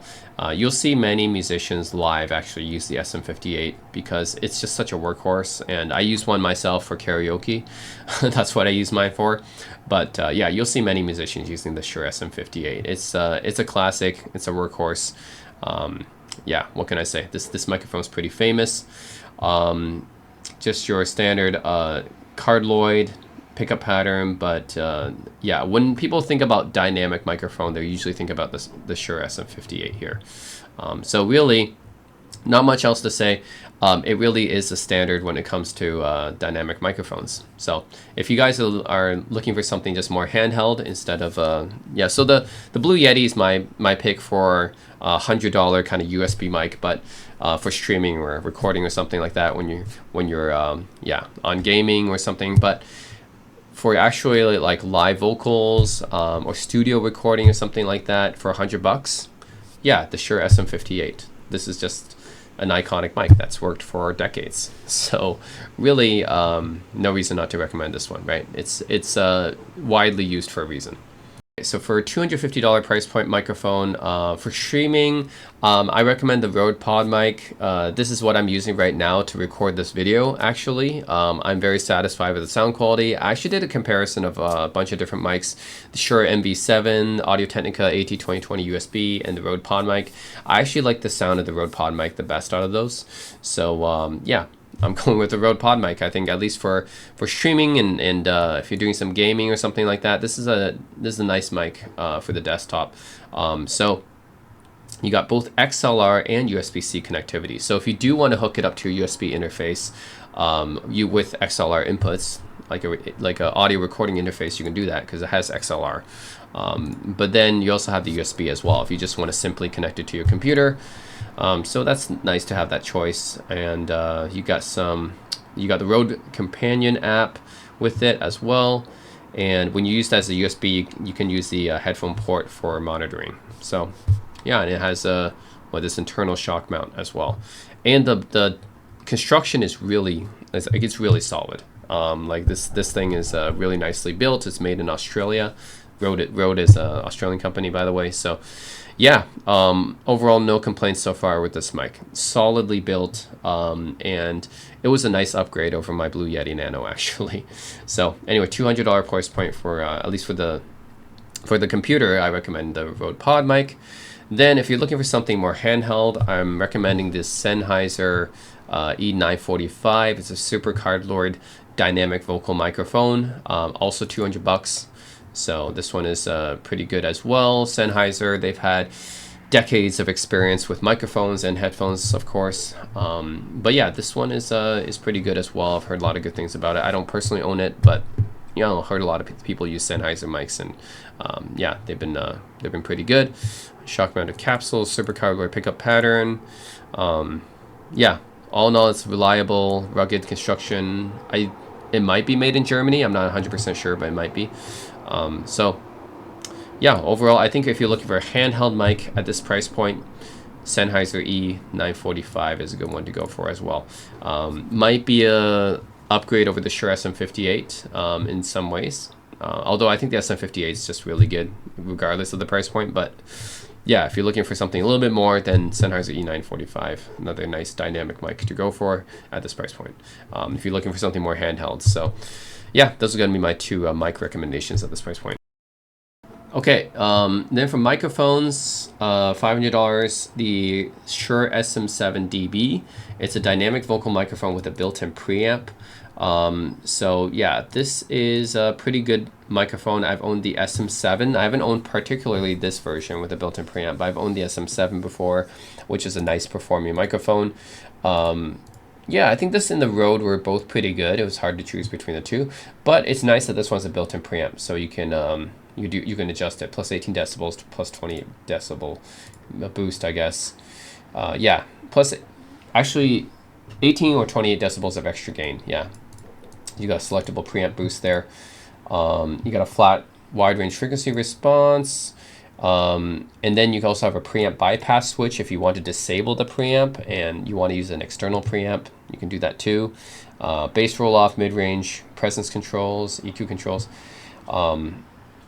internal air suspension shock isolation, and a pop filter, classic cardioid polar pattern. I mean, sure. Shure is like, if you're talking about one company that's really well known, the most famous for making dynamic microphones, it's got to be Shure, right? You can't go wrong with them. So I have to recommend it. It's built like a, this is built to last, because like with the Shure stuff, like SM58 and the SM7, yeah, it's pretty solid stuff. Again, if you're looking for dynamic microphones, I mean, Shure is pretty much the name that everyone thinks about that comes to mind. You do need 48 volts of phantom power to operate the preamp in this one. But otherwise, yeah, if you're talking about a mic for podcasting or streaming or something like that, then the SM7DB is pretty much my pick. All right, so if you guys are looking for a handheld mic for the $500 price point, I think the Austrian Audio OC707 is a pretty good pick as well. This is a handheld vocal microphone, so it specializes in vocals. I mean, if you're going to be singing, right, then this is a good one to check out. It's made by Austrian Audio, which, by the way, is the spiritual successor to the AKG company. So AKG is a really well-known microphone headphone company, very historic. They were bought by Samsung. Actually, I should say that Samsung bought Harman, which owns AKG. So then former AKG employees started their own company called Austrian Audio. They're based in Austria, obviously. And they make some pretty nice microphones too. So basically they're the successor to AKG. And yeah, I've never really tried Austrian Audio mics before. I've tried their headphones, but I've heard great things about them. They're made in Austria, so high quality, and open condenser capsule. So this is called the true condenser technology. Yeah, whatever that means, I don't know too much about it, but I don't think you can go wrong with Austrian Audio stuff. It's just they're just engineered really well. Versatile cardioid polar pattern. Yeah, let's see. Yeah, it should perform pretty well here. And yeah, their engineering team is pretty much all from AKG, so which have decades of experience. Yeah, I would say it's got a switchable 120 hertz second order high pass filter. Yeah, I would say for a handheld microphone around the $500 price range, you should check this one out. The Austrian Audio OC707, I think definitely should be a pretty good one. So for microphone, $1,000 microphone. Actually, this one's under $1,000. It's on sale for $800. It's the Beyerdynamic M160 double ribbon microphone, made in Germany. Beyerdynamic being a German company that is very historic for making headphones and microphones, actually. So yep, German built mic, and it's a ribbon mic, which I think should sound more or less like ribbon mics have their own reputation for sounding true to life or analog or warmer or whatever. But I think this is a good one. Again, I don't have the funds to buy this kind of stuff, but I heard good things about them. Like Beyerdynamic mics have a nice iconic reputation. They've been in use for decades. Beyerdynamic has, I think they started out as a mic maker, just like AKG did, and then eventually went on to making, I don't know, Sennheiser too. So Sennheiser, Beyerdynamic, AKG, all started off as microphone makers first, and then headphone makers second. So yeah, they've been making microphones for a very long time. Double ribbon design, figure 8 M130, interesting. Oh, hypercardioid polar pattern. Yeah, and obviously, like even with Beyerdynamic stuff, like even their lower end stuff is actually still made in Germany, so that's pretty nice. Should be really well built. Now, all the Beyerdynamic stuff, I've only had experience with their headphones, but they've been pretty well built before. So, anyways, I'll recommend this one, the M160, and then there's another one. If you guys can stretch the budget a little bit to $1,200 and you still want a microphone, the JZ Vintage 67. I think I've heard good things about this too. I also don't own this one, but I've heard really good things about it. It's actually built in Latvia. So JZ Microphones is a Latvia company. But I've just heard really good things about this microphone. Compared it to some of the Neumann microphones, I think the Neumann MT102 or 103 that this was compared to, as well as, what's the other one? The Austrian Audio OC818, I think. And then people said the JZ Vintage 67 is better than both the Austrian Audio and the Neumann. So, okay, that's why I'll recommend this one. Golden Drop Technology, whatever that means. Class A discrete amplifier circuit, handcrafted in Latvia. So, yeah, I was just doing some research, right? I was like, $1,000 price point with large diaphragm microphone. Should I go with Austrian Audio? Should I go with Neumann? And this JZ V67 came up, and everyone said, yeah, this is the better one. So I think if you're looking for a large diaphragm condenser mic, yeah, the JZ V67 is probably the one to go for here, because I heard really good things about it and heard it's superior to the Austrian Audio and Neumann products at the same price range. So, yeah. Yeah, this is definitely more of a specialist microphone company, because JZ microphones, yeah, they're, I haven't heard of them too often before, like outside of the microphone world. So I think they're pretty specialist when it comes to that. But anyways, I did some research, and for large diaphragm mics, if you can stretch your budget a little around the $1,000 price range, the JZ Vintage 67 is one of the best I've heard. Okay, I only have one microphone to recommend at this price point. That's the Telefunken TF51, a large diaphragm tube condenser microphone. Because, I mean, just look at it. This thing just screams luxury, doesn't it? This is just personally, if I had the money, I would get this, right? Obviously, I don't have the spare funds to have something like this, but man, like, it's so vintage looking, so luxury looking. So yeah, Telefunken, right? There's a, yeah, I think they're a German brand, but they have these, the Austrian sound is basically the AKG sound, I'm guessing. Yeah. So yeah, Telefunken is a historic microphone company that dates back, almost 100 years, I would say. But yeah, they've been making mics for a long time. And it's just nice having like a tube microphone, because you don't see this technology. Like you only see them on expensive microphones like this, right? So this one is based on the ELA M251EU, introduced in 1960. So yeah, this is almost like Telefunken right now is pretty much making like reissue type microphones that's based on the golden era microphones of back in the days, right? Of tube microphones. So it's got 6072A vacuum tube, German-made Hoff transformer. So it has a separate transformer that has to power this thing, right? And you can choose between the different pickup patterns here. I think that's a cardioid pattern. And you got very interesting inputs and outputs. This is XLR, but this looks like a 7-pin XLR. Very interesting. 3 polar patterns, cardioid, omnidirectional, figure 8. So that's what those 3 are. And it's, yeah, large diaphragm. So yeah, this is a very vintage inspired microphone, and also very expensive because it's $2,000 thing, but it's more like for a luxury show-off piece more than anything. And this is actually made in the USA, actually. Interesting. The original company is German, but this is actually made in the USA. And yeah, using a Telefunken vacuum tube here. It's more like for it's like a vintage show-off piece almost. So like, I don't think you really need to have one of these to be able to record good sound from a microphone. It's just like more of a show-off piece. I mean, you're talking about a $2,000 microphone, so it's like you don't have to have one of these to record, but if you have the money, why not? So I'm assuming like if you have this amount of money and this is your budget, you're like, I want a $2,000 microphone. This is my recommendation. Yeah, get the Telefunken TF51.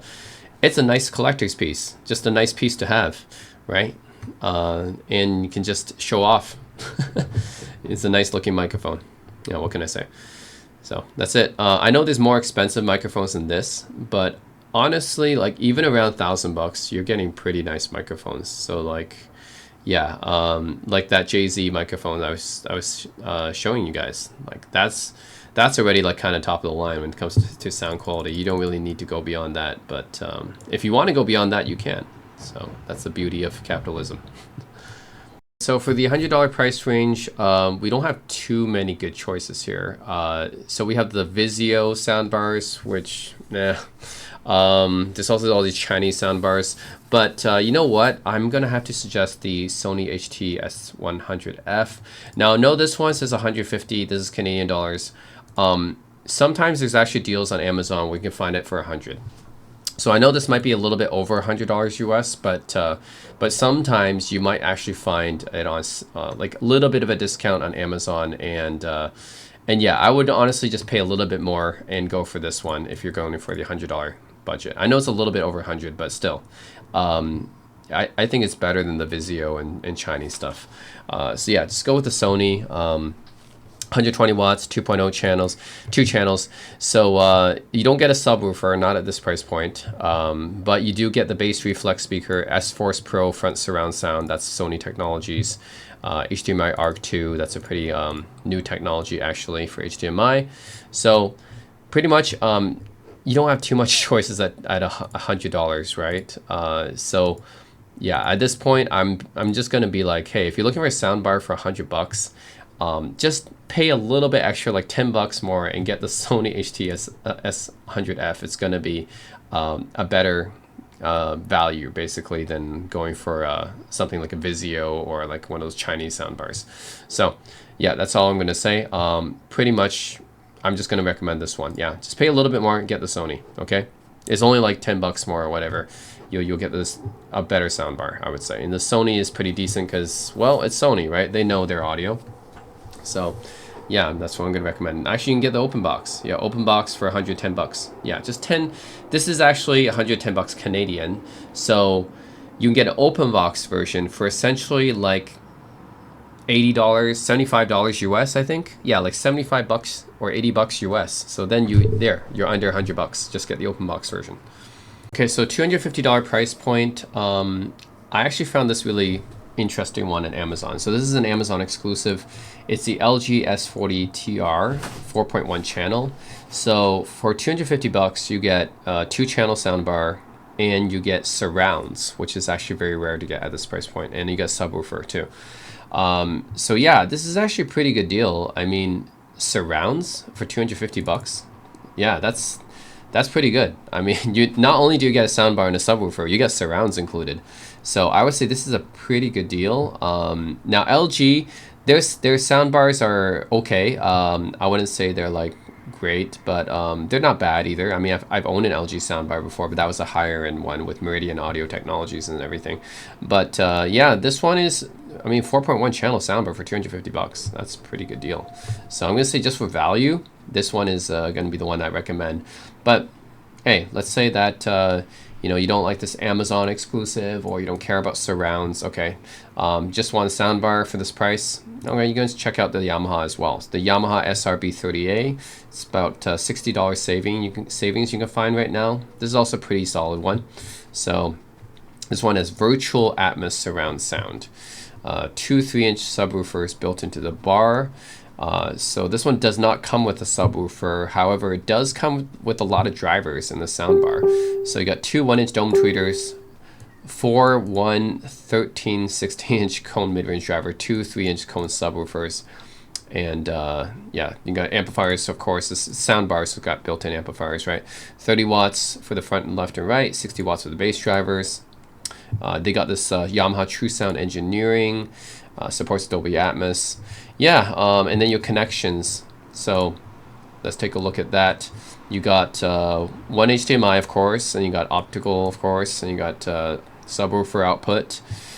So yeah, you got pretty much everything you need. And virtual Atmos sounds really interesting. So it's got a lot of drivers actually inside this thing. For 220 bucks on sale, I think it's a pretty nice one to pick up. So say if you don't care about these surrounds or whatever, you just want a sound bar for this price that sounds maybe a bit better than the LG, then yeah, check out the Yamaha, the SRB30A. I think this one's pretty good as well. It's got built-in subwoofers into the soundbar. Though I think this is like, can you really put a subwoofer inside a soundbar? I don't think they're real subwoofers, but that's what they call them anyways. But interesting nonetheless. Yeah, they say they have subwoofers built into the bar and the virtual Atmos surround, which should be pretty interesting. $500 price range, I'm going to go with the JBL Bar 500. You save $100 here as well. So actually originally it was $600, but you can get it $500 right now. It's 5.1. So yeah, you get actually, you get, well, actually you can get the surround channels, I believe, as well. So this thing, even though I don't see any dedicated surround speakers, it must mean that it has some kind of surround channels built into the soundbar, and you get the subwoofer, of course. So interesting. So it has 7 built-in speakers, a 10-inch wireless subwoofer. You can do Dolby Atmos. Actually, can it? 5.1. It should be 5.1.2 then if it was Dolby Atmos. But yeah, anyways, it says it can do Dolby Atmos. But yeah, 5-channel, multi-beam technology, and it has Dolby Atmos. So somehow it can do Dolby Atmos, even though I don't see any dedicated up-firing drivers. So it's got 3.25-inch tweeters, 290-watt built-in amplifier, pure voice technology. It's got some dialogue tech there, multi-beam technology. It's got the virtual surround sound that a lot of soundbars have, actually. These are all kind of like hit and miss technologies. I don't know how good these virtual surround sound things are, but yeah. 10-inch downfiring subwoofer, and then yeah, this is going to let you support a bunch of streaming stuff as well. 1 HDMI input and output, optical digital input, and USB-A. Okay, yeah, so I think this is for $500. Yeah, not bad. I mean, there's a bunch of choices that you can get for $500, but yeah, it looks like it has 5 drivers here, but then it has Atmos drivers here. How come it doesn't say that? It would say 5.1.2, right? But apparently, I mean, I see some kind of other possibly up-firing drivers here. Anyways, but it's definitely got 5 drivers here. So these are going to be the main drivers in the center channel. Yeah, it looks like it does have up-firing drivers. So it actually would be 5.1.2 then. Okay, so it does have true, side firing drivers. Okay, that's probably where the Atmos thing comes from then. Yeah, I see side firing drivers here, and then it has 5 drivers facing the front. So it's actually, yeah, 5.1.2. So anyways, they should really revise this. 5.1.2, not 5.1. Anyways, for this price, $500, you get a 5.1.2 soundbar. JBL 500 should be pretty good for that price. I mean, JBL makes some pretty solid products for the value. So I've been always impressed with JBL's their speakers, and actually my brother has a JBL soundbar and it sounds pretty nice. So I personally haven't owned a JBL soundbar, but I've tried my brother's soundbar that's from JBL and it's pretty good. And for the price, I mean, it's not going to be like as good as a dedicated, discrete 5.1 setup, but for a soundbar, right, for this price, it's going to sound pretty good. And I've always been impressed with JBL's their Bluetooth speakers as well. Their Charge and their Flip. So yeah, I'm going to recommend this one for the $500 price range. Okay, so $1,000, we're getting to some pretty high-end soundbars now. $1,000, you get the Sennheiser Ambeo soundbar. This is what I would recommend, because originally it's $1,500. So for $1,000, this is a pretty hefty discount. And 7.1.4 channel soundbar with Atmos and DTS:X. That means at least it has, what, 7 drivers around here. That's also, some of them are surround drivers too. And you got 4 up-firing drivers, and you got subwoofer too. So that's pretty impressive. You can see all the different drivers here. Pretty crazy, actually. Yeah. And it's Sennheiser, who recently went into soundbars. I would say that they were not known for soundbars before. Sennheiser is a German company known mostly for microphones and headphones. So recently they got into soundbars, but I've heard lots of good reviews about them. I mean, Sennheiser, right? They really care about sound. They're very audiophile brand, very popular among audiophiles, I should say. Yeah, so their Ambeo Max is actually, they're even higher in soundbar. But they made this kind of more slimmer version. They call it the Ambeo Plus, which is what this version is. And it's got the Ambeo virtualization technology. Let's see, built-in Bluetooth, AirPlay 2, Chromecast. Yep, built-in subwoofer channel. And yeah, 7.1.4 channel surround sound, and 9 built-in speakers actually. Class D amp. So you got 3 front-firing aluminum cone full-range drivers, and with a dedicated center channel, 2 side-firing drivers for a wider soundstage, 2 up-firing drivers. That's the Atmos drivers probably, and then 2 4-inch long-through woofers for the bass. It also got 4 Farfield microphones, Ambio 3D virtualization technology. Again, not sure how good that is, but it'll upmix the stereo or 5.1 audio into I guess full 7.1.4, and the 360-degree reality audio, which I think is a Sony technology. And then yeah, of course you got the Dolby True HD, Dolby Digital Plus Atmos, DTS Surround Sound, DTS-X. You got of course all this streaming stuff here as well. Connections, 2 HDMI inputs, 1 output, eARC. Yeah, you gotta have eARC these days. Dolby Vision HDR10 is nice. Optical input, you got stereo RCA aux input as well. That's not very common to see on soundbars, but it's interesting you have some legacy input there.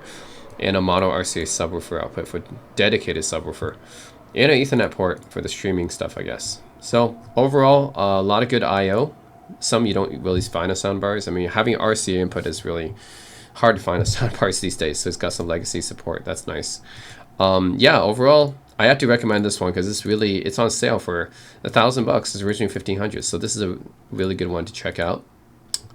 Yeah, I would say if you can see this deal, right, this is a pretty good deal. But let's say that normally you're not going to see like this Ambio Soundbar Plus, or it's not on sale or something like that. I think an alternative could be the Creative Super X5 Carrier, which is about, this is Canadian dollars, so $750 or $700-ish US. So it's well below the $1,000 price point. If you're looking for something a bit cheaper, or you can't find a sale on the Sennheiser Ambio, then I think the Creative X5 Super X5 Carrier is good too, because Creative has always made some really nice value products. And I've been really satisfied with their Katana soundbar, which is a cheaper soundbar than this. That's mostly for the computer and desktop. This is a full-on for the TV and home theater system. So Dolby Atmos, 10-inch wireless subwoofer, and it's got the Super X5 technology. This is Creative's proprietary virtual surround technology, which I think works better than most virtual surround technologies. So you see all these virtual surround technologies. I've actually tried Super X5 before because I had the Sound Blaster X3, which had it built in. It's actually pretty impressive. So yeah, I would say that's actually pretty interesting virtual surround technology there. So 15.2, that's pretty crazy. 15.2, that means it's actually no, this is a yeah, so I think their flagship soundbar is a 15.2 Sonic Carrier. That's crazy how many drivers that one has. But yeah, this is a Dolby Atmos speaker system soundbar. Huh, interesting. So this one, apparently they partnered with Dolby to develop some kind of proprietary design. Okay, interesting. And see how many drivers it has. So it's got 2 side firing drivers. It's got 2 up firing drivers. That's for the Atmos. So I guess the side would be the surrounds. So you got 2 side firing surround drivers, 2 up firing Atmos drivers, and you got 2 front drivers and the 1 center channel driver, right? So overall, that's 7 speakers, right? So it'd be 7.1, I guess. Yeah, 7.1. The Sonic Carrier is 15.1. That's crazy. But yeah, 7.1. It's 7 drivers and 1 subwoofer. And yeah, I've always been impressed with Creative's audio products for the price, because their products are like generally not that expensive, and you get really good sound quality out of them. So although I haven't owned this particular soundbar before, I can say that it's a good chance it'll sound pretty good. And it's got this super wide technology, so that's in addition to the Super X5 technology, I guess. Good connectivity, I'm guessing, because Creative has always had good connectivity with their products. So it's got an HDMI eARC port, 2 HDMI 2.1 ports, 3.5mm headphone jack, Super X5 support.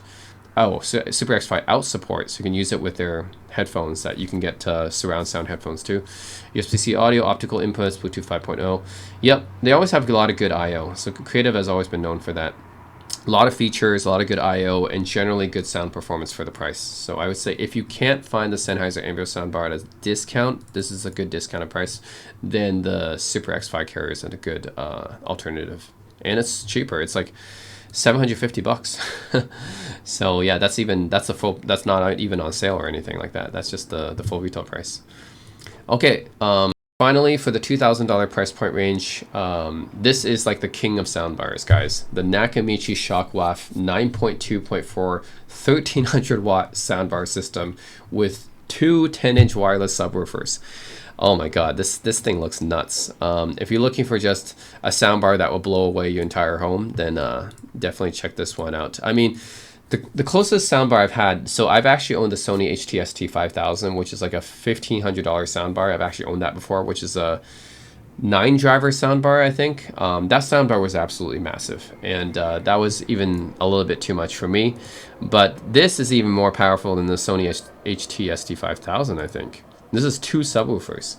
So, that's pretty crazy. Nakamichi, by the way, guys, the Japanese company, they're mostly known for back in the day for making good cassette players, good cassette decks. But these days, they're most well known for making crazy powerful soundbars. So yeah, we can look at the specs here.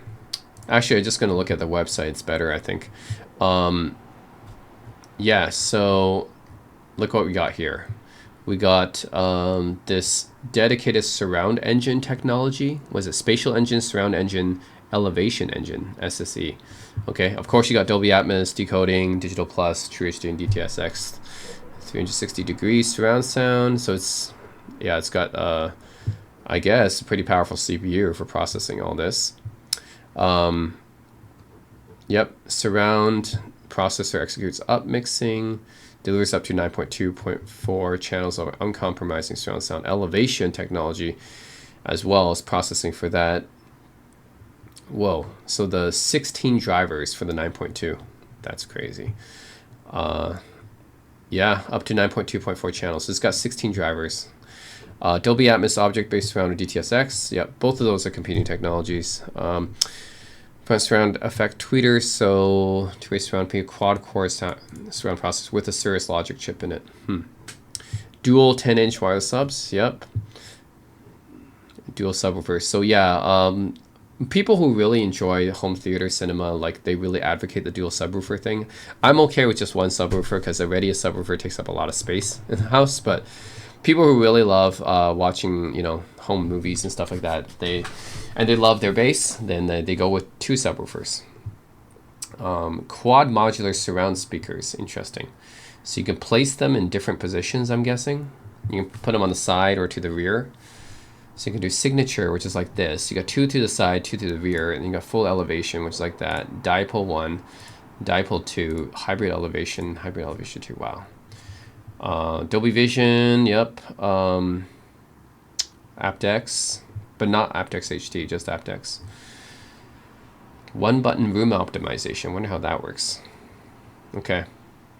And then you got the LED display there. So let's see what connections you got. I/O. You got USB. That's actually something you can plug in and play something off USB. Aux, optical, coaxial, HDMI, 2 HDMI in, no, 3 HDMI ins. Yep, and 1 HDMI out. Yep. Okay. So look at the drivers here. You got 6 2.5-inch full-range drivers, 2 1-inch high-frequency tweeter, 1 3-inch full-range driver, 1 1-inch high-frequency tweeter, 1 3-inch full-range driver, 1 1-inch high-frequency tweeter, 1 10-inch downfire subwoofer. And you got more of these. So you got, this is just per surround speaker. This is per surround speaker. This is per rear surround speaker. This is per subwoofer. So yeah, you got, so the main soundbar has this, and then each of the surround speakers has this.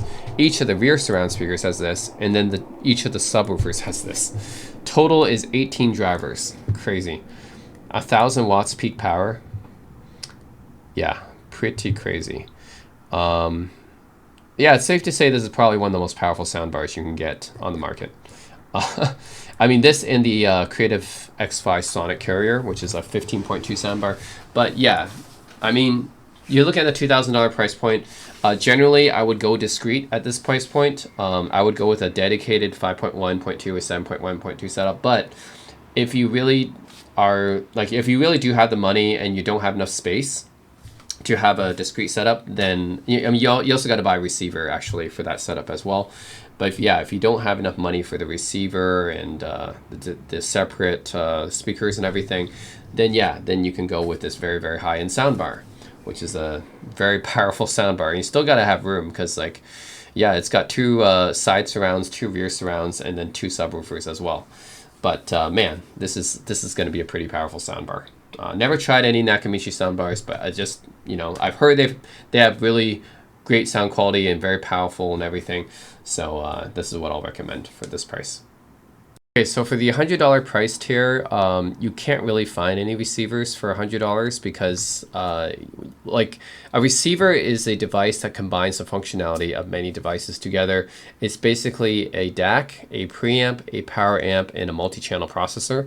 So finding one for $100 or less is basically impossible. You can't. So this is actually one of the cheapest ones I could find online. It's a Donner stereo home receiver, and actually if you apply the coupon, it's actually only $120. So this is the closest I can find. It's technically not under 100, but you can't really find a receiver under 100. It's just not possible. It just, the cost to make a receiver it has to be at least over 100 bucks. But 120 bucks for a receiver. This is one of the cheapest receivers I've seen.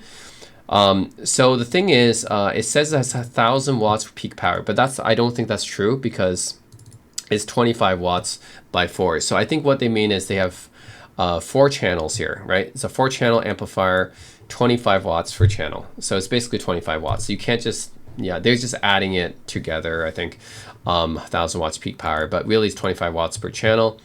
And supports Bluetooth 5.0, USB, 2 pairs of RCA, 2 mic inputs, aux. I think primarily this is actually meant to be used for karaoke.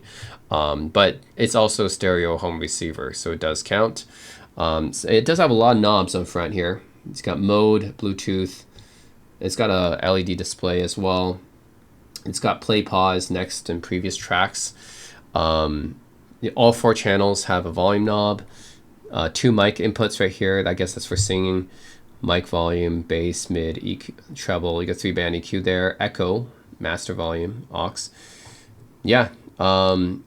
And I can look at the I/O at the back as well.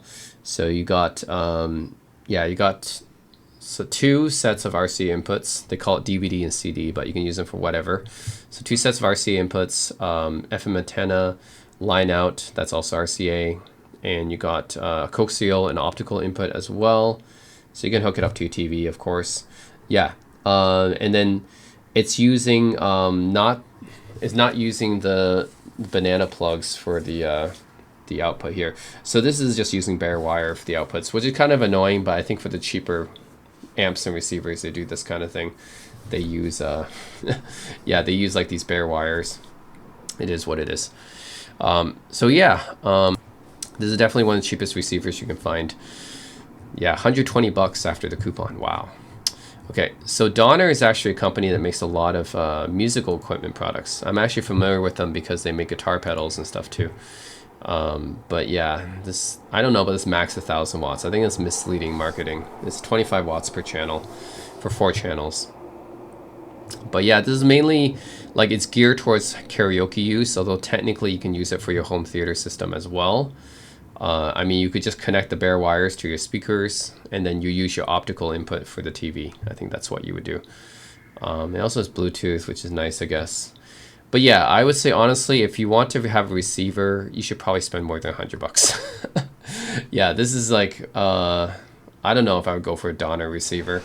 But, I mean, if you're looking at this price point, not much options. You had to go with the Chinese, kind of the more sketchy Chinese brands. Although Donner, I mean, I have experience with them before.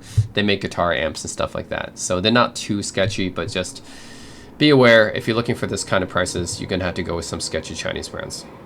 It is what it is. Okay, so for the $250 price point, here we start to actually get into some real receiver brands and none of that sketchy Chinese stuff. So we got the Pioneer VSX 534. I see this on sale here on Amazon for $250. originally 380, but find it on sale for 250. And I think that's a pretty good receiver for this price. I mean, $250 is still pretty budget, right, for a receiver. So this one is 5.2 channels, HDR10, Dolby Vision, Atmos, 4K Bluetooth. Yeah, that's what most people want. DTS:X playback and Dolby Atmos, Bluetooth compatible. So if you look down here, see if we got 5.2 channels. So basically, yeah, this is good enough for most people. If you want the 7 channels or more, you're going to have to spend more than $250 on a receiver. 4K ready. So it's got HDR10, HLG, Dolby Vision, BT 2020. This is pass-through, right? The TV supports that. You're just passing through the receiver.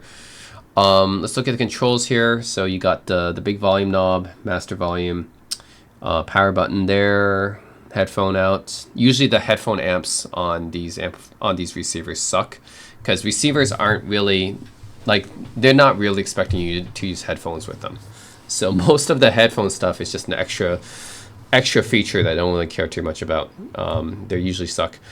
They got a setup mic here, so I wonder what room equalization software they're using. Is it Odyssey? I'm guessing it's Odyssey Mult-EQ, because there's only a few different room correction softwares out there. There's Odyssey and there's Dirac. These are the two big ones.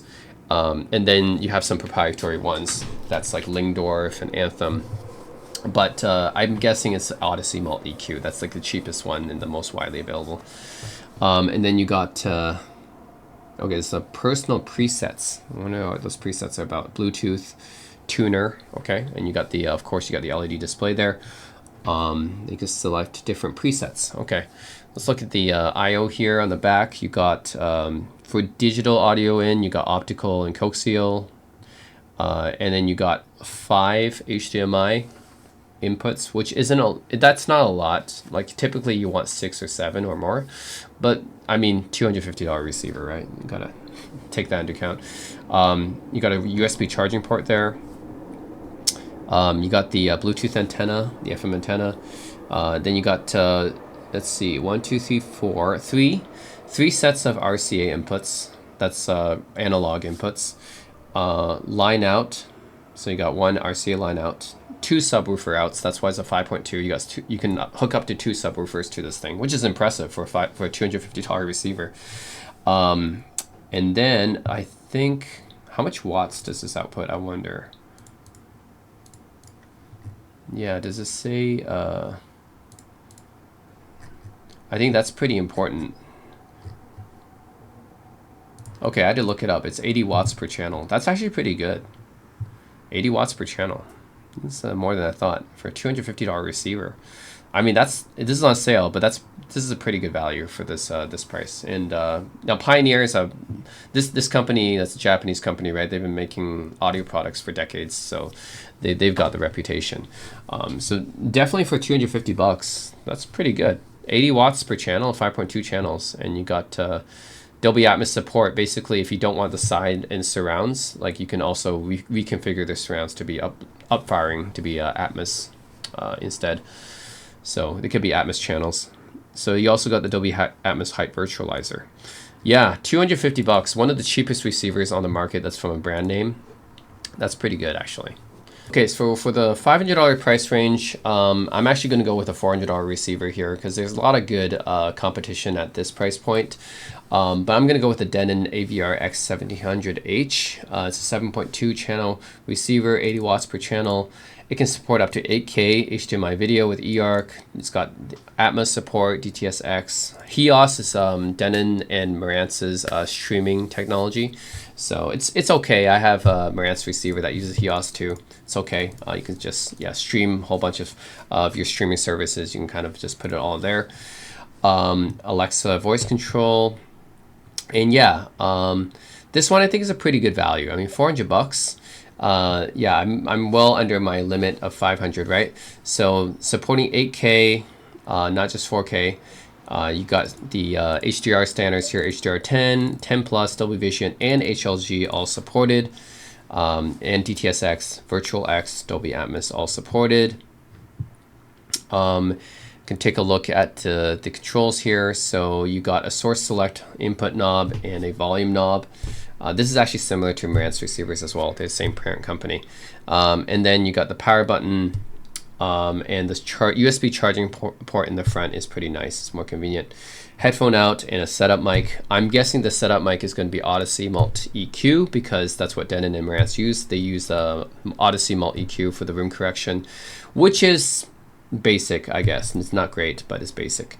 And then you got some controls here for the LED, display, tuner, preset, zone, dimmer status, and different inputs. In the back here, we can check it's got a phono stage, which is nice if you have a turntable. It's got pre-outs for the Zone 2. It's got two analog ins, which is both RCA. It's got 2 subwoofer outs, so you have 2 subwoofers, right? It's a 7.2. That's both supported, and video in as well. Interesting. And you got video out. So yeah, that's like a what? Composite or something? It looks like a composite. Huh. Anyways, 2 optical inputs. That's nice. So you can hook 1 optical to your TV and 1 optical to your media player. Yeah, network for the streaming. And then you got 6 HDMI inputs here, which is okay. It's not, I mean, 7 would be ideal, but 6 is okay. And then you got HDMI out with the 8K support, eARC support, HDCP 2.3 support, which is all pretty modern technologies. And yeah, 80 watts of power through 7 channels should be enough to drive most speakers okay. It's not like a great amount of power, but it should be able to drive most speakers okay, unless you have like big towers or something like that. So overall, I think this is a pretty good one to pick up. So yeah, I got the 3D audio with Atmos, X and Virtual X, 7 channels, 80 watts each, 8K support, yep. Odyssey room correction, yep, that's why I would have figured. Odyssey Mult EQ XT. So this is just a basic room correction software. It's not as good as Dirac, but it is what it is for $500. You're looking at $400 receiver actually. This is $400. And it supports variable refresh rate, which is nice. That's like a G-Sync. Kind of like the unbranded G-Sync for playing video games. So that'd be good for gaming. And HEOS, like I said, it's okay for streaming. Yeah, not as good as BlueOS, but it works, I guess. It'll support Tidal, Amazon Music, Pandora, Spotify, all those services. So yeah, my recommendation for the $400 price point would be the Denon AVR X1700H. $1,000 price range, there's a lot of good choices. I'm gonna go with the Yamaha Avantage RX A2A, another 7.2 channel receiver, and just yeah, it's right at $1,000 basically.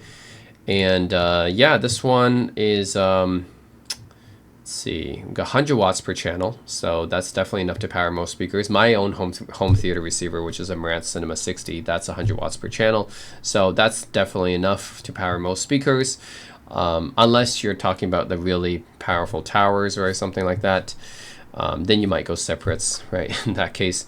But for most people, I think 100 watts is enough, and Dolby and DTS, obviously, Atmos, DTS-X, Cinema DSP 3D as richness and depth. And Yamaha, just like Sony, likes to use their own proprietary room correction software. In this case, they call it the Yamaha Parametric Room Acoustic Optimizer, the YPOW. So I've never used a Yamaha receiver, so I don't know how well it works, but yeah, YPOW. I've heard it's like maybe as good as Odyssey, maybe a little bit better than Odyssey. I don't know, but not as good as Dirac, generally speaking. Reflective sound control, yeah, built-in Wi-Fi. MusicCast is Yamaha's proprietary streaming technology. So, oh, by the way, that's something that the Denon had as well, HEOS. So Denon and Marantz use HEOS for their Wi-Fi streaming technologies, and Yamaha uses MusicCast, something that Sony doesn't have actually. Works with Alexa, Google Assistant, AirPlay 2, Bluetooth. Yeah. And you got 7 HDMI inputs, which is good. That's a good amount. All 3 HDMI connections support 8K. All HDMI connections support 4K. HDCP 2.3, pretty recent. And it supports HDR10, 10 plus HLG and Dolby Vision, all the latest HDR standards. Also, the gaming optimized video processing is interesting. Supports variable refresh rate, VRR. That's basically G-Sync. It's like an unbranded version of G-Sync. And it supports audio return channel, enhanced audio return channel. Yep, should. So yeah, that's pretty good. A lot of good features there. So you can see the I/O is kept pretty simple for Yamaha. I mean, the controls, I should say, are kept pretty simple. So you got one major volume knob here in the front, and then you got a selector switch, and then yeah, the LED display there, main menu, USB charger in front, which is good. This is the YPOW microphone connection, the headphone output, power button. Very sleek looking. Actually, I think it takes some cues from Sony because it does kind of look like a Sony from here. And then at the back here, this is 100 watts per channel, right? So yeah, 7 channels, 100 watts per channel, which is good. That's a good amount of power. You got 7 HDMI inputs. That's definitely enough for most people. Actually, it's more than my own receiver. My own receiver, the Marantz, has only 6. 1 HDMI out, the eARC back to your TV. Then you got 3 sets of analog inputs here, RCA. You got a coaxial input and an optical input. You got a phono stage here, which is nice. If you have a turntable, you got 2 subwoofer outs, so that's the 0.2. And you got some a pre-out as well. So very good I/O selection, and yeah, very good I/O selection and very good features, I would say. So overall, the only thing I would say is I'm not sure about the YPOW, how good that works, and MusicCast is actually pretty good. I have MusicCast on my Yamaha because, yeah, I have a Yamaha WXA50 integrated amplifier, which is a streamer amplifier. So that one does come with MusicCast. And MusicCast works pretty well for me. Not as well known as, is not as well known as BlueOS, but it works well enough for me. So I don't have any issue with MusicCast. So yeah, good amount of I/O. Sound quality should be good because it's Yamaha. Right, they've been in the audio business for a long time, and yeah, overall, like they keep it simplistic with the controls out there. So, anyways, for the $2,000 price point, I actually have 2 picks. One is just really good value because I see this as a massive discount. So this is the Arcam AVR 11. So originally it was $3,000. And it got discounted to $1,800, so you're saving $1,200 on this. So that's actually pretty good value. Arcam is one of those companies. It's kind of more of like a boutique audiophile level company. It's a British company, and they're well known for their sound quality. So I'm guessing this receiver should sound pretty good. But I've never owned anything Arcam. I don't know. I just heard they sound really good. So yeah, we can take a look at the controls here. So you got headphone out, which I don't know, even at this price point, would it be any good? I don't know. You got an aux in here, volume knob, you got a nice LED display, power, and LCD display, I should say.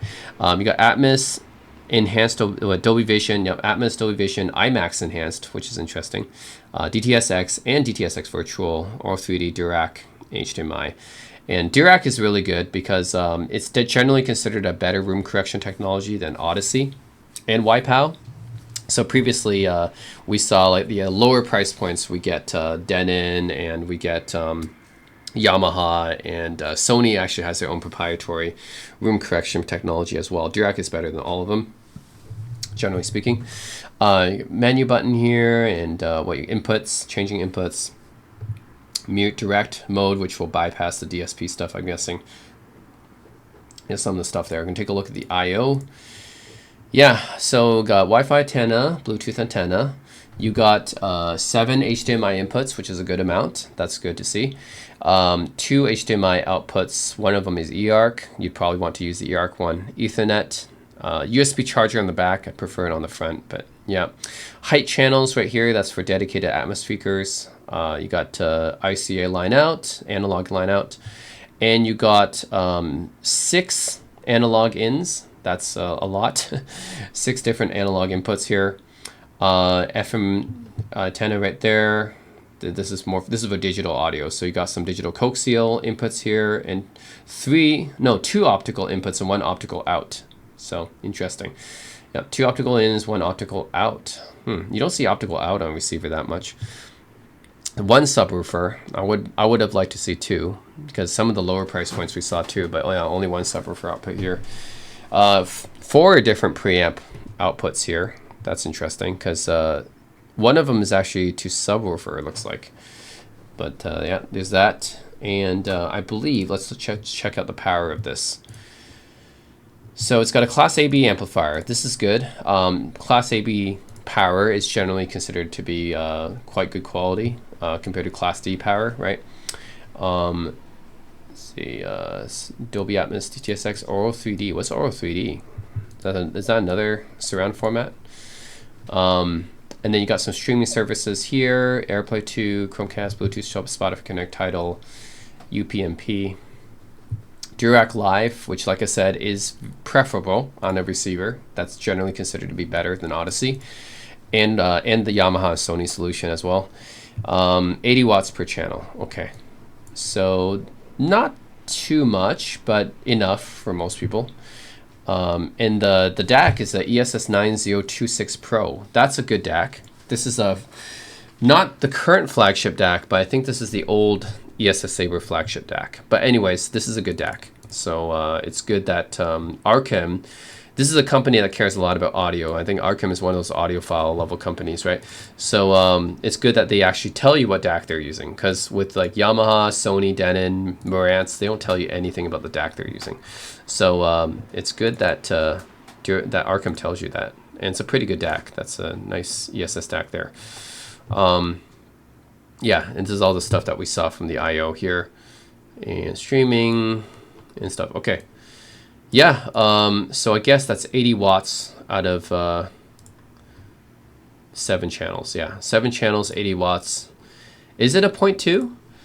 I only see one subwoofer out here. Oh, okay, I see. They're probably counting this one as another subwoofer out. So this would be one subwoofer out, and this would be the other one. So it is 0.2. Yeah, and then this is for the other channels. That's pre-out. Okay, I got it. And then they got a serial port connection, trigger connections as well. Yeah, overall, this is a huge savings. That's the thing I point this out. Yeah, you're saving like $1,200 on this device, $1,800. Yeah, it's almost half price. So like you're saying, like 40% on this thing. So that's like very good value. So I recommend this one, Archem AVR11. But let's say that, oh, you can't find a retailer that, you know, where you can save this much money or something like that. Let's say you can't find this deal for whatever reason. And let's just look strictly under $2,000, okay? Maybe this is a big sale. Okay, I would recommend checking out, if you're just looking at MSRP under $2,000, Anthem MXR 540 8K is a good one to check out as well. This is probably the one I would go for if I had the money. Now this Archem is good because Archem is good sound quality and everything. They're generally focused on the sound quality. Maybe not so much the interface, but I've heard lots of good things about the sound quality. It's just that the interface of the Archem might not be as good because, yeah, their priorities are mostly on having good sound. So another alternative is the Denon AVR X4800H. This is a 9.4 channel home theater receiver, and it's $2,500. So you might not think that Denon makes receivers this expensive, but they do. Yeah, and I think this is like Denon's top of the line.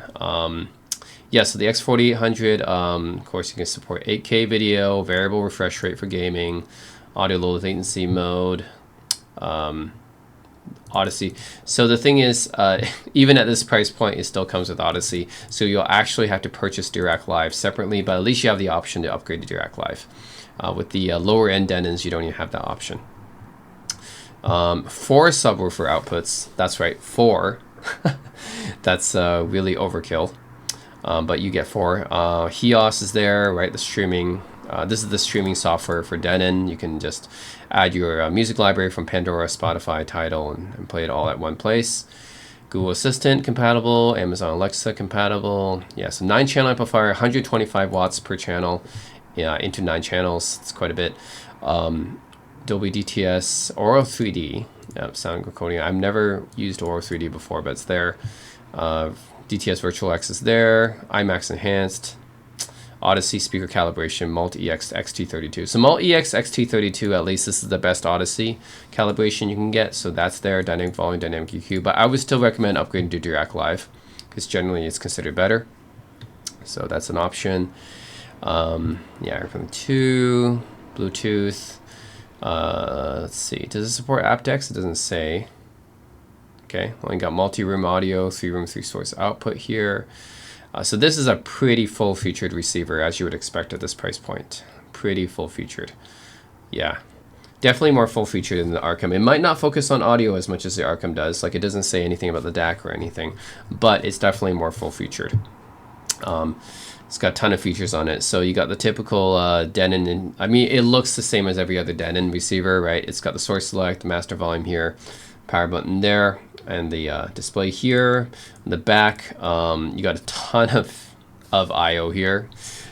So yeah, you got Bluetooth, Wi-Fi antenna, 2 optical ins, coaxial here, network. You get 7 HDMI inputs, which is, that's the amount that I would say is pretty good. You got 1 4K for zone 2, and you got another one here. So you got 3 HDMI outs, I believe. One is eARC, of course. FM antenna, 3 trigger outs. You got an RS-232 serial here, remote control here. You get 5 different, analog inputs here, all RCA, and 1 phono input. It's a built-in phono stage. It's probably not that great, but yeah, you have it. And then you got the pre-outs here. You got the zone 2, zone 3, and then you got front, center, surround, back, and height 1 and 2, all these pre-outs here, and 4 subwoofers. That's right. So that's crazy. I don't think I ever used that many subwoofers, but you got 4 subwoofer outs there, and 9 channels, all driving 125 watts. So that's pretty good. Yeah, front left, front right, center, surround left, surround right, surround back right, surround back left, height 1 right, height 1 left, height 2 right, height 2 left. Yeah, that's quite a bit. Wow. So this is in full, this is 9.4, but also because of the height channels can be configured however much you want. You can add even more surrounds if you want, but yeah, 9.4, pretty crazy. So yeah, this is going to be my my pick here. Oh, this little thing opens up. Didn't see that, but yeah, this little panel opens up. And you got a navigation here if you don't want to use the remote control, and then you got the input switcher. You got a headphone jack here, the setup mic for the Odyssey, and yeah, the zone stuff here and the charger. Okay, cool. Anyways, yeah, this is probably Denon's top of the line receiver. I would say $2,500. Oof. Yeah, it might not focus on audio as much as Arcam, but if you just want the feature set, right, this is a lot. 9.4 channels, 4 subwoofer outputs, 125 watts per channel. You definitely got a lot here, and plus you can get Dirac too, which is nice. So, anyways, that's my other pick for the $2,500 price point for receivers. Okay, so let's get into music streamers now. I think that these devices will definitely have a DAC at least, and they're more like preamps most of the time, but sometimes they can be integrated amps as well, and they can also just contain an amp inside of them. But sometimes they're preamps and DACs, and they don't contain an amp. You gotta connect them to a power amp or something, or an integrated amplifier. But anyways, yeah, that's the product category here. We're going to start out with the FiiO SR11 at the $100 price point, because there isn't too many options at this price point, actually. FiiO SR11 is one of the few. And, FiiO is pretty well-known Chinese hi-fi brand at this point, or Qi-Fi brand. So actually, let's look at the specs here. So it's airplane room ready. It's got Ethernet port, supports 768 kilohertz 32-bit DSD-256, which is, for streaming, that's high enough quality, right? Let's see, yeah, stream music receiver, AirPlay streaming protocol. So you got Apple Music. FiiO Music's interesting. I did not know that FiiO had their own music service, but I guess they do. Spotify, Tidal, room ready. So you got power here via USB-C. So you can just use actually even a power bank to charge this thing if you want to power it. It doesn't require too much power, it looks like. USB-C port right here, and then USB host, USB-A and USB-C supported here, and of course you got a Wi-Fi antenna, got optical out, coaxial out, and LAN, which is the Ethernet port. Yeah, so I guess if you want to connect it to a if you wanted to connect it to an amplifier, which you will need to because this doesn't contain an amp, you will have to probably use the coaxial or the optical out there. It's probably the Ingenic X2000, right? This is the same processor that a lot of digital audio players use. Ethernet LCD display with just one volume knob there and a power button. It's pretty simple. Remote. Yeah, it's pretty small, portable. But yeah, at this price point, there's not too many choices. You're talking about $100, right? So not too many choices at this price point. But FiO's pretty good. You know, they've always provided good value for their products, so I have no issue recommending FiO at this price point. Okay, so next with the $250 price point, we're going with the Weem Pro Plus, which is just about 225, I think, around there. So it's 320 Canadian, which is about 225 US, I would say. Yeah, Weem is also a company that makes a lot of good value streamer products as well. Pretty affordable stuff that performs generally pretty well. I've heard a lot of good things about them, even though I've never owned a Weem. Just I've heard a lot of good stuff about them. So yeah, Apple AirPlay 2, Chromecast, Spotify Connect, Tile Connect, Room Ready, DLNA, Alexa Cast all supported. It's got an upgraded DAC. I wonder if they're going to tell us what DAC they use. Yeah, it's got an AKM 4493 SCQ, which is not the flagship AKM DAC, but it's kind of the mid-range AKM DAC, which is pretty good. I mean, it's still a pretty nice DAC. I've actually had experience with this DAC before because it was, I think this was on the Hydits AP80X, right? I think it was on one of the DAPs I used before. Actually, no, this was on the KN N3 Ultra. That's right. Yeah, this is on the KN N3 Ultra I owned before. It's a decent DAC. Not the flagship, but decent. Very solid performance. And it's got the typical warm AKM Velvet sound technology that, yeah, almost reminds you of, yeah, like it reminds you of giving you more of like an organic, you know, analog, warm sound out of it. So high precision, low jitter DAC. Yeah, got AKM Velvet sound. It's pretty good DAC, especially for a streamer at this price point. Pretty good. So yeah, I got all this supported. Play 2, Chromecast, Spotify Connect, all this supported. High-res audio, of course. Two-way Bluetooth. You can actually use this as a Bluetooth receiver as well. That's pretty good.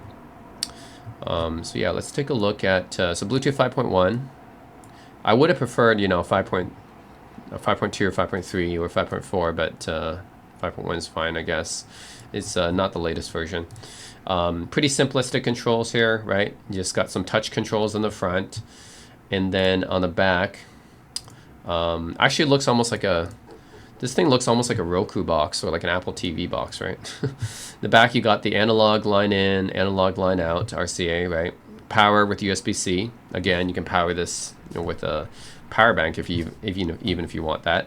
Trigger out, coaxial out, which is digital coaxial, I believe.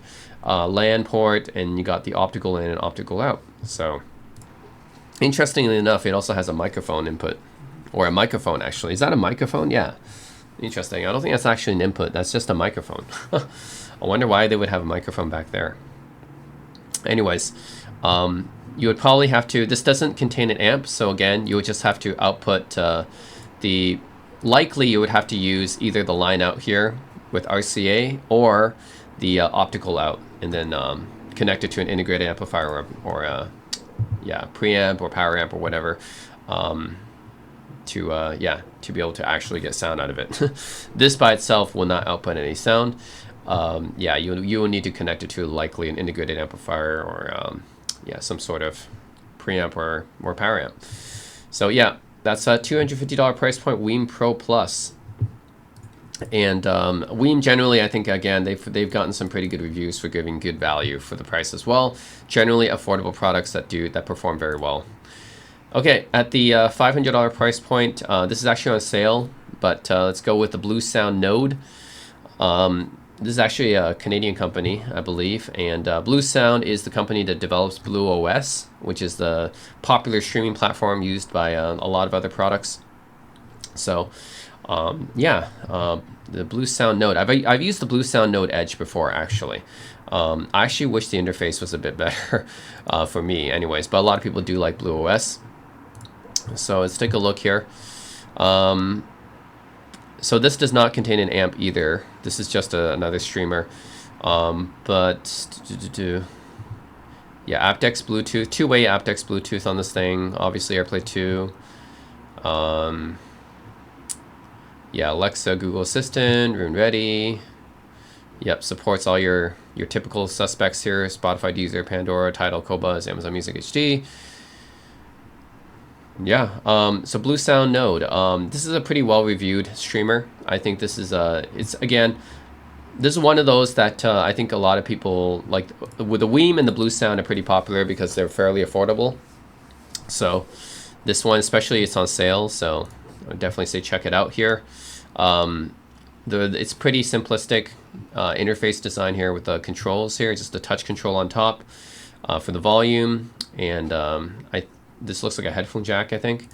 And then the I/O here, you got the analog out here, RCA, you got subwoofer out, and then you got a coaxial out here, optical out, and then you got trigger out, IR in, and optical in, actually, a LAN and a HDMI eARC, which is appreciated. The fact that it has HDMI eARC is nice and connected to your TV. And a subwoofer out. I actually did not expect that. So considering that this thing doesn't contain an amp, you'd probably have to use the analog out or the optical out here to connect it to your preamp or integrated amp. So anyways, yeah, this is the Bluesound Node. I think definitely at this price point, that's what I would recommend. It's fairly popular. It's a top seller, and it's popular for a reason. It's because it works well and it's affordable and has a good enough feature set and good enough I/O. Yeah, it also has the Ethernet USB here as well, of course. Okay, so the $1,000 price point is another pretty popular one amongst audiophiles. It's the Eversolo DMP A6. This is the Gen 2 version, actually. So $1,300 Canadian, $1,000 US.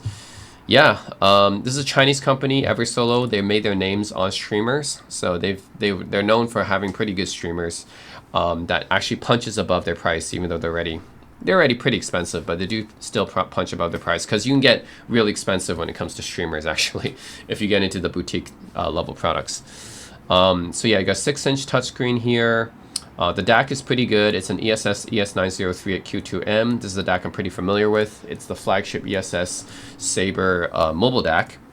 It's got 2 of those.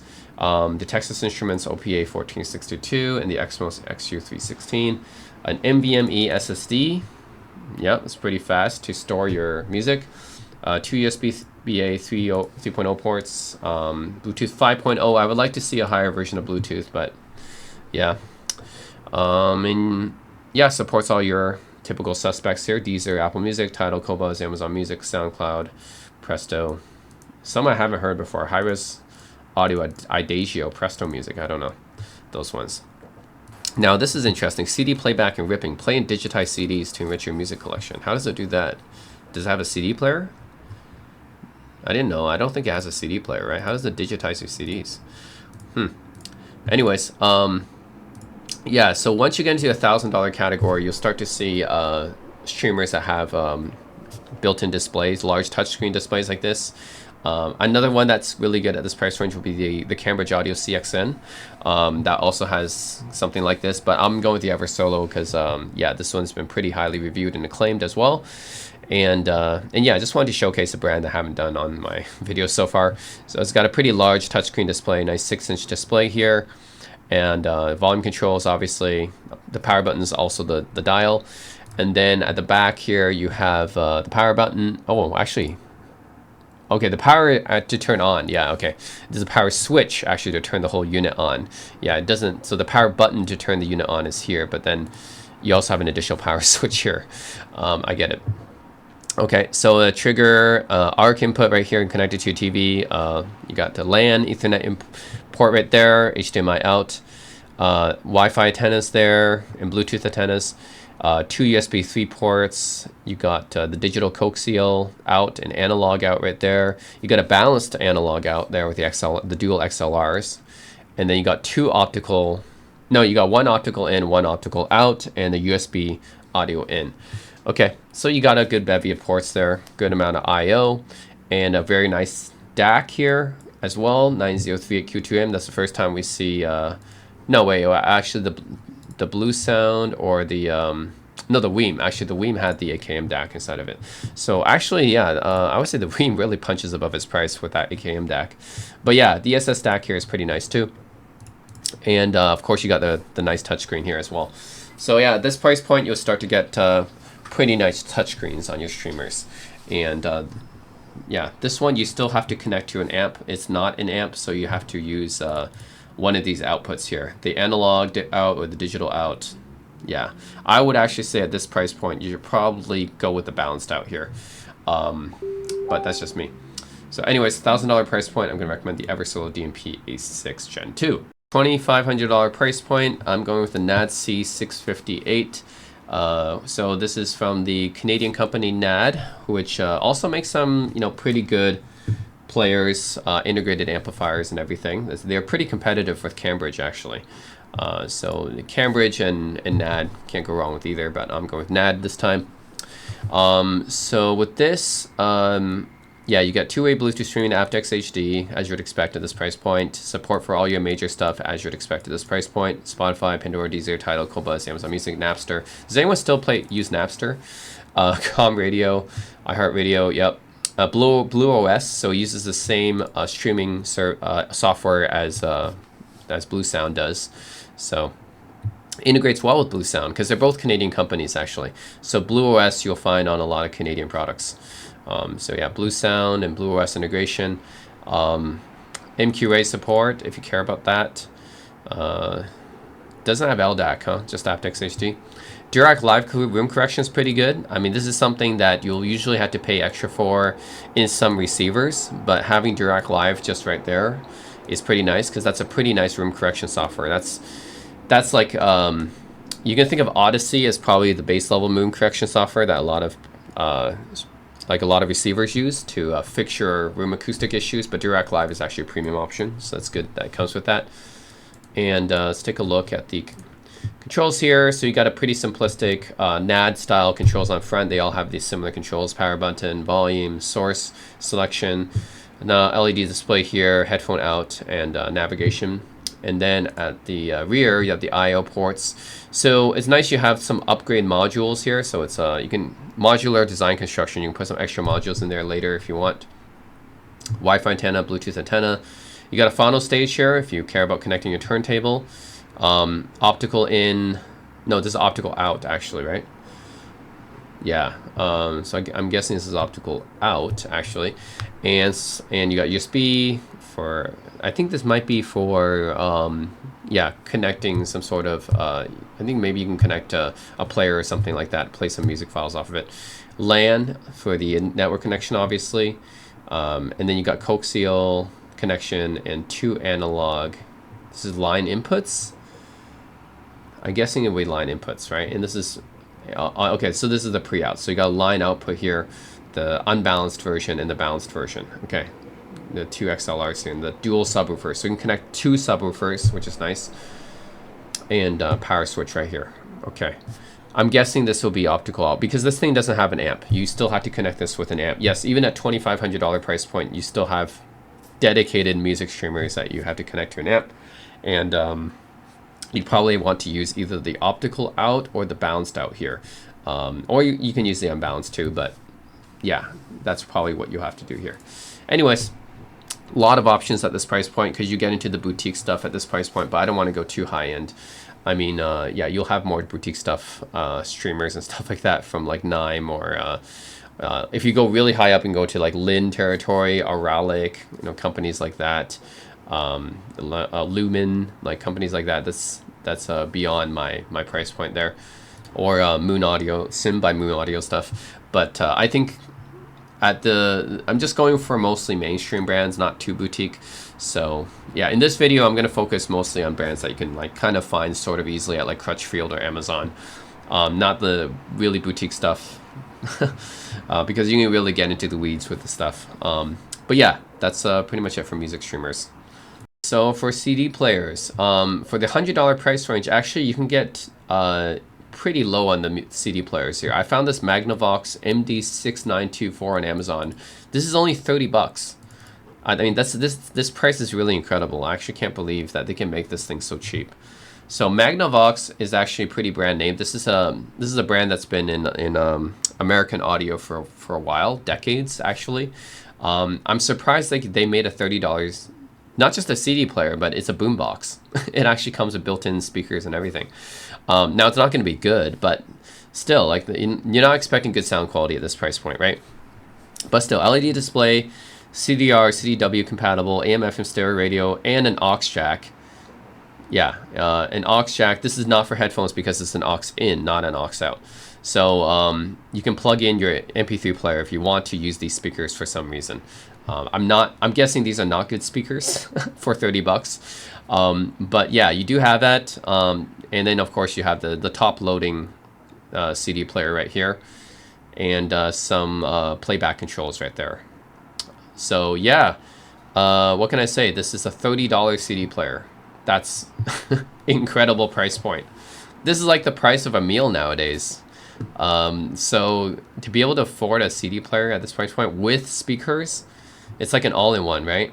It even has radio. Yeah, you can even it's a boombox. So it's a $30 boombox. Not only is it a CD player, but you also have built-in speakers and stuff like that. I mean, this is kind of like the CD player equivalent of the Crosley turntables and stuff like that. It's ironic, right? It's like the lower down in price point you go, the more all-in-ones you actually get, because they're like integrating these really cheap components together for the mass audience, I guess.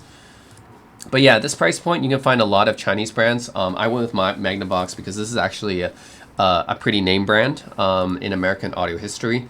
It might not be well known nowadays, but certainly if you go back in American history, you'll see that Magnavox made a lot of cool products, including the very first ever video game console, by the way. They made the Magnavox Odyssey, so that's a little bit of a fun fact. So yeah, 1.6 watts of audio. Nah, not that good. But anyways, 30 bucks. Can't complain for this price point, okay? Just you can't really complain, right? 30 bucks for a CD player with built-in speakers and stuff. Just can't complain for that price point. Okay, $250 price point. I'm going with the $180 FiiO DM13. So this has just like all the other products from FiiO, it's really good value. It's got dual CS43198 DACs. This is the flagship Cirrus Logic DAC, by the way. The same DAC that they use in a lot of USB-C dongles for them.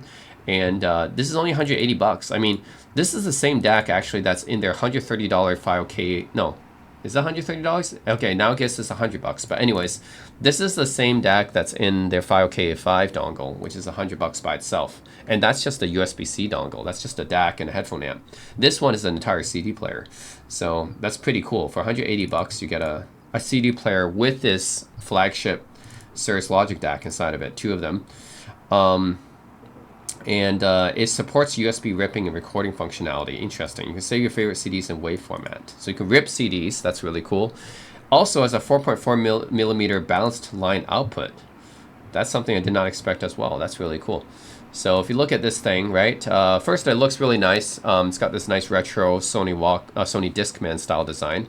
And it's got the regular 3.5 millimeter and a 4.4 millimeter headphone jack. So you can even use your balanced cables for this, which is cool. This is something that's new, by the way. Like back in the day, if you had a Sony Discman and stuff, obviously only supported 3.5. But nowadays you have the audiophile crowd with the 4.4 balanced, right? So it's cool that FiiO supports that. A nod to kind of modern audiophile tastes. Then you got the power button. You got the playback controls here, play, pause, previous, next, volume buttons right there, menu button. It's a pretty good DAC inside of it. Of course, like I said, the Cirrus Logic 2 CS43198 flagship DACs.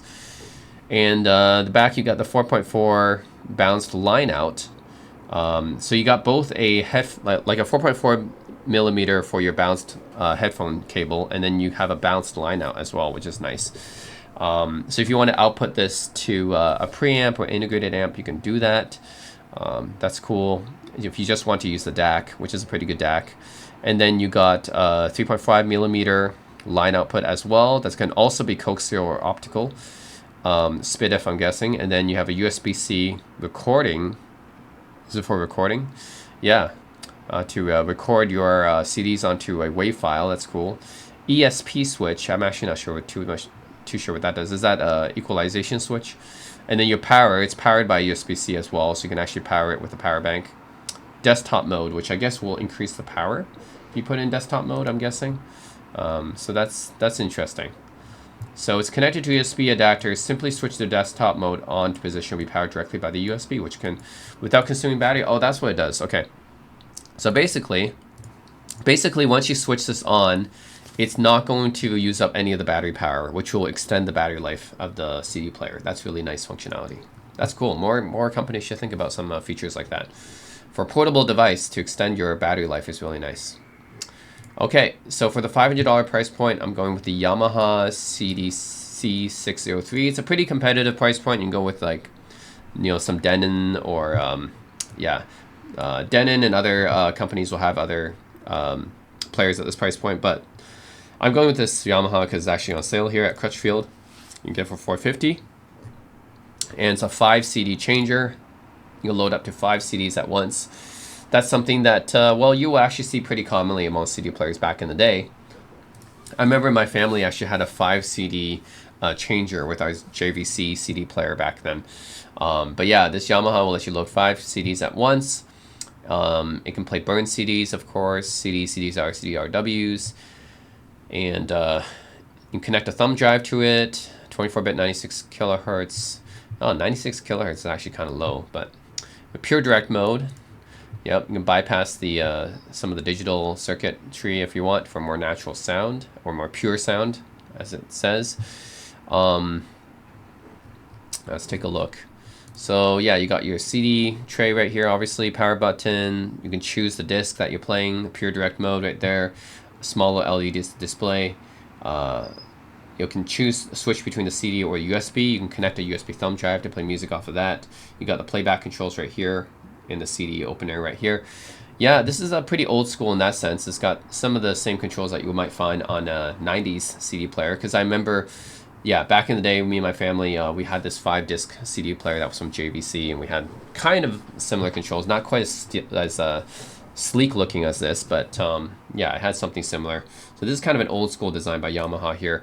And at the back, pretty simple I/O at the back here. You only get, this is just a service port. You got a remote in and out, which I don't usually use, and a digital output and an analog output. So really you just have 2 outputs here, just the digital and the analog RCA. That's really it. It's not an amp. You just connect it to your preamp or your power amp or your integrated amp. So simple, should sound pretty decent. 5 CDs that you can fit inside this thing. So, and it looks pretty good. So anyways, can't go wrong with Yamaha. I've never been dissatisfied with anything by Yamaha, even though they make a whole bunch of stuff. Okay, so $1,000 price point. I'm going with the Marantz CD60. So yeah, it's right around $1,000. And Marantz, generally, their products sound pretty good. They're actually considered mostly like a higher end version of Denon, essentially, because they're the same parent company. Just Marantz tends to be a little bit higher priced than Denon is most of the time. Not all the time. Denon still makes high priced stuff too, but most of the time Marantz is a little bit higher priced. So yeah, this has a reference class DAC, gives you 24-bit 192 kilohertz resolution. The thing about Marantz is usually they don't tell you what DAC they use, unfortunately. So I don't know what DAC they're using. They just say they have a reference class DAC. Who knows what it actually is. It's got this proprietary Marantz technology called HDAM, which is Hyperdynamic Amplifier Module. That's their own buzzword for yeah, their own like extra circuitry that apparently increases the sound quality and stuff. Play CDs, CDRs, DWs, WMA MP3 CDs. That's nice, as you would expect for this price range. What's DSD 5.6 megahertz? What's that? They should just tell you what that is. It should be DSD 512 or something, right? Yeah, HDM SA2 headphone amplifier. So apparently this has a pretty good headphone amplifier, which is not something that you usually see in something like this. So that's cool. You can take a look at the controls here, which is, this is done in the style of Marantz's new receivers and amp products. So I actually have a Marantz Cinema 60, so I'm pretty familiar with this design. Generally pretty classy looking design, I'd say. Like a power button right here, headphone jack right here, and apparently this is a pretty good headphone amp. That's what Marantz says anyways. Play pause right here, stop input, got the CD tray right here. The LED display, charger for the USB headphone level, and yeah, the tray out and skipping the next tracks, previous and next. And then at the back here, pretty simplistic because it doesn't have an amp. You're supposed to connect this to an integrated amp or a preamp. So you got your audio out right here, the analog out. Then you got your digital out here, which is a digital coaxial and an optical, a flasher IR in, remote control in and out, and that's pretty much it. You'd probably use the analog or the digital out if you want to connect to to something that actually plays sound to an amplifier. I mean, yeah, so you probably want to connect this to an amplifier or a receiver or something, something that just takes in an analog or digital in, and yeah, that's how you would do it. So anyways, Marantz CD60, I think it should sound pretty good for the price point. Looks really nice, and does what you would want. It's just a single disc player, unlike the Yamaha. However, arguably, I think it should sound better than Yamaha. I haven't tried this out before. My CD player is a Denon DCD 50, actually, DCD 50, and it's not as high end as this one. So I cannot comment on this Marantz CD60. However, I think it should have better sound performance than the Yamaha does, even if it only accepts one CD. Okay, so for the $2,000 or $2,500 price point, you can go with the Rotel Diamond Series DT6000. We're just sticking with Japanese companies here, right? Yamaha, Marantz, Rotel. Yeah, Rotel's pretty good. I've always had a good experience with Rotel products. They're a family-owned Japanese company for decades, and they've been making some really good quality stuff every time, very reliable. So no reason not to doubt that their CD player, this higher end CD player from them is pretty good. Obviously, it's got a ESS Saber ES9028 Pro. It actually tells you the DAC that they use, which means it should be pretty good. This is the flagship level ESS DAC, not their current flagship. This is like one of their older flagships, but still should be really good for a CD player. They use their own custom Toyota transformers, which should improve the efficiency of the CD player. Yeah, I should play CDR and RWs as well, even though it doesn't specify that. Using spring-loading CD mechanism, vibration dampening materials. Okay, optical laser pickup. So again, I only have a cheap CD player, like a $400 Denon CD player, so I cannot speak to how much better this $2,000 CD player is, but I assume it has a better laser and better CD anti-vibration mechanism and a better DAC. That's where the money's going to. Should sound pretty good. And yeah, all metal chassis as well, built really well. All the Rotel stuff is built really well. I have a Rotel A12 amplifier, so I know it's built really well and it's been pretty reliable. So this is the Rotel design language, pretty industrial looking. Power button, headphone, CD digital pieces. This is like different selectors. This is almost like a preamp almost, right? You can select from this different stuff, different inputs. Repeat random and time. I'm guessing this is something specific to the playback. And then you got the CD controls here. And what I love about Rotel is that, yeah, they give you like so many buttons on the front of the player so that you don't really need to use the remote at all. So all the buttons are just right here for you to access. Play, pause, stop. Like they all get their own separate buttons, which is nice. And you got the LED and CD tray, of course, there. On the back, you got a serial port here, your RS-232 if you need to connect that. Triggers, USB charger on the back. Prefer it on the front, but oh well.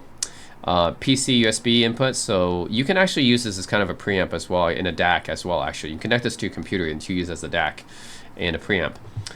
Digital in right here, so you got digital coaxial and optical in. And you got the output, which is only analog. Huh, very interesting. So it accepts digital in, but it does not have digital out. It only has analog out. Okay, interesting. And you got an unbalanced and a balanced version. So, yeah. Anyways, how I would use this is, yeah, you can also use this as a DAC for your computer. You'd plug it in with the USB, and then it can act as a DAC for your computer as well. So you can do double duty there. And then you'd output this out to a integrated or power amp. So that's how you would do it. Anyways, that's my pick for the CD players, the Rotel Diamond series. And again, I'm sticking to mostly mainstream brands. I'm not going with the too boutique stuff. You know, that stuff can be hard to find and also very esoteric sometimes, like with their designs. So anyways, I think this should be pretty good for most people for a $2,000 CD player. Center channels. So for $100 center channels, I found this Polk Audio TL1, which is, like, honestly, I don't expect to see too many center channels at a $100 price point, because this is really like not many center channels that you can find for $100, but hey, you can find one from Polk Audio, a pretty renowned American speaker company, so you know, why not? It's pretty should sound pretty good for this price point at least. So yeah, you just got a normal pair of speaker terminals there. Time lens technology aligns the driver's soft frequencies to reach your ears at the same time. So you got a half-inch silk dome tweeter, pretty small silk dome tweeter, and dual 2.5-inch dynamic balance mid woofers. So don't expect big drivers at this price point. You're talking $100 for a center channel. So yeah, don't expect any kind of, you know, big drivers in this one. This is going to be small drivers, but you're talking $100. So you take what you can get here, right? Yeah, it's a pretty small center channel. But anyways, for this price point, I mean, if you're really on a budget, then this is pretty much one of the best that you can get here. Because it's either this or like this Chinese brand Mika. So really, you don't have many options. Might as well go with Polk Audio because they got some background and reputation in the speaker industry, right? They've been around since the 70s. So yeah, I'm going with $100. Polk Audio TL1. It's actually $80, so it's not even $100. Yeah, for this price point, hard to do better than this, honestly. Speakers, the drivers aren't big, but you take what you can get at this price point. Okay, so at the $250 price point, going with the DefTech Pro Center 1000. DefTech is another company that I haven't really talked about in this video because, like, I'm just taking this opportunity, by the way, for the center channel stuff to just list off some companies I haven't talked about yet, because this is where, like, center channels, you know, like, they all perform roughly similar. It's not like one is like so much better than the other. Might as well go with some companies I haven't talked about before. So DefTech, yeah, it's actually founded by the same founder as Polk Audio, actually, Sandy Gross. He founded DefTech and Golden Ear after this as well. So he founded actually 3 different speaker companies. But yeah, DefTech is fairly well known in the home theater industry, and I'm actually kind of surprised they have a $250 center channel. Yeah, that's a fairly affordable center channel. So you got one 1-inch pure aluminum dome tweeter, 2 4.5-inch BDSS base mid-range drivers. I don't know what BDSS means. It might be their own proprietary material. Coupled to 2 4.5-inch base radiators. Okay. So that's some pretty decent technology there. Yeah. I mean, this is actually a center channel that will satisfy most people. If we're talking about, like, for the typical average person on a home theater system, this will actually be good enough for most people. This $250 Pro Center 1000 center channel, because its center channel is pretty much mostly used for dialogue. I mean, a lot of sound does come out of the center channel if you're watching movies, but it's mostly a movie-specific speaker. It's like when you're listening to music, you won't be really using a center channel. It's mostly for movies and stuff. But for the average person, this is like good enough, basically. So everything above this price point is just like extra, essentially. It's like if you want to hear extra, then sure. But technically, this is actually good enough for most people. Moving on to the $500 price point, I'm going with the DALI Oberon Vocal. Again, let's go with some companies I haven't talked about yet in this video. So $750 is about $500. Actually, maybe less than $500 US. But yeah, it's part of the Oberon series, which is their entry-level speaker series for DALI. DALI stands for Danish Audiophile Loudspeaker Industries, by the way. So they're a Danish brand. I've owned DALI Oberons before. I've owned their bookshelf speakers, the DALI Oberon ones, and generally pretty good. They have really nice off-axis response. That's what they're known for. And they're known for this, like, kind of paper fiber material on their woofers, as you can see. It's not dirty. It's that they have this paper fiber cone there. That's pretty cool. And the tweeter there, the dome tweeter. It's actually an oversized dome tweeter. So pretty cool. So yeah, it's got this wood fiber cone that the Oberon series is known for. And patented SMC. This is another DALI material. SMC stands for soft magnetic compound. It's again some of DALI's proprietary stuff that they put into their speakers.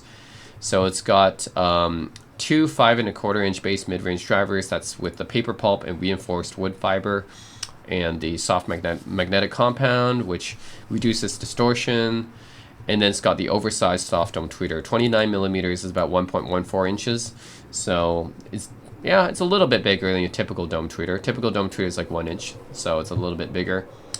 Yeah, overall, you can go with a lot of different center speaker channels at this price range. I just went with a brand that I haven't talked about yet. But really, any $500 center channel should be good enough for most people. I mean, yeah, it's personally I use the Martin Logan 30i's, which are about the same price, so that's also good. But yeah, let's go with the Vocal center speaker here. Okay, and at the $1,000 price range, another company I haven't mentioned this, haven't talked about in one of the categories yet is Monitor Audio. So we can go with the Monitor Audio Silver C257G. Yeah, why not? Monitor Audio, they're a British speaker company. They've been in business since the 70s. I've owned some Monitor Audio speakers before. I've owned the bronze 50s and the silver, bronze 50s and gold 100s. Yeah, I've owned those two. Overall, I've been pretty satisfied with the performance of Monitor Audio. Generally sounding pretty good. They got a lot of technologies they have some buzzwords for. So they got the 1-inch C-Cam gold dome tweeter with uniform dispersion waveguide 2. They got the 3-inch C-Cam mid-range driver with rigid surface technology 2. And two 5¼ C-Cam bass driver with rigid surface technology 2 for extra clarity. So they got a lot of buzzwords for the technology. But yeah, overall, can't go wrong too much with this. I mean, $1,000 for a center channel speaker, that's already beyond what I would pay for, but should be pretty good. Again, at this price range, I'm just throwing out different speaker brands I haven't talked about before and recommending them because I think overall, can't be bad. You got 3 drivers here, and 4 drivers actually. Yeah, 4 drivers in a center channel, can't go wrong. That should sound pretty good. Yeah, you got 2 bass drivers, 1 mid-range, and 1 tweeter. So, the Silver series for Monitor Audio has been pretty well acclaimed. I remember this being probably Monitor Audio's most popular series. So a lot of people rave about the Monitor Audio Silver 100s. Pretty good bookshelf speakers. So yeah, the center channel should be pretty good as well. And it looks really nice too in this black oak finish. I mean, they have some really nice finishes for the Monitor Audio. I generally don't like the grills for Monitor Audio, but take off the grills and it looks pretty good. All right, finally for the $2,500 price category, I won just under $2,500. Another speaker brand I haven't talked about yet in this video is Bowers & Wilkins. So yeah, and this is the HTM71S3. They got a really distinctive design going down here. So you got the proprietary 1-inch decoupled carbon dome tweeter. So this is something pretty specific to Bowers & Wilkins. So Bowers & Wilkins is a British speaker company they've been going on since the 60s, and they're really known for having this kind of design, the decoupled tweeter that's sitting right on top of the speaker. They say it improves the clarity and everything. Yeah, making dialogue come crisp and clean. 5-inch Continuum Cone FST mid-range driver. That's their proprietary technology, similar to what Monitor Audio did. Their proprietary technologies, and dual 5-inch aerofoil profile bass cones. Flow port for better bass. Yeah, so you got 3-way design, which means you got 3 different types of drivers here. You got 5-inch Continuum Cone FST driver. You got 2 5-inch airfoil profile bass cones, and then you got the decoupled tweeter. So yeah, Bowers & Wilkins have really distinctive designs once you go up their price range. Yeah, so you can see right here the decoupled aluminum cone, right? It's the carbon dome. It's a carbon dome tweeter that's decoupled, and then you can see the other three drivers right there. So really distinctive design. Again, $2,500. This is one of those things where I'm like, I don't have direct experience with this speaker, but I'm recommending it because it should be pretty good, and it looks good. It definitely looks distinctive, that's for sure. So, anyways, that's it for center channels. Let's move on to subwoofers. At the $100 price range, we have the Monoprice subwoofer. It doesn't have like a specific name to it. I think it's just the 8-inch Monoprice subwoofer. Yeah, for $100 you don't have too much options for subs, but Monoprice makes some good value products, so I think this should be pretty good. It's 8-inch subwoofer, which is pretty much the minimum of what you would want that would produce some decent bass. Capable of producing 60 watts, and yeah, you got that 8-inch driver. It's actually a front-facing driver, not a bottom-firing driver. And the back here, you got okay. At this price point, you're gonna have to go with the bare wires here. So you'd have to connect your bare wires with the amplifier, because this is the $100 price point here. line in here with the analog line in RCA, and you can adjust the volume, the frequency as well, which you want the subwoofer to take effect. And yeah, powered, of course, just like most subwoofers are. So yeah, at this price point, there isn't too many options, and Monoprice actually has been known for providing pretty good value products. So why not?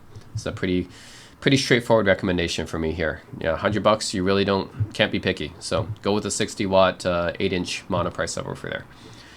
Okay, so for the $250 price point, I found this Klipsch R80 SWI, which is also 8 inches.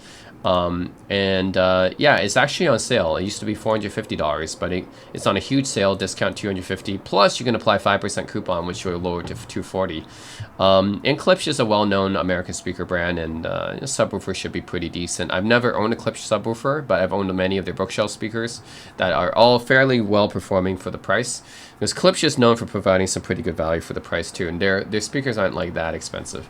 They're good, like entry-level audiophile brand. And this is a bottom firing 8-inch subwoofer that uses their IMG composite material, I believe, for the drivers. So it should be pretty good. And the back here, pretty simple here. You got a line in, analog line in RCA, and you got a phase shift, right, for 0 to 180. And then you got the gain dial, and you got the what is it? Some kind of pass right here. Oh, it's this is probably to adjust the frequency. Yeah, that's to adjust the subwoofer frequency at which you want to pass the bass frequencies down to the subwoofer. That makes sense.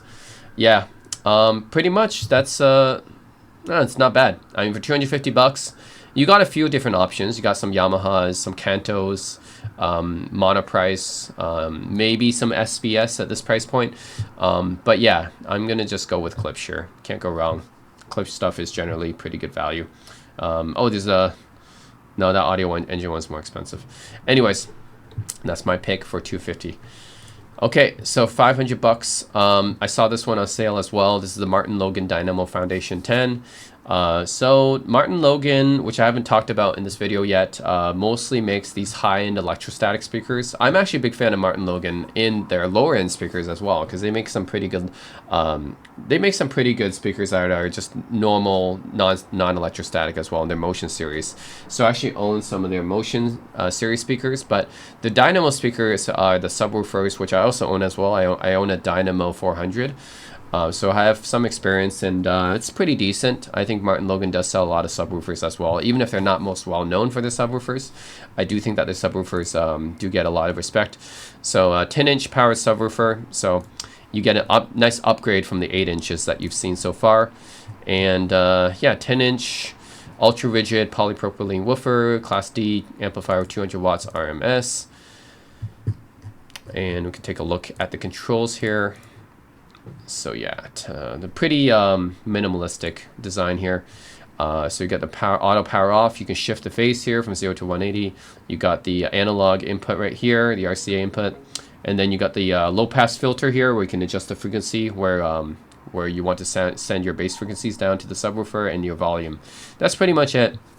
Pretty easy to use. I've had experience with Martin Logan subwoofers. Like I said, I have the Dynamo 400, and yeah, so far it's been my main subwoofer for my home theater system, so I have no issue recommending the Dynamo Foundation 10, which is pretty much the successor to my Dynamo 400. So yeah, you can get it on sale here, so why not? That's my recommendation for the $500 price point.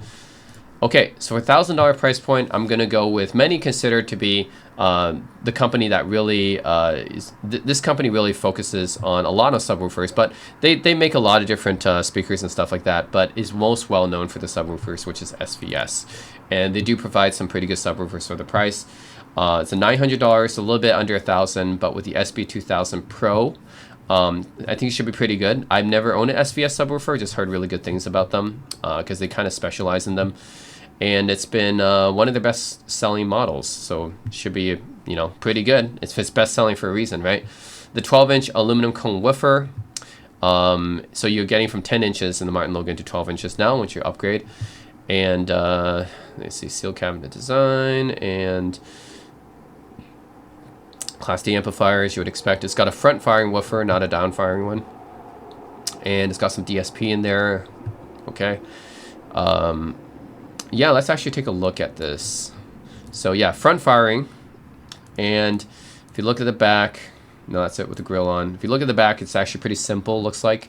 So you got this SVS SoundPath wireless audio adapter there, line level inputs and outputs. And if you have a low frequency cable here, if you have LFE cable, you can just use one cable and plug it in there.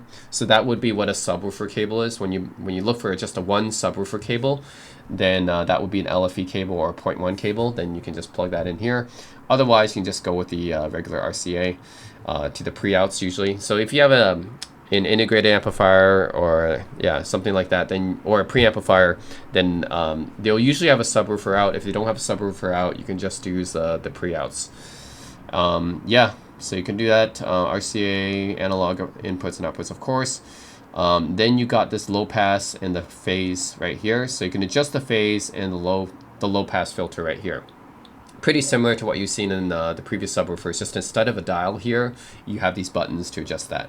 So yeah, otherwise it's pretty similar to what you might find on that Martin Logan. So Martin Logan's, you just have a dial.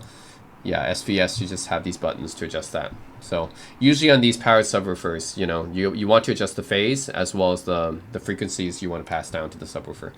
So anyways, for $1,000, you can't go wrong with SVS. They're a very well-known subwoofer brand. So I'm gonna go with them. All right, lastly, I have the REL HT1510. This is at the $2,000 price point. Actually $2,500. But anyways, I was like, you don't really need a $2,000 subwoofer, right? This is really overkill. So it's like, okay, this is really overkill for a subwoofer, but whatever. If you want to go high-end, might as well go with REL, because REL makes a lot of high-end subwoofers. REL is a British company. They exclusively make subwoofers. I actually have a REL subwoofer myself, but definitely not one of these higher-end ones. Overall, like, people say that REL subwoofers aren't really worth the money. It's better to get SVS, and I tend to agree. But since we're talking about a $2,500 budget right here, you might as well go with REL. Because if you have that much money, might as well just go with the REL. They do make more expensive subwoofers. It's debatable whether or not they provide better value, but for sure they do make it more expensive subwoofers. So it's got a 15-inch driver. That's an upgrade from the SVS, so that's at least something more tangible, right? The SVS had a 12-inch driver. REL has a 15-inch driver, long throw carbon glass front firing woofer.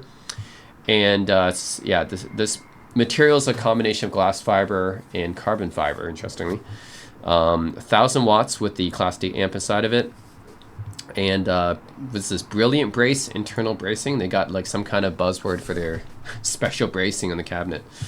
They've even got like a buzzword for their filter, Perfect Filter, lifts and extends the deepest bass. Wow, interesting.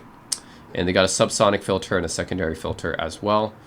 And includes REL couplers, which allow additional Predator 2 subs to be stacked up to 3 units high. If you want to stack 3 subs on top of each other, wow. And this weighs 100 pounds. Are you kidding me? That's huge. Wow, this must be really, this is a really heavy thing. Okay, I did not expect this to be 100 pounds, but that's really heavy.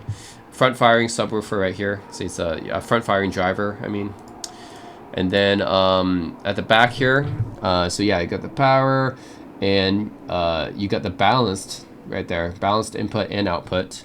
So again, that's something that's pretty interesting to see on the subwoofer, right? They usually don't have balanced in and out, but you see that. And then you have the unbalanced input and output, which is all analog as well, RCA, and you have the low 0.1 LFE input right there. You got the auto power off, the phase, you got 0-180, and you got your crossover and your volume level here. Okay, so yeah, that's pretty much it. Man, the specs made it look like it had a lot more than just that, right? It had a subsonic filter, secondary filter, perfect filter. Okay, they made it look like it had more controls than that, but no, it's actually pretty simplistic. It has pretty much most of the controls you would regularly find on a subwoofer. Yeah, subwoofer volume and phase and the low pass filter. That's what you normally find anyways. Just this one has a balanced input and output, which is nice. The XLR balanced in and out is nice to have. I'm actually kind of surprised they don't have the special high level input that REL usually has. Kind of surprised they don't have that. So REL usually has this special connector, which is like a high level connector, I think. It's a proprietary connector to Rel, I think, that they use, and they don't have it on the subwoofer, interestingly. I have it on mine, so I'm kind of surprised I don't have it on theirs.